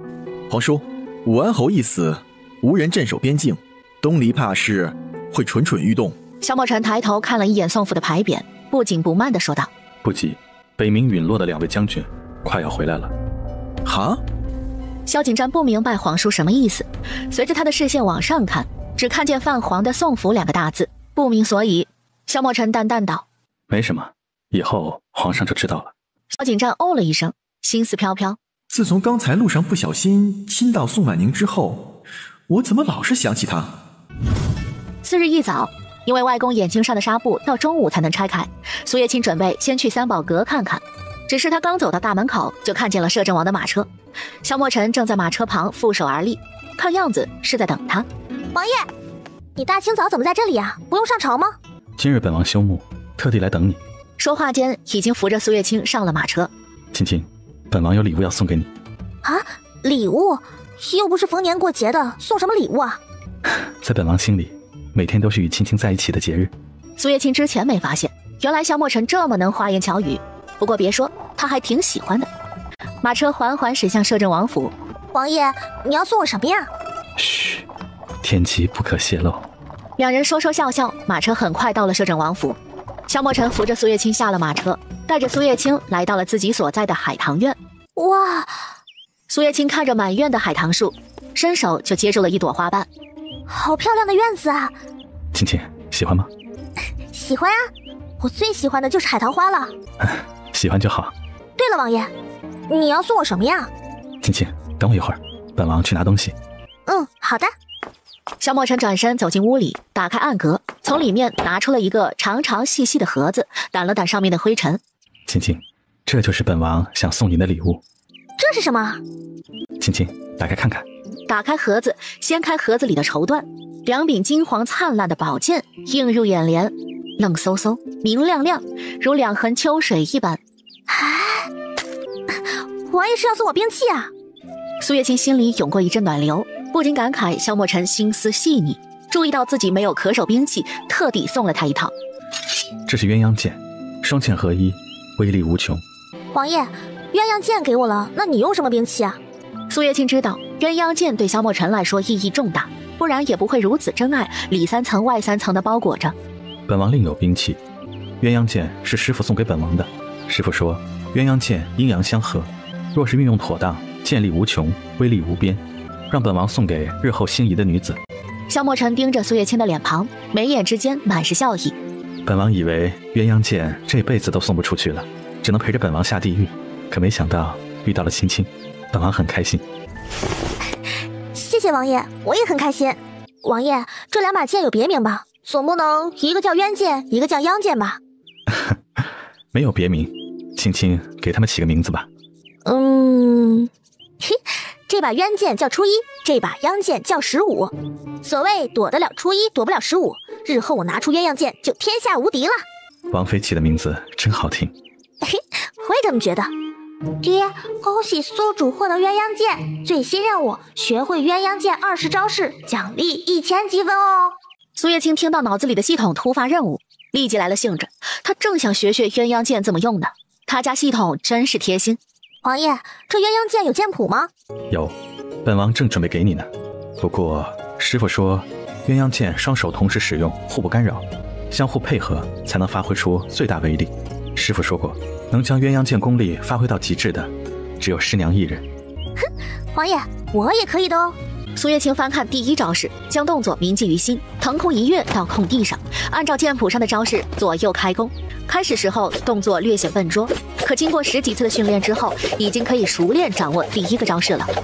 萧墨尘眼底划过欣赏惊艳。我家青青就是厉害，什么都懂，一学就会。回到宋府时，宋老将军已经用过午膳，正在院子里晒太阳。外公，我们可以开始拆线啦。绕了几圈之后，纱布被尽数解开，露出宋老将军的双眼。外公，现在听我指令，慢慢的睁开眼睛。宋老将军听到苏月清的话，紧闭着的双眼慢慢睁开，眼前一片明亮，不似以往黑乎乎的模样。外公，可以看见吗？宋老将军一脸不可置信，连连眨了好几下眼睛，确定自己真的可以看见之后，使劲点点头，眼眶不禁微微湿润。爹，你的眼睛好了。爹等你站起来的那一日。青青，再靠近一点，让外公好好看看你。外公，青青，你是我宋家的大恩人，日后不管你是谁，外公都会拼死护你周全。苏月清微微不解，外公的话怎么听着怪怪的？不过大喜日子，苏月清也没有多想。宋府的事情忙完后，苏月清突然想到一件事。那日宫宴上，男人说是楚玉衡指使他陷害自己，可苏月清总觉得有些蹊跷。想到这儿，苏月清为了解惑，径直去了武安侯府。随着武安侯的死，武安侯府已经不似先前那般风光。如今的武安侯府门庭败落，萧瑟荒凉，上面还贴着封条：安平郡主。几个看门的侍卫看见苏月清，恭敬行礼道：这武安侯府被封，你们可知道楚玉衡在哪儿？回郡主，楚玉衡已经死了。啊，死了？苏月清略微吃惊，就算武安侯犯了大错，按照皇上的个性，应该会留楚玉衡一条命。什么时候死的？怎么死的？昨天晚上宫宴结束之后，我们赶到武安侯府的时候，楚玉衡已经上吊自杀，没了气息。自尽？苏月清脸上闪过狐疑，楚玉衡不像是会自尽的人呢。但如今人都没了，死无对证，也没必要再纠结了。事实上，在昨晚宫宴结束后，赵云烟出宫之后，并没有立即回府，反而是去了武安侯府见了楚玉衡。所以一不做二不休，他直接掐死了楚玉衡，而后伪装成他上吊的现场逃之夭夭。苏月清见楚玉衡死了，也歇了心思，突然又想到了相府的李雪柔，当晚宫宴之上陷害自己的也有他的手笔。闲来无事，苏月清觉得可以回趟相府，顺便报复一下陷害自己的李雪柔。人呢？苏月清一进丞相府就开始大喊：本郡主来了，怎么没人迎接啊？苏月清莫不是上门寻仇来了？逆女，你还知道回来？你卖水管的吗？管那么多？本郡主想去哪儿就去哪儿，你一个渣渣爹管不着。恶毒后妈呢？怎么没见她出来迎接本郡主啊？正说着，李雪柔和苏月瑶慢悠悠走来，规规矩矩见了礼。如今苏月清是郡主，有摄政王和皇上太后庇佑，他们不能轻举妄动。恶毒后妈，你在宫宴上陷害我的账还没算呢。大小姐，肚兜一事都是丫鬟干的，当真与我无关啊？哼，你这点花言巧语也只对渣渣爹有效果。说吧，想要什么样的惩罚？是皮肉之苦还是别的？相爷，妾身真的是冤枉的。苏荷安刚要开口斥责苏月清，被他抢白道：渣渣爹，我劝你不要多管闲事，不然啊，下一个倒霉的就是你。苏荷安话到嘴边又咽了下去，居然被苏月清威慑到了。爹，系统发布任务，把李雪柔的肚兜挂在相府门楣上，奖励600积分。苏月清心里暗道系统腹黑，随后颇为同情地看了李雪柔一眼。罢了，本郡主大人有大量，不同你计较。日后若是再敢诬陷本郡主，可就吃不了兜着走了。说完，苏月清扬长而去，准备晚上再过来干大事。看着苏月清离去的背影，苏荷安三人一脸疑惑。苏月清今日这般好脾气。月色初上，天空被一块巨大的蓝色帷幕遮住。苏月清换上一身夜行衣，径直溜进了相府，轻车熟路找到了李雪柔的房间。门口有2个看守的丫鬟正在打着瞌睡。苏月清稍微撒了一些助眠粉，轻手轻脚的溜进了屋内。苏赫安今日心烦，没有与李雪柔一起，房间的大床上只有李雪人一人熟睡的身影。苏月清点了迷香，在衣橱里翻找着肚兜，足足找了10几条，其中还有几条颇有情趣的样式。苏月清将肚兜装进包裹里，准备出去，突然看见李雪柔露出的香肩，肩上系着肚兜的带子，于是停下脚步，慢慢回到床边，掀开锦绣金丝被，利落的把李雪柔身上的那条也脱掉了。哎呦，别说呀，这恶毒后妈的身材可真不错，怪不得渣渣爹情有独钟呢。神不知鬼不觉地做完这一切，苏月清用轻功飞出相府，用同样的方法迷晕了看门的守卫，随后从空间里兑换出强力502胶水，在每个肚兜上都抹了一点，最后脚尖点地，腾空而起，将偷出来的肚兜一一粘在了相府门楣上。次日一早，相府里里外外混乱不堪，苏赫安被嘈杂的声音惊醒，随着侍卫到了相府大门口。当看见门楣上挂着的肚兜时，一口老痰卡在喉咙里，上不去下不来，被呛得脸红脖子粗。一群废物，还不把这丢人现眼的东西拿下来！苏赫安老脸要丢没了，他认得这些肚兜，每一个都是柔儿与他同房时特意穿来与他作乐的。但是若只有他知道这些肚兜是柔儿的，倒还可以找个借口搪塞，说是府中某个丫鬟的。可如今牌匾上几个大字写着相府续贤夫人李雪柔之肚兜。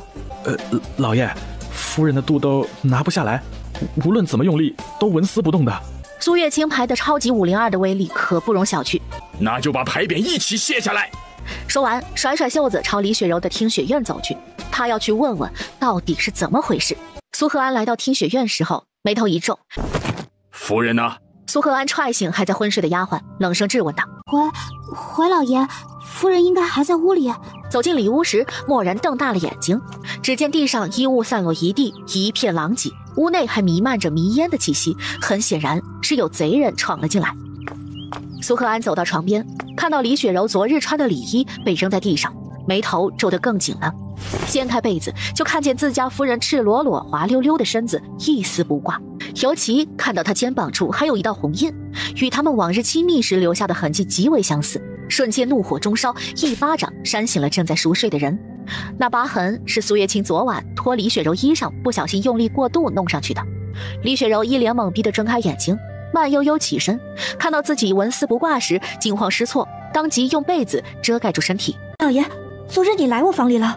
苏赫安看见他也一脸慌乱的模样，心中怒气消下去几分。本相昨晚在书房睡的，何曾来过你房内？夫人既然醒了，那便解释解释，为何相府门楣上挂满了你的肚兜？老爷，你在说什么啊？柔儿听不明白啊。哼，你自己去看，说不定连夫人的身子都被贼人糟践了。说罢夺门而出，留下李雪柔一个人在床上凌乱。慌忙穿好衣裳起身，李雪柔出去一看，正巧看见侍卫抬着相府门楣进来，上面挂满了自己的肚兜。我日后在丞相府如何自处？这事若是传出去了，我在京城还有何脸面？娘亲，这是怎么回事？方才我看见爹爹怒气冲上去了书房，我向他行礼，他也爱答不理。转头看到门楣上挂着的肚兜时，苏月瑶明白了什么，脸色难看，不再多问。瑶儿，你爹爹那边娘亲会想办法，当务之急是你要尽快拿下摄政王。若是有了摄政王撑腰，京城那些人必然不敢说娘亲的闲话。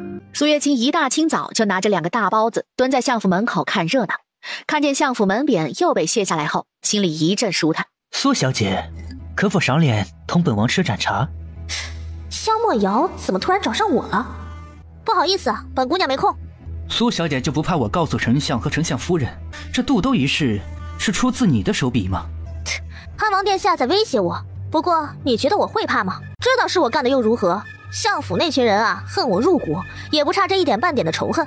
再说了，要不是这事不光彩，只能私下干，我啊直接就当着他们的面干了。苏小姐果然不同常人，率直真爽，本王觉得甚是有趣啊。哼，毛病。苏月清敷衍一笑，不想再跟这个男人过多纠缠，抬脚就要走。苏小姐难道对摄政王中毒一事也不感兴趣吗？你知道什么？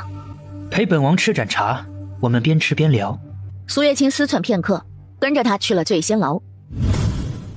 苏小姐请坐。萧梦瑶带着苏月清进了一间厢房，一副彬彬有礼模样。多谢。苏月清礼貌回应，刻意隔开了一段距离。萧梦瑶看着苏月清明显的疏离感，眉梢不可察觉地皱了一下。苏小姐，本王有那么可怕吗？啊，我们又不熟，我又不知道你什么屌样。苏小姐果然有趣，说话这般直白。安王殿下方才说关于我家王爷中毒的事情，可否详细说说？自然。萧梦瑶脸上始终带着笑，亲自为苏月清倒了一杯茶。苏小姐不妨先喝杯茶。说着自己也端起茶杯喝了一口。苏月清抿了一口，眉梢一挑，微微动用内力。见苏月清喝下茶，萧梦瑶爽快地说道：苏小姐，摄政王中毒多年，如今毒素已经侵入五脏六腑，怕是活不久了。苏月清故作惊讶模样，不可置信地捂着嘴巴。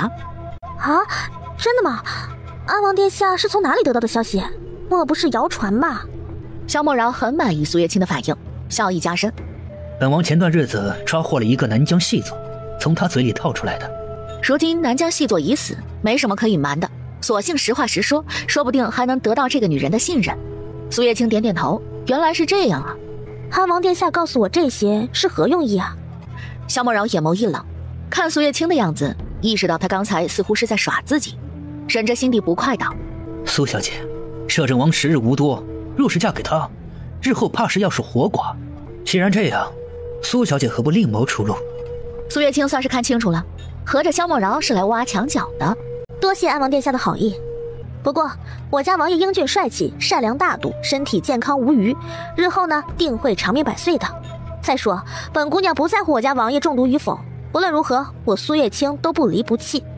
怕萧梦瑶看出什么端倪，打草惊蛇，苏月清并没有挑明已经为萧墨尘解过毒一事。啊，没什么事的话，本姑娘就先走了，我家王爷还在等着我呢。既如此，本王送你。不必。果然，萧墨尘看上的女人就是有趣。苏小姐，若是日后改变主意，可随时来安王府寻本王。绝无可能。留下4个大字，苏月清大步走出了厢房。苏月清，你果然有趣。本王派人在茶水里放了千丝饮，你居然毫无反应。千丝饮，一种媚药，是青楼专门用来对付一些不听话的女孩的，片刻见效。若是连人带心得到苏月清，那岂不是对萧墨尘的打击更大？另一边，正走到一半的苏月清只觉得浑身燥热，口干舌燥，一股莫名的情愫席卷全身。刚才在酒楼，他一口就尝出茶水有异常，不过为了套出萧梦瑶的话，他并未表现出来，反而是用内力把不适强压下去了。这萧梦瑶果然不是好人，居然给我下药，而且还是春药。童子，兑换1颗春药解毒丸。宿主，今日系统故障，正在维修，暂时无法兑换商品。苏月清心里飘过一串省略号，不过也没事，这点成药不在话下，等回到宋府，用药材配一副解药，渐渐服下就好了。只是他没想到，还没到宋府，先碰上了摄政王从宫里回来的马车。青青，你要去哪儿？本王送你回去。苏月清感受到萧墨尘的气息，刚控制好的情愫一下子又被激起，任由萧墨尘扶着上了马车。旁人也就算了，居然是他家亲亲王爷，这能忍？上了马车，萧墨尘看见苏月清脸颊泛红，手背贴在他脸上摸了摸。青青，你可是生病了，怎么脸这么红啊？冰冰凉凉的触感传来，苏月清双眼迷离地看着萧墨尘那张帅气逼人的脸庞，再也不想抑制体内春药的药效，捧着他的双脸亲了上去。第一次见青青那么主动，萧墨尘一时受宠若惊，顺势握住他的手，理智在舌尖的交融下逐渐坍塌，直到感受到苏月清滚烫的身子和迷离的动作，萧墨尘才停下来，看着苏月清红扑扑的脸蛋，明白了什么，脸上闪过戾气。王爷，我好难受啊，好热。青青，不要乱动，我带你回去拿解药，回王府。苏月清不安分的双手在他身上游走，不停地在他身上乱蹭，贪恋着那一处冰凉。萧墨尘努力控制着自己的理智，他要为青青的名誉着想。最后在理智将要崩断的时候，萧墨尘一掌踢晕了苏月清。萧墨尘在自己药柜里翻找了一会儿，找到了千丝饮的解药，随后倒了杯水，扶着苏月清慢慢坐起来，将解药送了下去。苏月清吃下药后，面色逐渐恢复正常，身上的体温也不再发烫。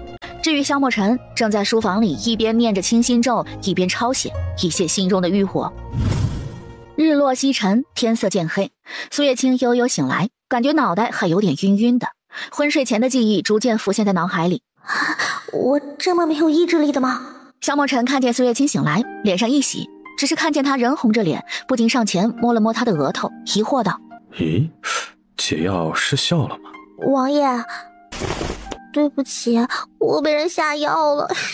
刚刚的样子一定很变态吧？苏月清欲哭无泪，天杀的萧莫饶居然敢给他下春药。没有，本王很喜欢。王爷，是萧莫瑶给我下的药。苏月清话题一转，开始告状。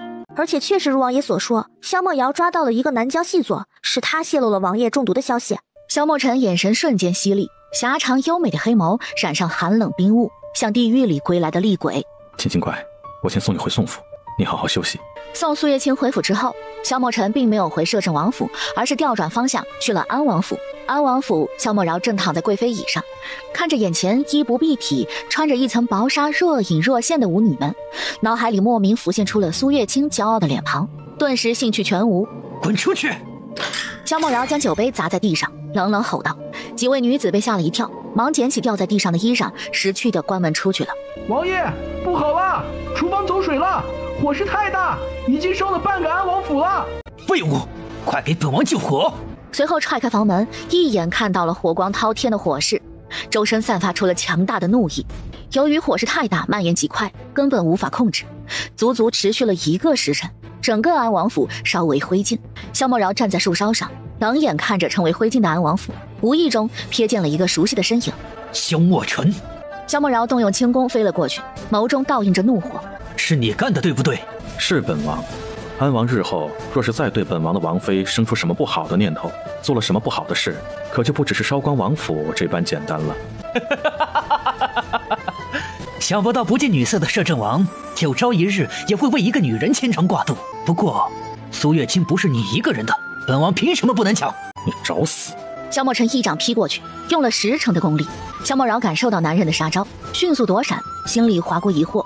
萧莫尘若真如那个南疆人所言，中毒一身，怎么还会有这般深厚的内力？萧莫饶眼眸一转，拔出腰间的剑，招招凌厉朝萧莫尘砍去。他倒要看看中毒的萧莫尘究竟能扛多久。两个人你来我往，招招致命，刀剑相击，空气中弥漫着肃杀的气味。怎么可能？你明明中了蛊毒，不久就要死了，怎么还这般贱冷，全然不似中毒的模样？萧莫尘加快进攻，飞快转动剑柄，直接挑飞了对方手中的剑，随后腾空而起，一脚踹飞了对面的人。本王的毒早已解了，安王的消息未免太滞后，本王再强调一遍，不准动苏月清。随后收起剑，对着萧莫饶胸口踹了2脚，转身离去。若不是父皇生前逼他立誓，他一定不会这般轻易放过萧莫饶。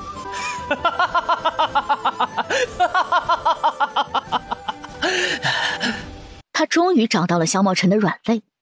王爷，你没事吧？赵云烟本在府里刺绣，听见安王府失火的消息传来时，立马扔下针线，直奔安王府。本王没事，你怎么来了？安王府失火，言儿担心王爷。本王没事，如今武安侯死了，本王失去了一个臂力，如今又被萧莫尘忌惮，日后处境怕是更加艰难了。赵云烟是他无意中救下的，这个女人对自己马首是瞻，毫无二心。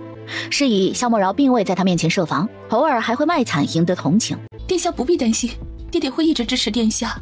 再说，没了武安侯，殿下大可以再扶持旁人，为己所用。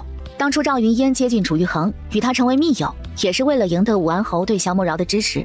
知道楚玉衡对摄政王的心意后，他更是从中作梗了不少。由于安王府被烧，需要一段时日重建，这段时间萧莫饶暂时住在亲妹妹永嘉公主萧南渊的公主府上。萧南渊看见自己哥哥狼狈的模样，满腔的怒火，若不是实力有限，他真想一刀捅死萧莫尘。若不是萧莫尘，哥哥早就当了皇帝，而她也将是北冥最尊贵的长公主。公主难道不想为王爷出口气吗？哦，赵小姐有何高见呢？听闻摄政王对苏月清宠爱有加，视若己命，如今这安王府起火，就是摄政王为了苏月清出气。若是这苏月清被人毁了清白，名声尽失，不知道这摄政王会如何选择。回到纵府的苏月清还不知道，她现在已经被4个女人盯上了。青青啊，是不是着凉了？啊，没事的，外公，可能是在排毒呢。青青啊，你同外公进来，外公有话告诉你，有东西要给你。好的。苏月清乖巧的点点头，跟着宋老将军进了他的房间。青青啊，把门关上。外公，门已经关好了，您今日怎么神神秘秘的？宋老将军转过身，目不转睛地盯着苏月清，似乎在透过她看一看自己原来的外孙女。青青，有件事外公瞒了你许久，本以为你远离京城，知道与否并不重要，可如今你既然回京，而且并非外公从前的青青了，有些事情还是要告诉你的。外公，你都知道了？从你性情大变，不似从前那般懦弱胆小时候，外公就在好奇。后来你几次变出新奇的东西，甚至帮外公治好了眼睛，还医治好了小林的腿，外公就确定了心中的想法。所以你并不是真正的青青。听完宋老将军一番话，苏月清神色复杂。他以为旁人就算怀疑，也只会以为自己在藏拙，不会这般笃定。可老将军就是老将军，眼神毒辣，一眼就能看出不同。外公，苏月清突然想到什么，改口道：宋老将军，对不起，我确实不是真正的苏月清，这段时间骗了你们。好孩子，难道你不认我这个外公了吗？苏月清抬起头，瞬间睁大眼睛。您不怪我霸占了您亲外孙女的身子，让你们没有机会再见面吗？在外公心里你也是好外孙女，青青也是好孩子，只是造化弄人，人各有命，或许这就是他的造化吧。青青一生下就苦，宋府败落，兰儿早逝，能给他遮风避雨、提供底气的权势都烟消云散，他自幼在乡下长大，看人脸色受了不少苦，因此性子懦弱，委曲求全，不懂反抗。也正是因为这个，回京之后在相府受尽委屈，可惜外公不中用没有能力再替他出头。宋老将军悄悄擦擦眼泪，有些忐忑地问道：你可知道原本的青青去了哪里苏月清无奈地摇摇头，他都不知道为什么自己会无缘无故地穿越过来，又怎么会知道原主如今会去哪里呢？罢了，这或许就是那个可怜孩子的命吧。孩子，你真正的名字叫什么？苏月清。外公，我真正的名字也叫苏月清。好，你也是外公的好青青。说着，宋老将军作揖行礼，恭恭敬敬鞠了一躬，诚恳认真道：青青，外公代表整个宋家谢谢你，若不是你，恐怕宋府如今还是一片萧条，每日为5斗米发愁，外公的眼睛和小玲的腿也没有希望治好。外公，你这是干什么？既然你肯认我这个外孙女儿，不怨恨我霸占了原本苏月清的身体，那我必然也当你是亲外公啊。整个宋府就是我苏月清的家，为你们做这些我都是应该做的，也都是心甘情愿做的。宋老将军并没有停下动作，依旧朝着苏月清恭恭敬敬的又鞠了2个躬。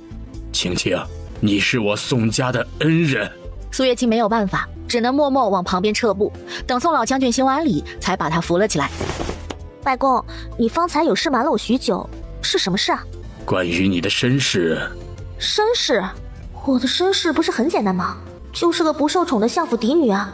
宋老将军没有立马回答，而是走到了书架旁，目光搜索了许久，最终停留在一本浅黄色的书上，伸手将那本书拿了下来，随后翻动了10几页，将里面夹着的一封书信拿出来。这是你母亲生前留下的，是她留给你的遗书，这些年外公代为保管。难道我一直以来的感觉并没有错？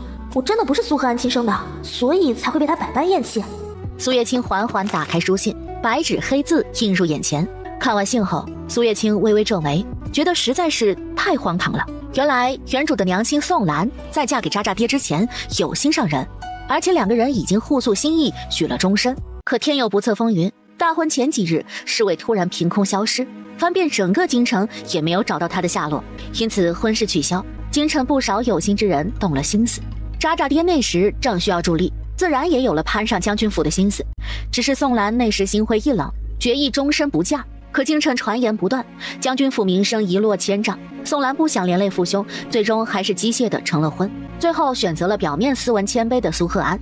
成婚之前，宋兰事先表明了态度，提出婚后分居，拒绝肌肤之亲，划分界限，明确表示将军府会帮助他仕途顺利，但他们2人只能做表面夫妻。渣渣爹当时一心想往上爬，2个人互相利用，想也没想就答应了。那个时候渣渣爹有青梅竹马，也就是李雪柔，两个人如胶似漆。许宋兰是两个人商议出来的最快往上爬的方式。原本日子平静，成亲后三人相安无事。对于渣渣爹养外事，宋兰从不过问。可3个月后，宋兰被诊断出有了身孕。渣渣爹得知宋兰有了身孕时，脸色黑成了煤炭。他从未碰过宋兰，这个女人怎么可能会有身孕？想必京城传言宋兰失真不假，连野孩子都有了。但碍于将军府的权势，他只能谨小慎微，不敢说什么。自从有了孩子，宋兰心情大好，只是可惜还没来得及看孩子一眼，她就难产而死。至于究竟是怎么死的，苏月清总觉得这其中一定有蹊跷。外公，这封信可以留给我吗？当然，这本来就是兰儿留给自己孩子的，不管是你还是原来的晴晴，你们都是他的孩子。到如今，苏月清也算明白了为什么渣渣爹对他如此绝情，原来是因为这个缘故。外公，这里可有那个侍卫的画像？没有，兰儿一怒之下把所有关于灵叶的画像都烧了。次日，苏月清吃完早饭，准备出府看看。刚出大门，一个小厮上前恭敬道：“大小姐，老爷请您回相府一趟。”回去干啥？气死他吗？小姐说笑了，老爷近日在相府闭门思过，知道亏欠小姐太多，所以特地请小姐回去，要补偿小姐。不去。唉，让我去也可以，先拿个5000两来聊表诚意。这我老爷派我来的时候也没有给钱呢。你回去告诉渣渣爹，出门费5000两，他给钱我就勉为其难的去趟相府，若是不给，那我可不想去那虎狼之地啊。小厮没办法，只能驾着马车赶回相府。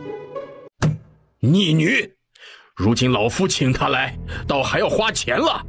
老爷，大小姐素来如此目无尊长，若不是她怂恿摄政王弹劾老爷，老爷怎么会被关在府里不能出去？可惜呀，当初若不是传言摄政王阴狠毒辣，这桩婚事也落不到大小姐头上，她自然也不能仗着摄政王的权势作威作福了。若是瑶儿……说话留一半，李雪柔说了半句就不再说话。苏和安听完这话，低头沉思片刻。柔儿说得对，若是瑶儿当了摄政王妃，那老夫也不会落到这个地步。老爷，当初圣旨所写是相府嫡女，瑶儿也是相府嫡女啊。若是大小姐德行有亏，怕是这桩婚事也落不到她头上了。苏和安连连点头。苏月清一个野种，根本不是我相府嫡女，有什么资格嫁给摄政王？当初是担心摄政王残暴冷酷，才不想让瑶儿应下婚约。可如今看来，摄政王宠妃如命，瑶儿比苏月清好上1000万倍，定然也能俘获摄政王的芳心。原本苏和安是想请苏月清过来说些好话，让苏月清同摄政王求情，不要再为难自己了。可方才听夫人一说，他心里也动了心思。若是瑶儿当上了摄政王妃，他苏和安岂不是真正水涨船高，身份地位又高了一层？来人，去库房取5000两银票，把苏月清请过来。另一边，苏月清带着白纸白芍走了一小段路，又碰到了相府那个小厮。大小姐，老爷让我送来5000两银票，接你回府啊。有钱不挣王八蛋。白纸白芍，我们调转码头去相府，我倒要看看这渣渣爹又有什么新花招。知道自己并非渣渣爹亲生后，苏月清倒也没有那么多怨恨了。本着人不犯我，我不犯人的原则，若是渣渣爹不再针对他，他自然也不会找茬。怎么，请本郡主来有什么事儿？月清，摄政王毒辣狠戾，杀人如麻，你若嫁给他，日后恐怕会受苦。哼，所以呢？所以你让出婚约，为父日后再为你另寻良缘。见过裹小脚的，没见过裹小脑的。哎，你是不是脑子进水了？看不见我家王爷对我温柔有加，关爱呵护吗？我嫁给他是天大的福气，哪里来的受苦啊？苏月清说完，淡淡看了旁边的苏月瑶一眼，讥讽道：“渣渣爹，你叫我让出婚约，莫不是要给绿茶妹吧？”这桩婚事本来就是瑶儿的，是你抢她的。苏月清要被气疯了。当初是他们害怕王爷恶名在外，不想把苏月瑶送出去，才把原主从乡下庄子里接回来的，想推原主入火坑的。怎么看到王爷对他温柔宠爱后，就生出了这么龌龊的心思呢？不行，苏月清觉得他要发疯，要不然肺会被气炸的。白纸白芍，你俩离远一点，本郡主要开始发疯了。白纸白芍也被苏和安的话气到了，他们认定的王妃是苏月清，不是相府嫡女，他们王爷喜欢的也是苏月清，不是相府嫡女。白芍小声在白芷耳边嘀咕几句，白芷点点头，放心，我会护王妃周全的，你快去吧。随后一溜烟跑出了相府。逆女，你要干什么？苏贺安看见苏月清掏出一条鞭子，吓得连连后退几步。来人，把这个意图弑父的逆女给我绑起来！哼，逆女，你也配自称我的父亲吗？说着，挥动手里的水晶鞭朝四周甩去。水晶鞭在苏月清手里像有了灵魂一样，指哪打哪，所到之处掀起一阵鞭风。片刻功夫，相府狼藉满地。苏贺安悄悄挪动脚步，准备跑走。至于李雪柔和苏月瑶，缩在角落里不敢动弹。在他们看来，苏月清就是个不定时发疯的野疯子，吓人的很。苏月清看见渣渣爹想溜，一个飞身来到他身前，一脚跺在他的脚面上。渣渣爹，你想溜哪儿去啊？哼，还叫我让出婚约吗？逆女，你难道真想弑父？弑父？谁是我的父亲？是你吗？苏贺安眼底闪过一抹慌乱，面上浮现出心虚。苏月清松开脚，朝着苏贺安的背就是一鞭。这婚约还让不让了？不让了，不让了。苏月清满意点点头，觉得不痛快，又打了2鞭。苏贺安疼得弯腰屈背，面色发白。苏月清看着躲在角落里的李雪柔母女，冷冷道：“让出婚约一事，怕是少不了你们的煽风点火吧？”老爷救命啊！发完疯后，苏月清觉得心底一阵舒坦。这下舒服多了。白芷看见这般场景，不禁感慨他家王妃武功又精进了不少。随后，苏月清搬了一个椅子，坐到院子里，朝着苏贺安冷冷说道：“本郡主被你们气得脑袋疼，你们得赔点精神损失费吧？不多要，你那30间铺子经营不错，不如就当做赔偿吧。”来都来了，不宰他们一下，总觉得少了些什么。苏贺安气得吐血，挨打的是他们，凭什么给钱的也是他们？苏月清，你死了这条心吧！日后相府的东西，你一件也休想拿走。是吗？本王若是不同意呢？王爷，苏月清又惊又喜，小跑过去。你怎么来了？随后，苏月清看见萧墨尘身后的白芍，大概知道是怎么回事了。怪不得我方才只看见白芷一人在那里站着，没看见白芍呢。合着是怕我吃亏，搬救兵去了。本王担心你受欺负。受欺负的是他们。王爷，就是苏丞相说你阴狠毒辣，恐吓王妃，不让王妃嫁给你。苏丞相想让王妃让出婚约，让另一个女儿苏月瑶来嫁。苏贺安猛吸了一口凉气，一个苏月清已经把相府搞得鸡飞狗跳了，现在又来一个爱告状的侍女，还有个活阎王，他感觉一口气快提不上来了。萧墨尘听完白芍把事情原本说完之后，周身气息骤然变了，慢慢朝着苏贺安走去。你居然敢有这样的想法？本王是什么随便的人吗？你以为本王要娶的是谁？本王要娶的不是相府嫡女，而是苏月清。